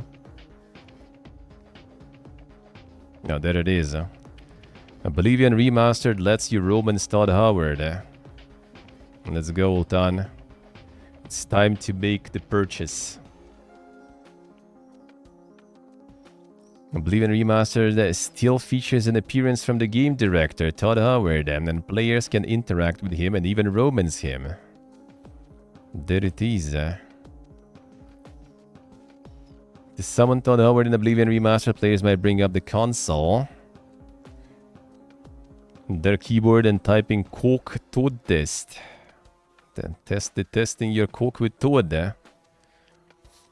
And worth noting, the player should have saved the game before starting the process. When they have used the designated console command, the player will be teleported to a test room where they will find a character called Alban Karinis. So Alban Karinis is voiced by Todd Howard, but not entirely. As pointed out in the report, man clad in elven armor first responds in mostly Wes Johnson's voice. After that, players can access several conversational topics which feature emotions like angry, fear, happy, neutral, sad, and surprise. After clicking any of these emotional topics, players will get a response from Todd Howard matching that emotion. For example, if you pick fear, Howard says, "Oh no, what do we do? I'm so scared." Yes, we can check that though. How to romance Todd Howard. Damn, son. That's like for the Google CEO, you know. SEO rather. Someone's gonna be searching how to romance Todd Howard at some point. Players must pick the happy conversational topic several times until this position crosses 90. And once that is done, choose the neutral conversational topic and Howard will confess his love for you, stating, "I can't recall ever loving moments like this moment with you." Players can also annoy Todd Howard and be called a bastard by him in Oblivion Remastered. Click angry until his character disposition falls under 20 and then click neutral again. Howard will respond stating, "You're indeed a bastard." Yeah,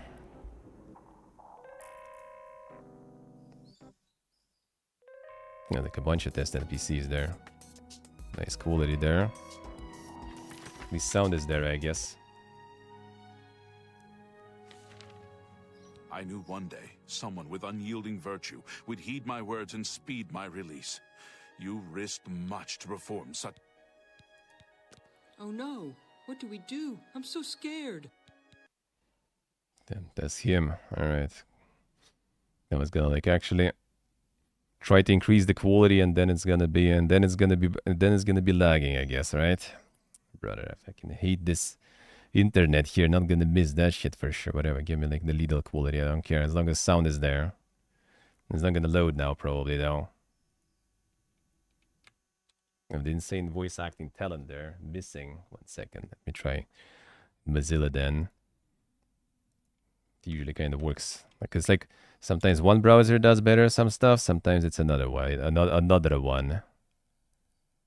I hate this shit. It's gonna be probably dead in the same spot though, to be honest here. Yeah, it actually can like just stops loading in the same spot. Dude, this internet here is something, man. Tell you that. Tell you that. It is very something. It's not even bad, it's just like random and weird. I don't know. Sometimes it just doesn't work properly.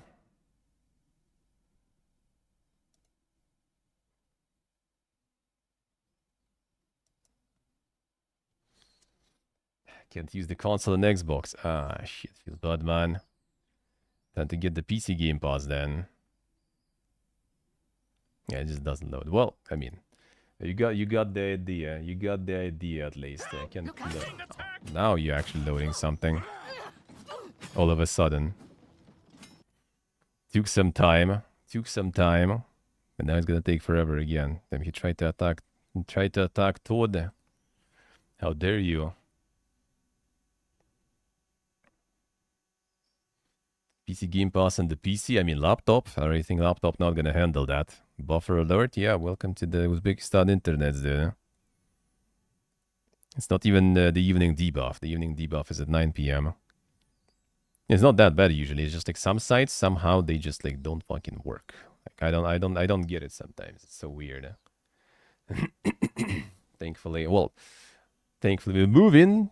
Even though like I like it here, everything else, but like hopefully at least in Armenia we're gonna have a better internet. It was alright last time we were there. Like there was like 1, maybe 2 cases when internet was down in all 7 or 8 months we were there. So like I'm okay with that. If we get that, I'm down.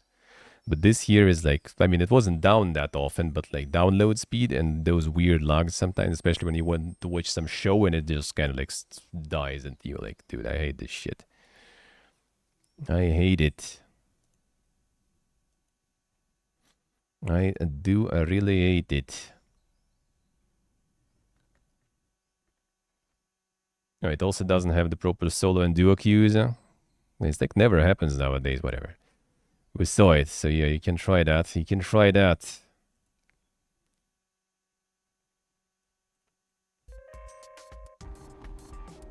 TikTok has Twitch beat as a streaming platform, data reveals. Well, rip. We gone, man. We gone. TikTok Live skyrocketed, almost doubling Twitch's market share in terms of hours watched.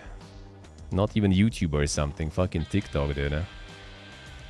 Must be stressed right out of the gate that TikTok has more users than Twitch by far, and the platform's discoverability mechanics are superior. Even still, TikTok Live was able to secure 27% of all stream hours watched in Q1 2025, while Twitch managed to scrounge up a measly 16.3%. Twitch sits in third place behind YouTube and TikTok. Like YouTube even manages to get more somehow. In the wider streaming market, according to a report published by Streamer Charts, if you are wondering where Kick.com is, that platform sits in fourth place with around 2.9% of all watch hours in Q1. Data revealed that YouTube has a claim on more than 50% of all viewership, with YouTube Gaming securing 7% of that. Twitch is still the top dog when it comes to gaming though. The Amazon-backed platform might have only secured 16.3% of the viewership base, but it had 12.6% of the gaming market. And that's compared to TikTok's 3.3% of the gaming viewership scene. And yet, Twitch is still kind of trying to, instead of developing, you know, what's working for them with gaming and stuff, they still try to aim to fight, you know, like TikTok on their own field in the trash content and like the trash app and everything. Instead of like trying to, you know, kind of like reinforce the lead. TikTok has been getting stronger in the gaming space, but most people use it to separate revenue stream rather than a focus. In the last few months, we've seen more esports tournaments surface on the app, but it's still seen as a platform for doom scrolling and brain rot content rather than a meaningful streams. TikTok is getting better as a live streaming platform, though it contributed massively to the staggering 29.7 billion hours watched in Q1, with a 30% increase over the previous quarter. Impressive traffic there. And yet Twitch is still pushing for the same stuff. Like they ain't gonna defeat TikTok in their own field. And TikTok has like amazing discoverability and shit. Like Twitch doesn't have that. Twitch basically needs to work with whatever they have already at the top. And at the top, pretty much no one wants to make like any dank content and stuff.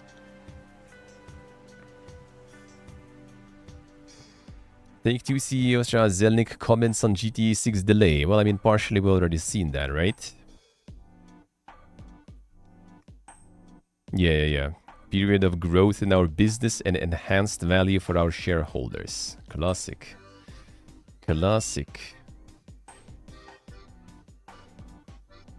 Brain rotted like 4 hours last night. Yeah, like any short-term content is insane like this. Like my friend like just brain rots in YouTube Shorts, for example, instead. And I think nowadays he also found out like the Instagram Reels, and he brain rots there now also too. Like he didn't taste the TikTok yet, but like that other brain rot is also there. Allow gambling and nude streams to win? Nah, I don't think it's gonna do much for them anyway. Like what they need to do is to kind of like work on this discoverability and stuff. And like work on the fields where they're already in the lead, you know, just like reinforce that. They got like esports, gaming audience, they need to kind of like push that shit going, you know. Like leave all the like the fiesta and clown shit to, you know, platforms where it does better. Focus on the more meaningful things. Like things that are not on other platforms and stuff, for example. Like do that instead.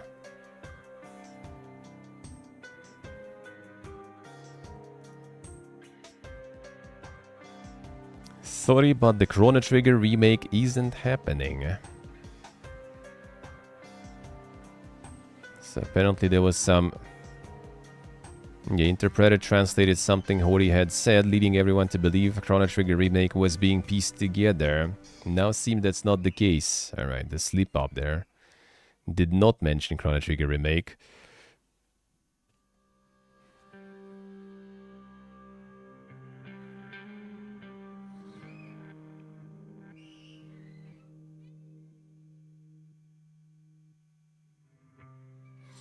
Yeah, all that kind of content is not really like, gonna do much. Like there are platforms where people already go for that too. Like everything has its own like platform and niche. Like you kind of need to work on yours really. In my opinion. Trying to go into other niches, I mean, you kind of need to a little bit, but you shouldn't go like all out, especially when you have no discoverability. Like that's the main problem on Twitch. Like always was and will be. Like you just kind of like don't really have people going around that much, let's put it that way, and finding things. Like everything just kind of like sits at the very top. Like everything going into Twitch just ends up on those like few top streams and just like sits there. Very few people actually go like search for something else. And if anything, it's in gaming sections. People actually go to search for something else because they want to see some specific games and everything. Just one drop in the ocean. I mean, that's everywhere on every platform. It's just on other platforms you still can be found, though. You still can be found. Like even from like my little like, YouTube VOD channel, people still kind of finding my Twitch channel every once in a while, right? And even like one of the agencies that sends keys and everything is apparently already from my VOD channel somehow. So that because they use my like VOD channel name instead of my Twitch name and everything. So and that's like, you know, channel that has like no effort put into it. It's literally just VOD archive there. 10 viewers here in top 1. I don't remember exact numbers. Also, they are there, yeah. But like it is around that, yeah. Like my case is already like 0.1, 0.01 or something, basically. And I'm still, you know, like nano streamer, basically, if not less. Femto, you know.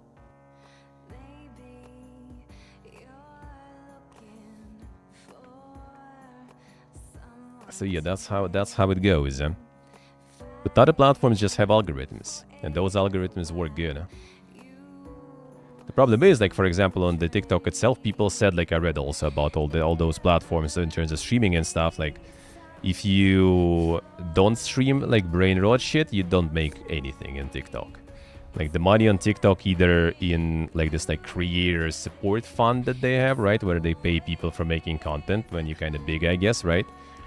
Or it's in those, like, kind of gift things, whatever. So like unless you make some sort of NPC content where you like react to whatever people send money for, then you're not gonna get any of those clicks on you, any money from that.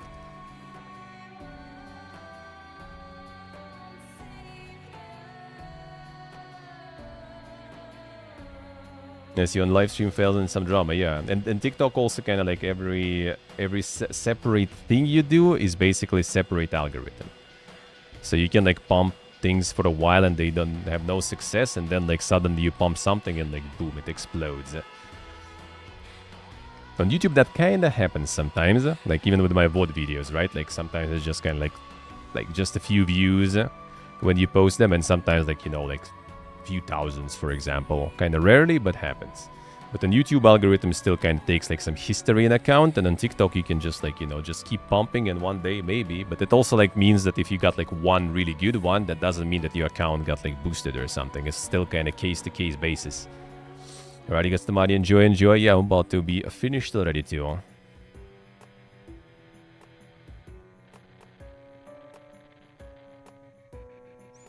Further details on Assassin's Creed roadmap and what games to expect. Alright. A Netflix game codenamed Mask likely been cancelled. Jade in China is supposed to be next Assassin's Creed game to release. Invictus, working title of Assassin's Creed, a Fall Guys inspired game where players will compete in matches of 16 players. Invictus aligns with internal expectations. There's around 5-year plan for support and updates already penciled in. Obsidian, Assassin's Creed, a Black Flag remake, rebuilt in the new Anvil engine. Obsidian is expected to launch around the same time as Invictus. Hexe, originally called name Neo, Assassin's Creed Hexe, still a working name, is scheduled to release after Shadow's support ends. Shadow is scheduled to have around 2 years of DLC support, and Hexe will have 1 year of DLC support. Scarlet is the next big RPG after Shadows and will release after Hex's support ends 1 year. Haven't been able to pinpoint further detail on what this game is, but it has been greenlit and has entered production. My speculation is that it's Assassin's Creed Nebula, which is a game that will take place in 3 different settings: India, Mediterranean, and the Aztec Empire. The fuck, alright. Yeah, I don't know why like comboing different. Like focusing on one, I guess, why comboing? Like imagine they will like make 3 huge open world maps in every region. Stardust, Ubisoft's second remake in development, will enter production following Obsidian's release. Currently unclear what the remake is. Emerald will launch shortly after Stardust within a couple of months, and will be another multiplayer title with at least a 5-year plan if the game releases and meets internal expectations. Could be PvE game previously under codename Raid, or the other multiplayer game under Echoes. Appears at the very least that one of those games have been cancelled. RPG 3 currently does not have an assigned codename, developer, or theme, but is penciled in to release after Scarlet's 2 years of support. A Remake 3 currently does not have a signed codename, developer, or game, but will be a remake that will release approximately 1 year after RPG 3's release. Ubisoft finds a remake multiplayer game launch synergy successful around this time that another multiplayer game will also release, but currently that's not planned as we are now in 2030-2031 by this point. Yeah, that's quite a long plans then. French president applauds Claire Obscure Expedition 33. Oh yeah, this one. Before this not gonna load too. Okay, 1 second. This actually might not gonna load though. Maybe if I unlock the scripts for you a little. Need more scripts. No, I should be fine. Or maybe not. Or maybe not. Yeah, fine, I guess. Whatever. Instagram is annoying anyway for that. Can I see here? It's just gonna open it again also in this window then. Big Instagram, dude. But yeah, basically answered to them in on Instagram, and they also answered the French president with baguette emoji there. They know, man, they know. And they posted in the main one too. That's really cool though. President actually recognizing, you know, the success. That is nice. Is there any other way to answer? Yeah. Lineage 2 marks 21 years, counts over 19 million characters, and opens celebratory events.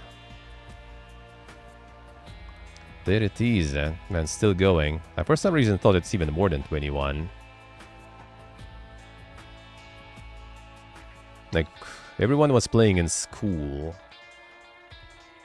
Like, I started Ragnarok in 2004, which is 21 year ago. And I think people already, like, were playing around the same time. It was like Chronicles 4, I think people were already playing, or some shit. Actually, maybe that part maybe I remember kind of wrong, though. I guess kind of makes sense, then. Still around, man. Still around. Still have friends playing regularly on some private servers. Official servers are like whale galore, dude. The insane whale galore. Most PvP kills by one player. 2,354,600. Holy shit. Dead guy games, dude. Dead guy games. For 21 years just going ganking noobs or something. Imagine. Finally getting our first glimpse of 12-year-old Camelot Unchained since last year in today's dev stream. Damn.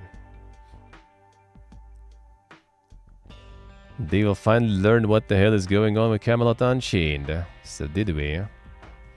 Did we actually? The stream today. I mean, I assume it already happened April 30th. They didn't post any follow-ups on that. I guess maybe next week. Maybe next week.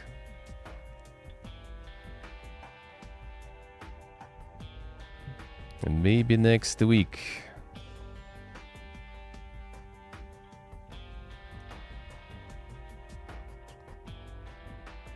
Before it didn't happen. 3 days ago now it did happen, I guess. It did happen, I guess. I see, Steve, I see. 5 months ago. Well, I mean, they're still kind of doing something, so we'll see, I guess. It's alive, at least. I think by the time it will be actually out, it'll be outdated as shit, though. A Diesel Punk PvP VE.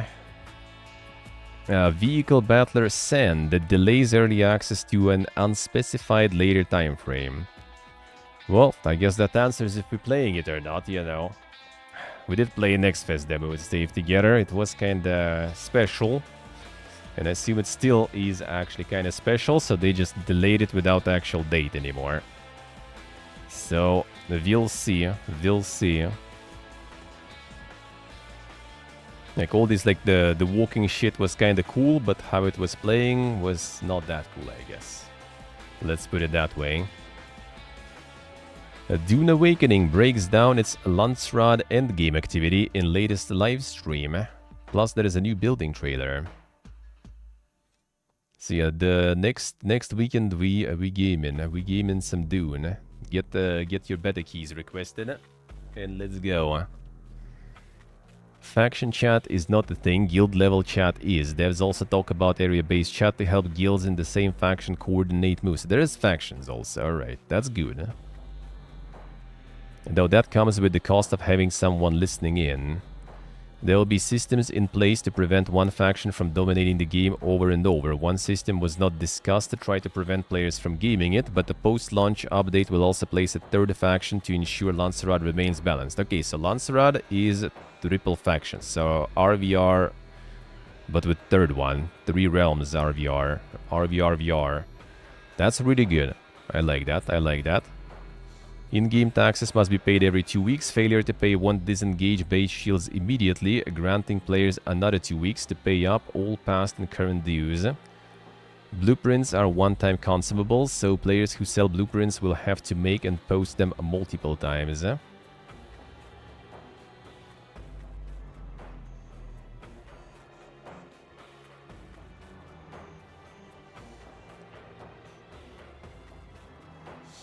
The post-launch update is... I mean, early game probably gonna be like a fiesta anyway, so they probably don't really need that.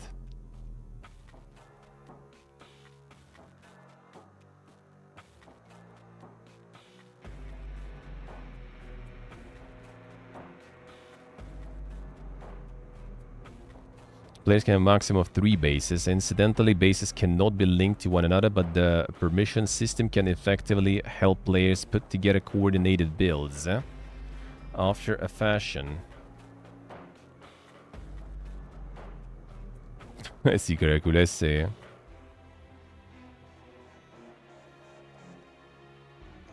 And what is even the incentive to join that? They probably will come up with something. They also said there is some system that prevents from dominating, so I guess there will be something they can go in for that. Guilds do not have a minimum player requirement to be formed. Building a trailer this morning. Alright, well that we will see. Now, I do like the faction system. Like, I thought it will be only guilds, but at least this has factions. That's good. So, like, you don't need to join some try-hard guild or something. You just kind of like, alright, I'm faction that. You see where your faction is going, you go there, you do your stuff, you help. You participate in the high-end content, you get some rewards, everyone's happy. Like, low, you know, kind of like expectations, you know, from you and everything. Just kind of like, join the faction, go in, done. That's good, I like that. And that other MMO, New World or something? Or which one? Or which one?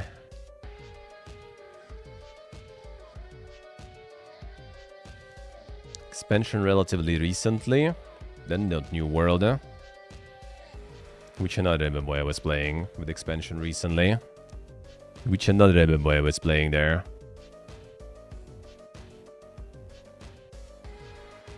I don't think I played anything recently that was with expansions.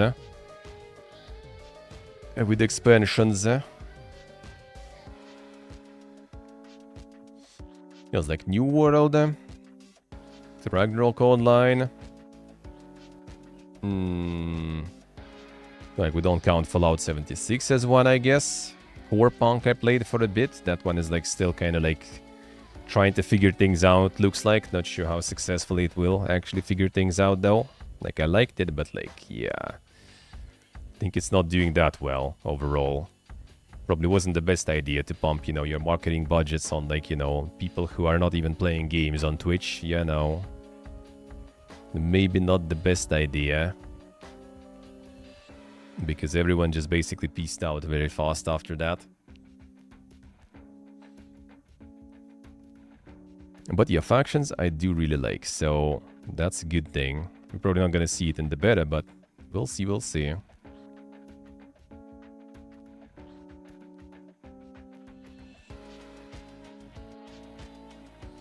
We will see. Alright, one second. Let me check the Discord if you guys posted something that I haven't covered. And let's wrap it up.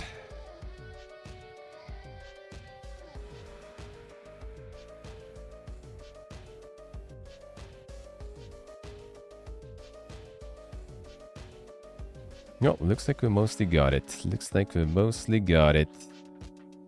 Oh, Elder Scrolls Online stuff. What was that?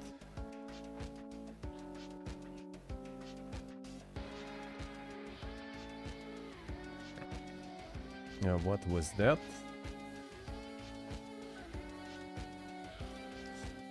Elder Scrolls Online rolls out a premium feature to all for free, but these players are not happy about it. Oh, is it like the scribing or whatever? Scribing, yeah. Why exactly are we still paying for stuff?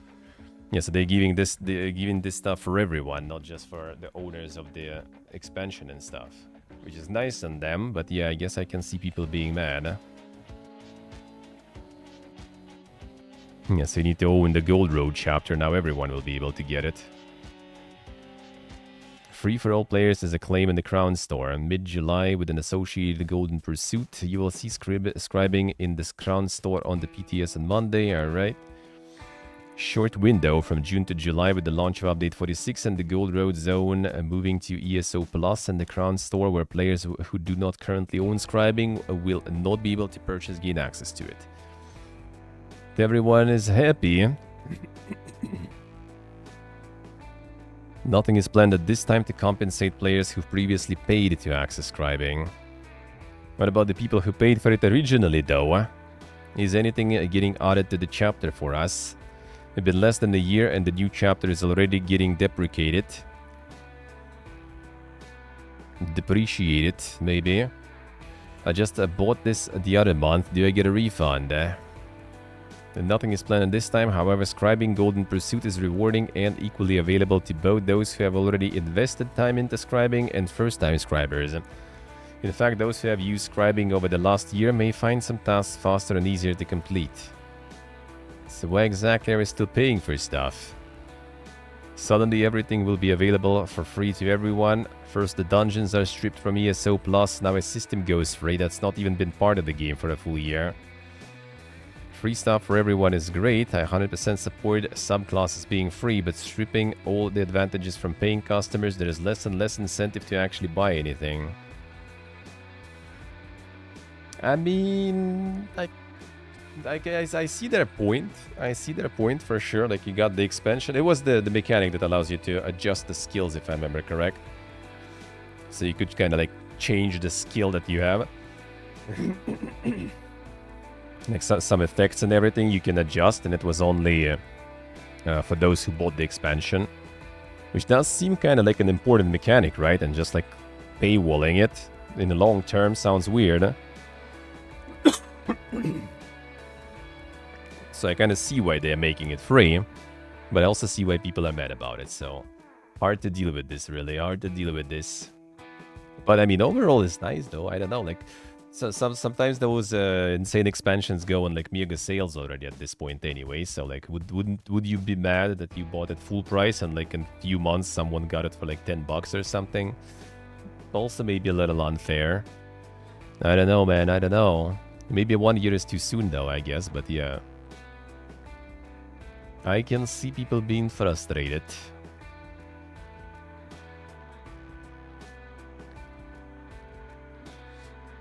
Yes, Dave, yeah. Like, it's kind of like, feels like a little gameplay altering thing, so, you know, like, having that fully paywalled for all the time doesn't seem that good, huh? Picking Steam comments and shooter choice, I guess, yeah. Well, I mean, yeah, gotta pick some molders, you know, gotta get some molden people there.